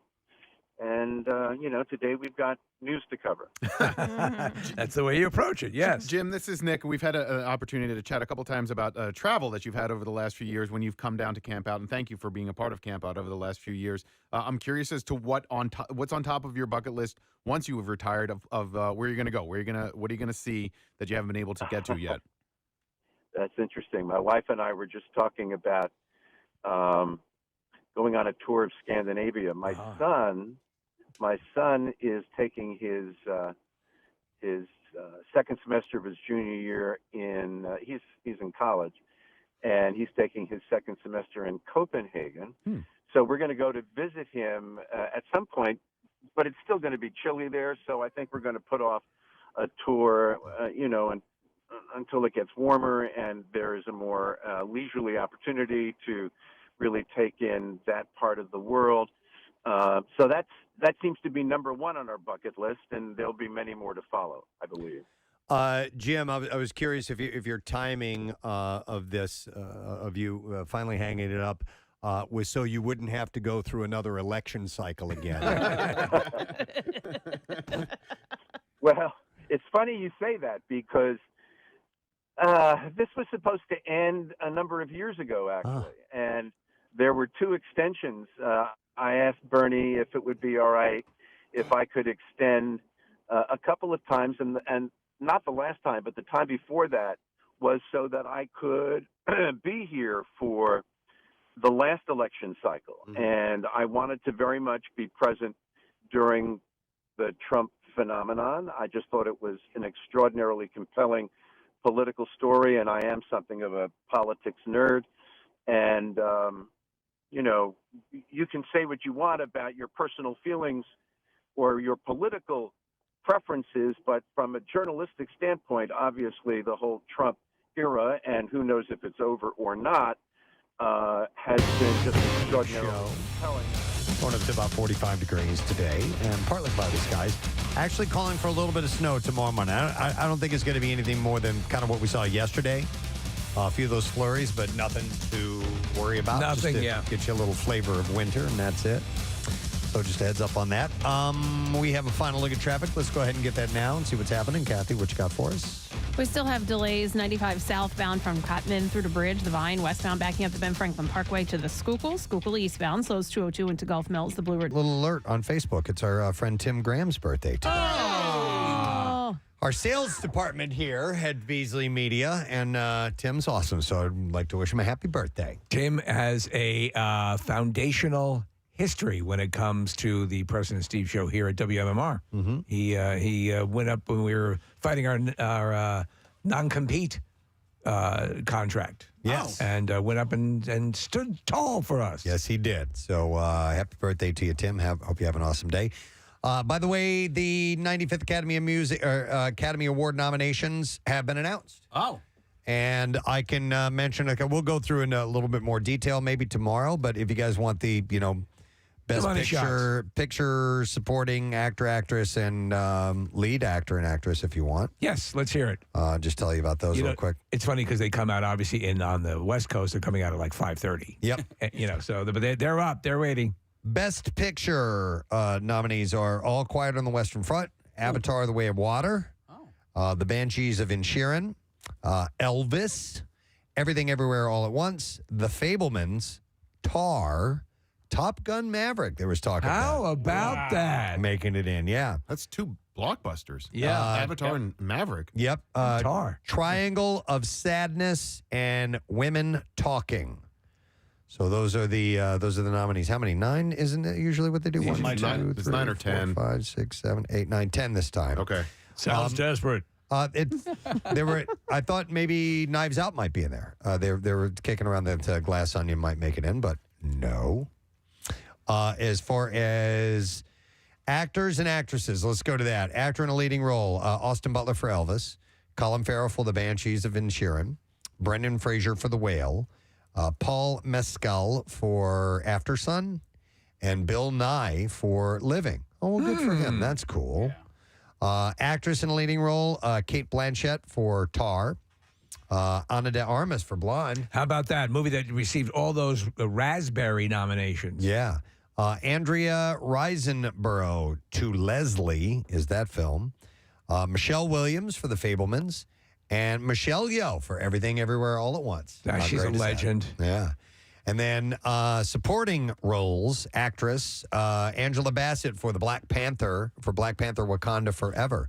So that's the first that's the first Academy Award nomination for the Marvel Universe. Right. Which is pretty wild. Outside of technical. Yeah, that's what I mean for an individual, for someone in an acting role. Hong Chow for The Whale. Carrie Condon for supporting actress in The Banshees of Inisherin. Jamie Lee Curtis for Everything Everywhere All at Once. That's awesome. And Stephanie Sue, I guess is how you say her last name, HSU for Everything Everywhere All at Once. So that's 2 in the same category. Yeah, I would have the same film. Yeah. Okay. So that's it's Everything, Everywhere, All at Once. That was the darling of the Golden Globes, was it? Yeah. And then finally, actor in supporting role, Brendan Gleeson for The Banshees of Inisherin, Brian Tyree Henry for Causeway, Judd Hirsch for The Fabelmans, Barry Keoghan, I guess is how you say his name, for The Banshees of Inisherin. So there's 2 in that category as well. And then Ke Kwan for Everything Everywhere All at Once. Awesome. Dude's nominated for an Oscar. Comes back. That's And amazing. scores hugely. That's phenomenal. I've not seen the movie yet, and I hear it's it can be difficult because of its the nature of its multiverse and kind of confusing. But I want to see that movie. I saw it. It's really good. It could probably drop about 20 minutes, and still be great. But it has so much going on, and it's a brilliant way of doing the multiverse stuff. And then the last thing I'll do is director Martin McDonough for The Banshees of Inisherin, Daniel Scheinert and Daniel Kwan for Everything Everywhere All at Once, Steven Spielberg for The Fabelmans, Todd Field with Tar, and Ruben Östlund for Triangle of Sadness. You know what I didn't realize is that the Fabelmans, I was reading an article yesterday about this, and I knew it was basically the story of Steven Spielberg and his mom. But what I didn't realize is that part of the picture focuses in on, which is apparently true, that his mom was having an affair with her husband's, Steven Spielberg's father, his best friend. And Really? that's what broke up the family, and that's depicted in the movie. Yeah, I knew that there was a divorce that really affected Steven big time, but I didn't know that about the best friend and everything. Wow. Interesting. All right. So the Academy Award nominations, they're in.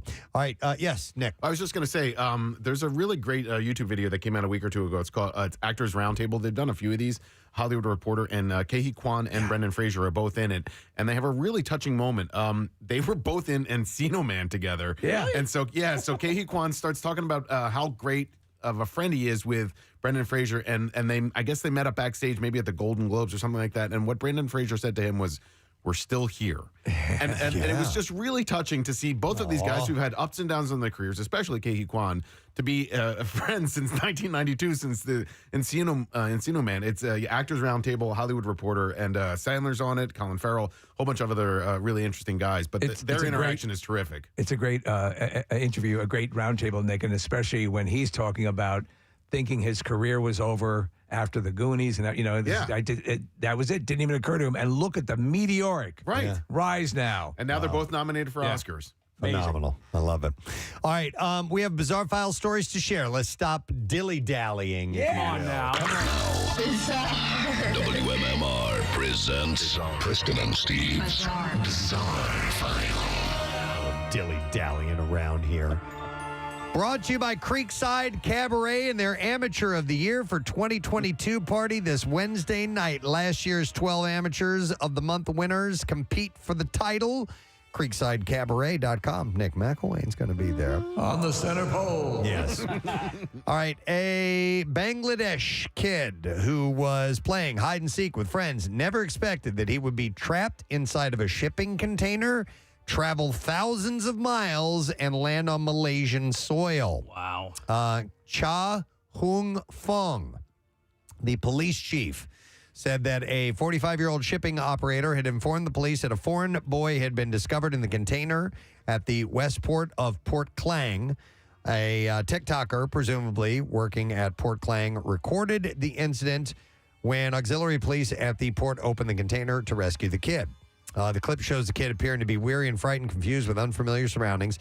In another video posted on Facebook, medical officers are seen attending to the boy and putting him on a stretcher. Later, he was sent to the hospital for further medical examination. Did they say it was in the shipping container with him? What's that now? Was there stuff in the shipping container with him? They didn't say anything about that in this. Yeah, according to the boy, he had entered the container while playing with some friends and ended up getting locked inside unintentionally. The boy then fell asleep, unaware that he was on board a ship departing from the port, and he was on the ship, the MV Integra, that had departed from Chittagong on the 12th of January and arrived at Klang's Westport on January 17th.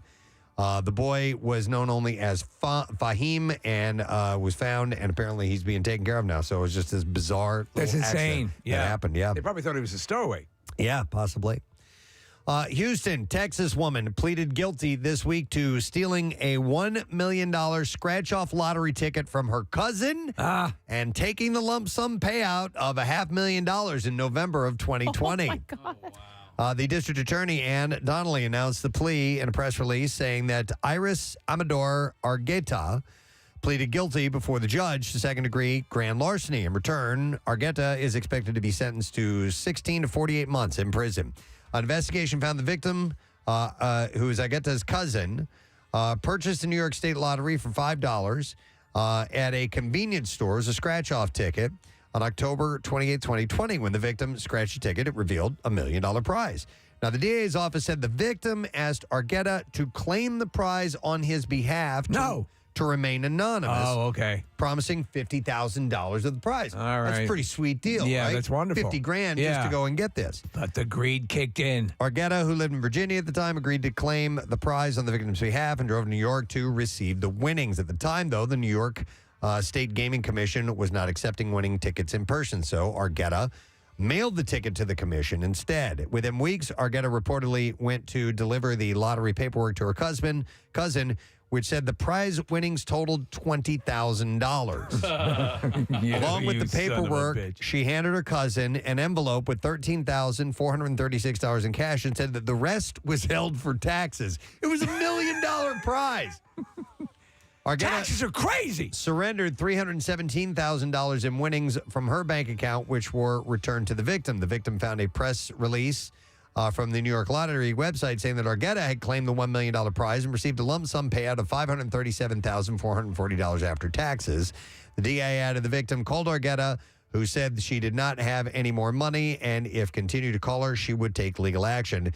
So in May of last year, Argueta forfeited $317,000 in winnings from her bank account, which were returned to the victim. But she tried to get away. People go crazy. With snagging it all. Wow.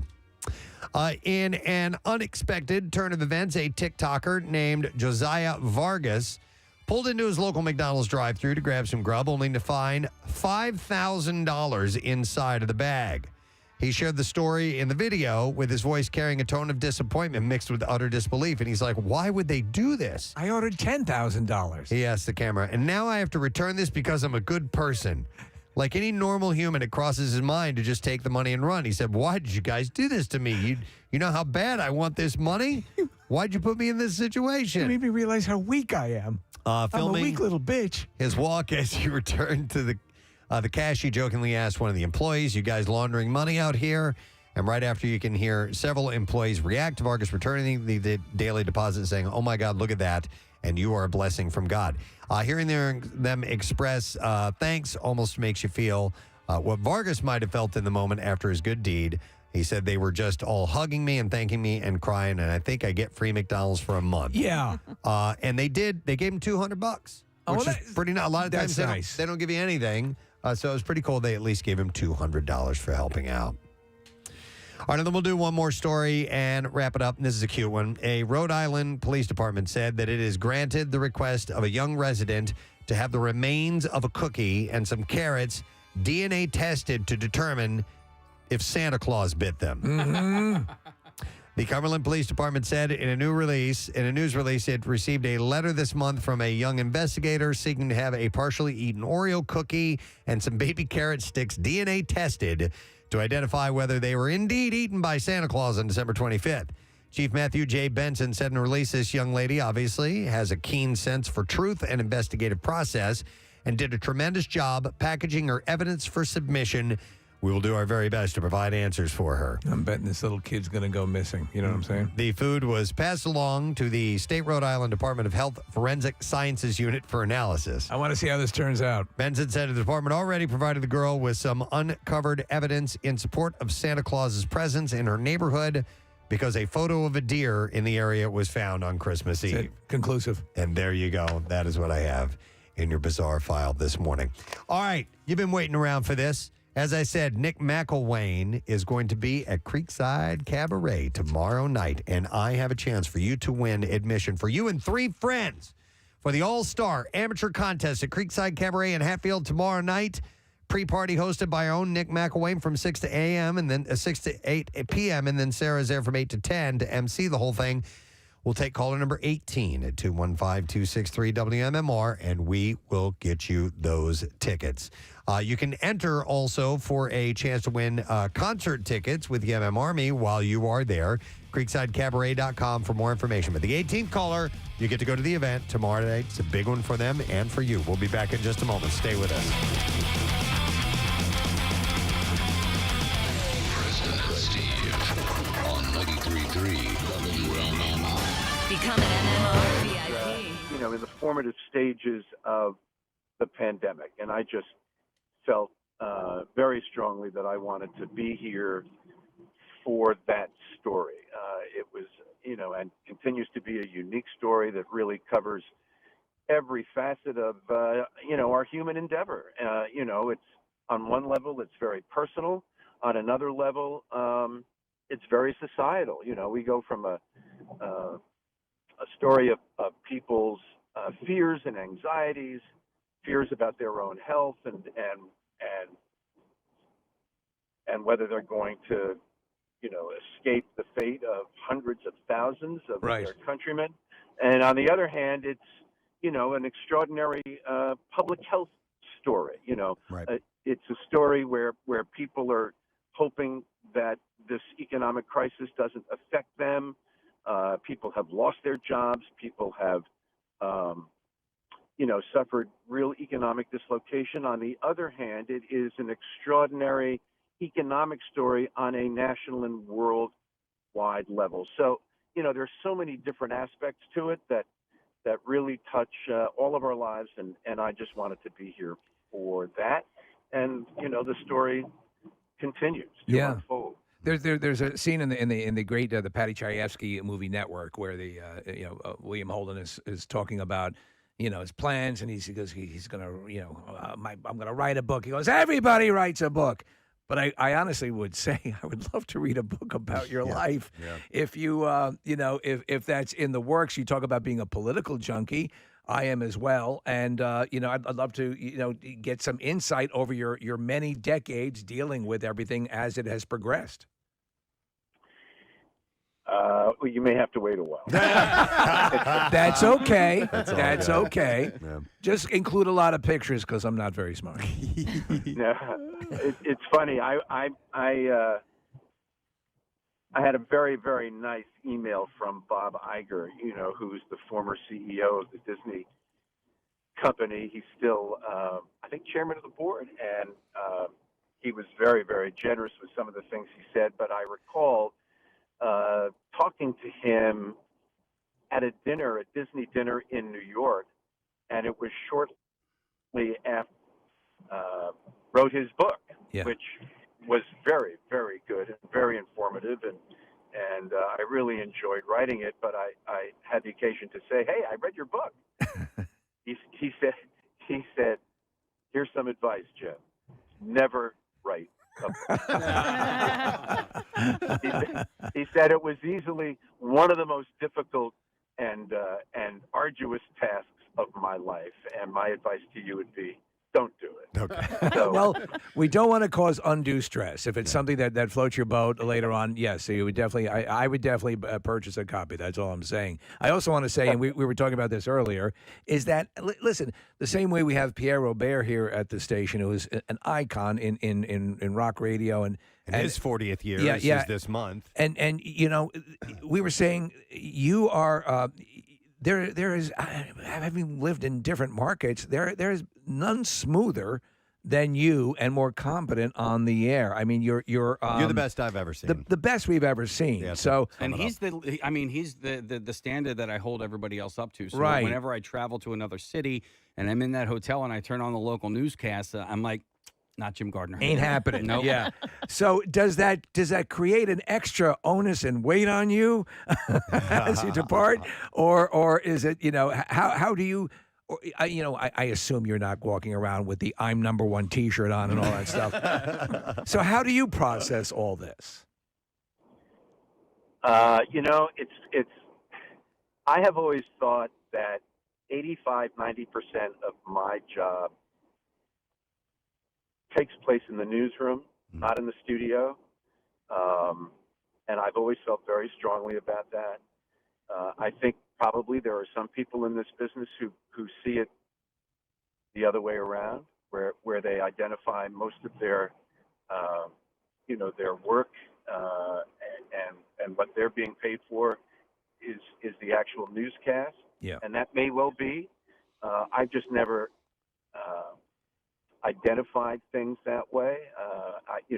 I work very closely with producers, and I'm very, very engaged. Some would say too engaged in the evolution of every newscast. And so what happens in the studio is almost like putting a period at the end of a task that to me takes place elsewhere. I have never thought that I was, and I'm not being falsely humble. I've never thought that I was particularly skilled as an on-air anchor person. I've never spent much time trying to cultivate, a presence, a personality. I just read the news. Yeah. And maybe that serves me well. I don't know, but I've often, or most often, thought that my work in the studio was left a lot to be desired, and certainly wasn't as developed as my work in the newsroom. So, if you guys think that I've done a good job in that part of my job, then I'm grateful, but I've never seen it that way. Right. Oh, I absolutely, and I think part of what it is, I absolutely think that, but I think it's your delivery and the comfort that you give to your viewers.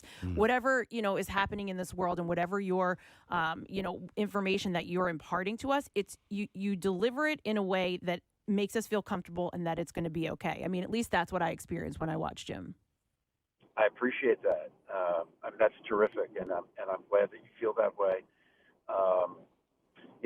It's never my intention to make a news story more comforting than it deserves to be. Unfortunately, or whatever, the reality is that we're talking in the news business mostly about difficult subjects. Yes. And yes. Oftentimes, unpleasant stories. And I don't know that it's an anchorman's job to reach out and hold the hand of an audience to make them feel better. But let's see if you might win a little bit. And speaking of winning, we got another thing to give away, and it is 4-pack of tickets for the Philadelphia Golf and Travel Show, February 3rd to the 5th at the Greater Philadelphia Expo Center. That's in Oaks. Question I have for you this morning is, what natural resource replaces unobtainium in Avatar, The Way of Water? Found that out this morning in the entertainment report in the 7 o'clock hour. What natural resource replaces unobtainium in Avatar in The Way of Water? 215-263-WMMR. If you know the answer, you should call. The trash business is a gold mine. 93.3 WMMR with Preston and Steve's Hollywood Trash. While we wait, we'll get some stories. What's going on this morning, Steve? Well, Peacock announcing cancellation of 2 fledgling series, Vampire Academy and One of Us is Lying. Needless to say, Vampire Academy is about a school for vampires, while One of Us is Lying is about the only 2 people who claim to be watching Vampire Academy. Hey! CBS just announced NCIS Los Angeles will come to an end with the current 14th season. For the final episode, the NCIS crew will face their toughest challenge, finding out what happened to NCIS New Orleans. And finally, Rita Moreno admitting that while shooting a scene for her new movie 80 for Brady, she got turned on while hanging out with the actual players in the locker room. Moreno says it was so overpowering that she finally had to go into the bathroom with the ball pump. Wow. All righty, let's find out if you know the answer to the lesson question today. And we need to see what the natural resource that replaces unobtainium in Avatar, The Way of Water is. 215-263 WMMR. And it is Paul that we're going to go to. Hey, Paul, morning. Good welcome. Good welcome you. All right, Paul, what is it that replaces unobtainium in Avatar, The Way of Water? Peanut M&M. Peanut M&M. You got it, bud. Hang on. Paul got tickets, 4 of them, for the Philadelphia Golf and Travel Show, February 3rd through the 5th, Greater Philadelphia Expo Center in Oaks. Huge savings on golf equipment and accessories. And you can go to myphillygolfshow.com for tickets and for information. Now, Preston and Steve's Music News on 93.3 WMMR.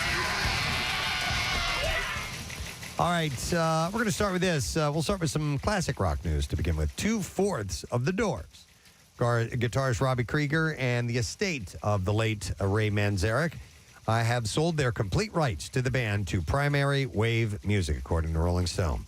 The deal does not include the interest of fellow surviving member drummer John Densmore, nor the estate of Jim Morrison.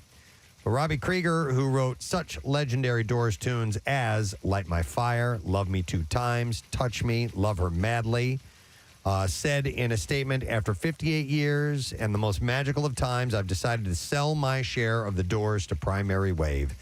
This will enable me to help the many charities that I've been involved with and some new ones, too. And I know Primary Wave cares about music, art, and about helping legacies go to even bigger levels. So I always wondered, Robbie Krieger wrote lyrics and music? Wrote the songs in their entirety? Yeah. That's pretty amazing. Yeah, exactly. Those are big songs, man. Our longtime Doors manager, Jeff Jampol, will still be protecting our legacy in partnership with Primary Wave, so I'm comfortable and happy with the future of the Doors. That's one band where, Jim Morrison became such an iconic figure. That's all people often think about, but it was not, he was the singer and a dynamic one. Yeah, and so you had Robbie Krieger, who was a great songwriter. You had Ray Manzarek, who was just a great musician. Yeah. Period. Keyboardist, singer, all that stuff. He could do it all. And John Densmore was nothing to sneeze at either. They were a fantastic band, a really good group of musicians who just had a virulent drug problem. Yes. Yep. Bless you. Warner Music. Nothing to sneeze at. Oh, I'm sorry. Warner Music Group has acquired the recorded music rights and income streams from the Yes catalog. Yes. Variety reports the full acquisition includes 12 studio albums as well as live recordings and compilations. Terms of the deal were not disclosed. That's Jack Nicholson bringing him up on stage, correct? Yep. Ladies and gentlemen? Yes. Jack, could you like how Mel does no? Yes. I like that. Yep, he enjoyed doing it. Thank you. Ladies and gentlemen, yes. Yes. Included in the deal.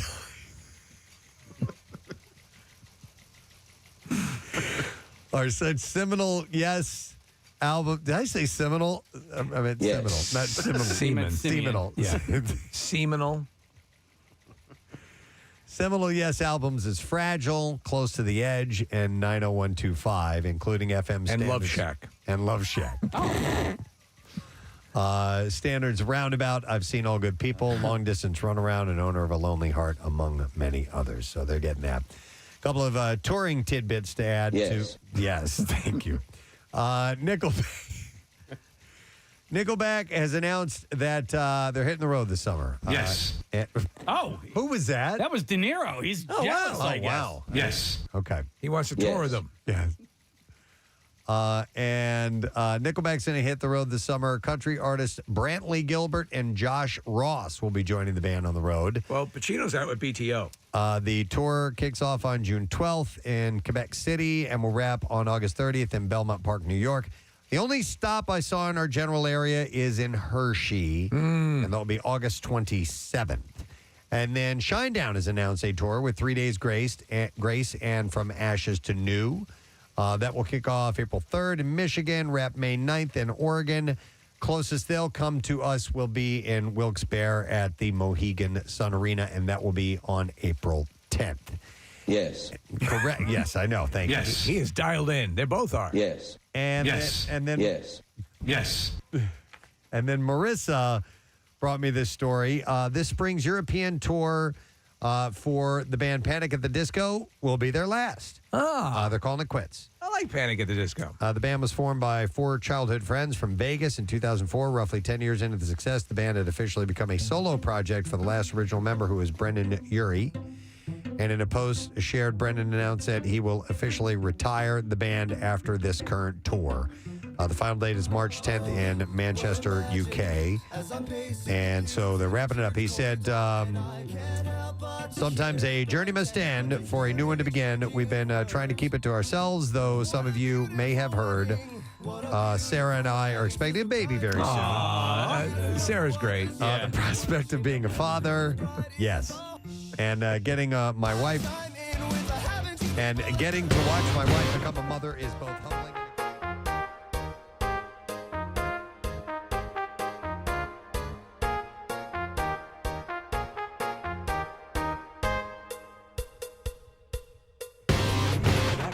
Yep. Liar, whore. Yeah. Liar, whore, and you know it. You blew it. Actually, should start with "you blew it" and then, right? I beg your pardon.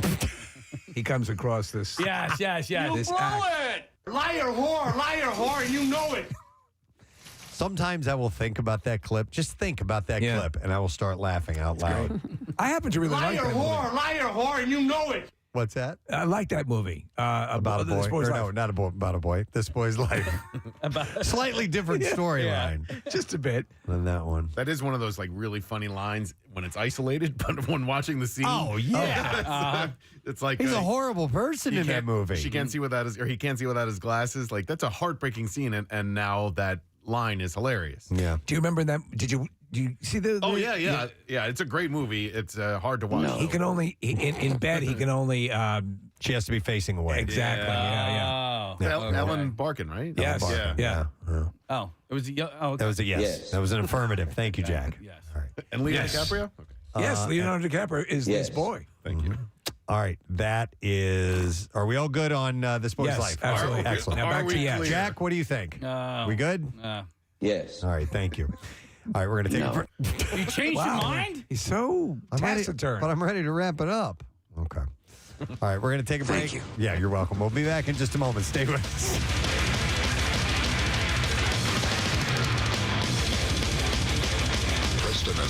Preston and Steve. On 93.3 WMMR. If an anchor person has a sense of empathy, in addition to, being a reasonably smart man or woman and having good writing skills and being ultimately, curious. I think if an anchor person has empathy, that really comes through. Mm-hmm. Yes. And I think I do. I think I'm an empathic person. I think my friends and my family would say I'm an empathic person. So if that comes through, I'm really glad about that. And if it brings some people comfort, that's terrific. Well, it's not even up for debate. It obviously has all of the things that you might not see, we see, and that's what's made it work for so long. And you talk about something, you're bringing up something. There was a book from an author, Cheryl Atkinson, who used to be a CBS reporter and investigative reporter, and she writes a lot about the news industry. And she's sort of echoing what you said, that the sort of inclination now to make the news giver the news and the star and personality is not what people really want. It might be here's a gimmick, but she recounted a story of, I forget what station she was at, and the lead anchor, his wife had twins, and the news director said, if I hear anything about this on the air, I will go out of my mind. We're not the story. The news is the story. Mm-hmm.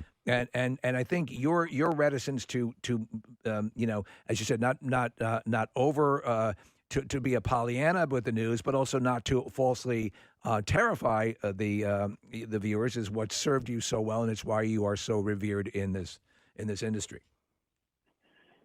I really don't know what to say about that. I know we're throwing a lot of compliments at you, Jim, but yeah. Yeah, when you use words like revered and stuff like that, it's, it makes me feel kind of awkward. I got you. Well, you're going to have to deal with it. Don't worry, I'll make you feel even more. You got awkward, a Jim. year of it. Jim, this is Casey here, and so if I can just offer you a little bit of advice over the next year and month or so. If you could just, on a personal level, move closer to the world, my friend, and just take a little bit of time. If you move closer to the world, my friend, you'll see. Do you know what I'm saying? Let me say one thing, by the way. This is very important. Casey. Okay. Yeah. The man who hired me at Channel 6 said the smartest thing someone can do in this industry who is looking, to get a good start in their profession is to work for a good television station and to work for a successful television station. I have been blessed to have had the opportunity to work for, as far as I'm concerned, the best television station in America, to work with colleagues who are unfailingly devoted to their craft, who have been competent, who have been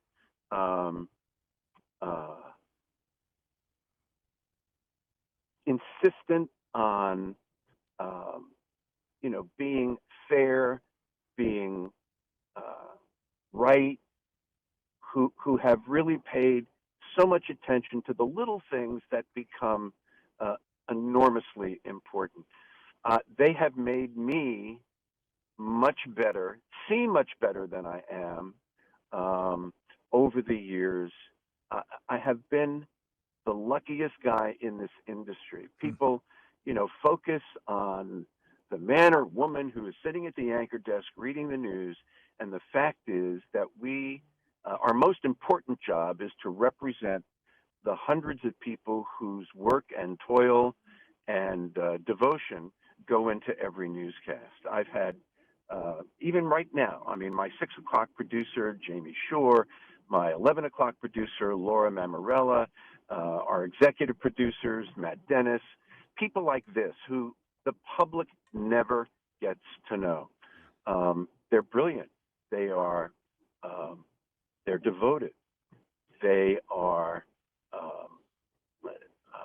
devoted not just to the task, but to the industry and to the constant effort to make Channel 6 not just a good news station, but a good member of this community, a good citizen. And we're very proud of that. And I am not just proud of my work, and I am, but I am proud to have been a member of an effort on the part of hundreds of people over the course of the decades. And I've heard from a lot of these my former colleagues over the last 24 hours. It has been great to touch base with people whom I haven't talked to or had communications with for a number of years, and it just brings to my mind that if a television station is successful, it's because it has had great leadership over the course of time, and it has had people of great character and people of great motivation, in addition to the fact that they're really good at their jobs. And, I've been the beneficiary of all of that. And I'm sure they would say the same of the you. luckiest guy. Yeah. I'm the luckiest guy in this business. I really am. I feel that way, and it's absolutely true. Well, we can relate. I'm sorry to jump No, in. no, Steve, absolutely. Go ahead. But as you were describing that about 6ABC, WPVI, it's how we feel about WMMR. It's Yes. the same thing. It's a wonderful environment and a blessing to be able to say that. You guys would understand better than anyone else I could be talking to. Absolutely. You know what, Jim? I'll say this, and I look forward to in your time after the news desk, where I can finally see you at a Sixers game being ejected for overly razzing the opposing team.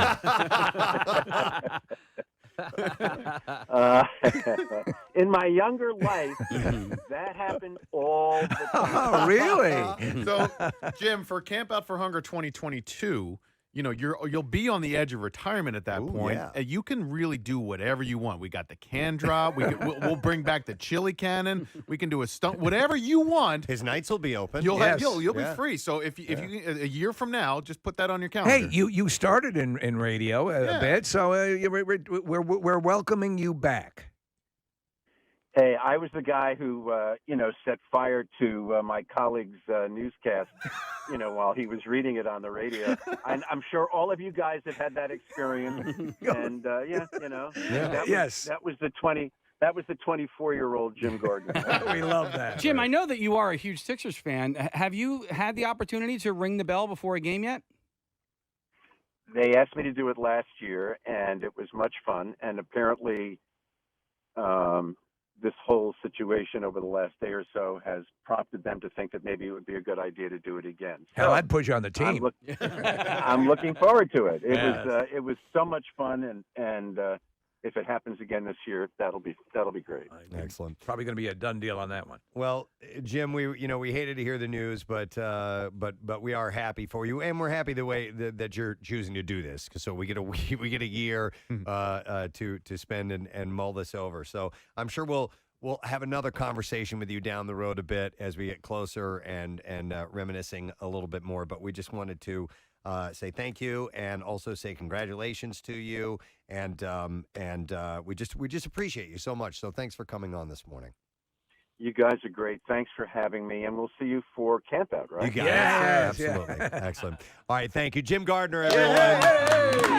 There you go. Something else, man. Impossible Foods is now bringing more to the table. This time it's plant-based chicken nuggets. I've had them. Oh, wait, you have? Because so have I, and they were the most disgusting things I've ever eaten in my life. Well, then I've had different. So Hip City Veg has the best chicken nuggets I've ever tasted, and there's no chicken. Okay, so this was sort of like, it looked like it was dark meat, but it wasn't meat. It was plant-based, and it had like a breading around it. It looked really good, and I was like, oh, I'll try this. Right. Not good. I was like, what is this? What is this texture? What am I eating? So they use plant or seitan. not? I guess it is seitan, right? The often used for chicken substitute. Yeah. Yes. Thank you. Bobby's a big fan of Ozzy. It is 10:38 on this Tuesday morning. Wrapping things up here in just a moment. And I would like to thank Tay Ray for being on the show this morning. He's wonderful. He's great. He's going to be at Punchline tonight, 8 o'clock. Or no, I'm sorry, tomorrow night, 8 o'clock. And we'll give him a pass, even though he's a Niners fan.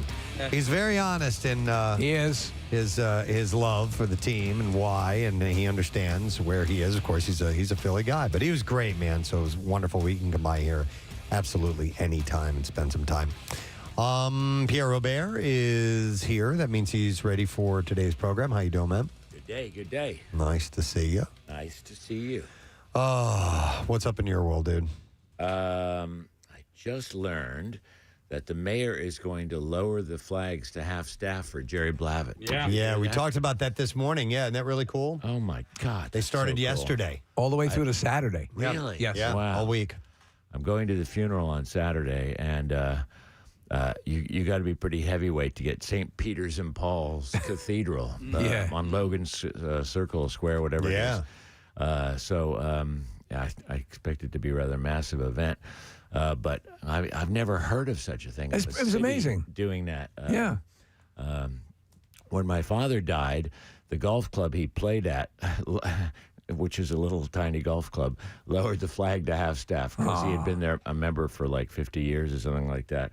But I've never heard of a city doing that. I think for it's so a radio cool. personality. Yeah, it's great. Well, I was pointing out to Preston yesterday in the Inquirer there were 6 separate articles about Jerry Blavat. So that's of all different aspects of his life. But I mean, that's what an honor. Yeah, a great honor. And XPN did a great tribute to him on Saturday with Ben Vaughn, who's a wonderful singer and songwriter, hosting part of it. And it was really amazing. Do you know if there are any murals of him in the city? There's got to be That's somewhere. a great question. I've not heard of one, but If not, there should be. Yeah, right? Yeah. Yeah, they should get on that. There very well may be, though. I just have not heard of one. So.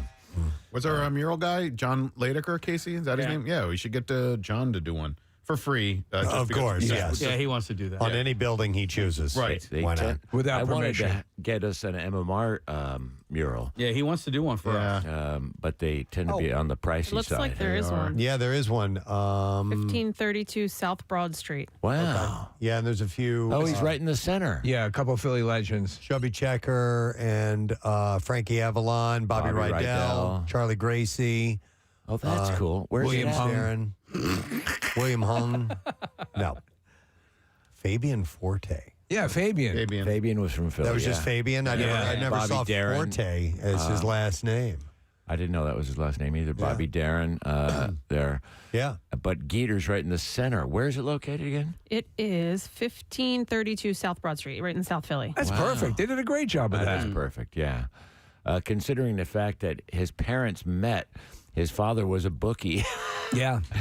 And the police were looking for his father, and he was running from the police on an afternoon, I think a Saturday afternoon, and his father bought a ticket and ran into a movie theater.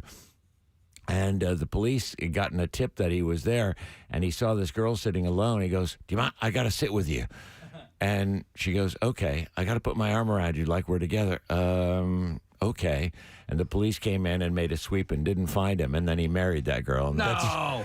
Great story. That's amazing. Where Jerry came from. Wow. Yeah. All right. Well, yes, if you see the flags at half staff, there you go. That's so cool. Think of the Geeter. All right. All right. Shall we get a letter from Yes. you? All right. Here we go. Preston and Steve on 93.3 WMMR. Now, the Daily Letter. The Preston and Steve Show is brought to you today by the letter A as in astronomy. All right, we will be giving away on Friday a $400 gift card to Nebraska Brazilian Steakhouse in Horsham. Don't miss the Sweethearts Weekend at Nebraska, February 10th through the 14th, featuring 15 different cuts of meat and fish, gourmet salad bar, and award-winning wine list with complimentary champagne and chocolate-covered strawberries for only $62.95. You can book a reservation now at Nebraska.com. What do you have in store for the fine folks today, sir? We will have blocks of the Red Hot Chili Peppers and In Excess and U2, and it is Double Shot Tuesday. Excellent. And today's also Tat Tuesday, and that means we need to give away our free tattoo. Our winner today is Danielle Carey of Phoenixville. All right, Danielle. You just got yourself a $350 gift certificate for Floating World Tattoo and Piercing. Tat Tuesday on the Preston and Steve Show is presented by Floating World Tattoo and Piercing, 1729 South Street in Philadelphia. And if you want to see their artwork, check out the samples, visit floatingworldtattoos.com, or you can check them out on Instagram at Floating World Tattoos. Want to thank our sponsors. Preston and Steve Show is brought to you today by Acme Markets, fresh foods, local flavors. Also brought to you by Dunkin'. The Preston and Steve Show runs on Dunkin'. Before I mention what we have in store for tomorrow, I'm going to tell you about what we have in store for Friday. Ladies and gentlemen, we here on the Preston and Steve Show will give away a pair of tickets for the NFC Championship game this Sunday, courtesy of our friends at Dunkin'. Wow. So we're going to get the wheels turning a little bit and find an interesting way for you to win those tickets on Friday. Awesome. Then Sunday, you're off to the game. Hopefully, it'll be you. Okay, so just a heads up on that. Otherwise, tomorrow, Fox Good Day, Secret Text Word, and it's somebody's birthday tomorrow. That's what it says on my little note here. All right, that's it. We're done. Joe. Rage on. Have a great day. We'll see you and Joe tomorrow. Bye-bye. WMMR. I'm going to let you in on a secret. Medical cannabis is now readily available. Oh.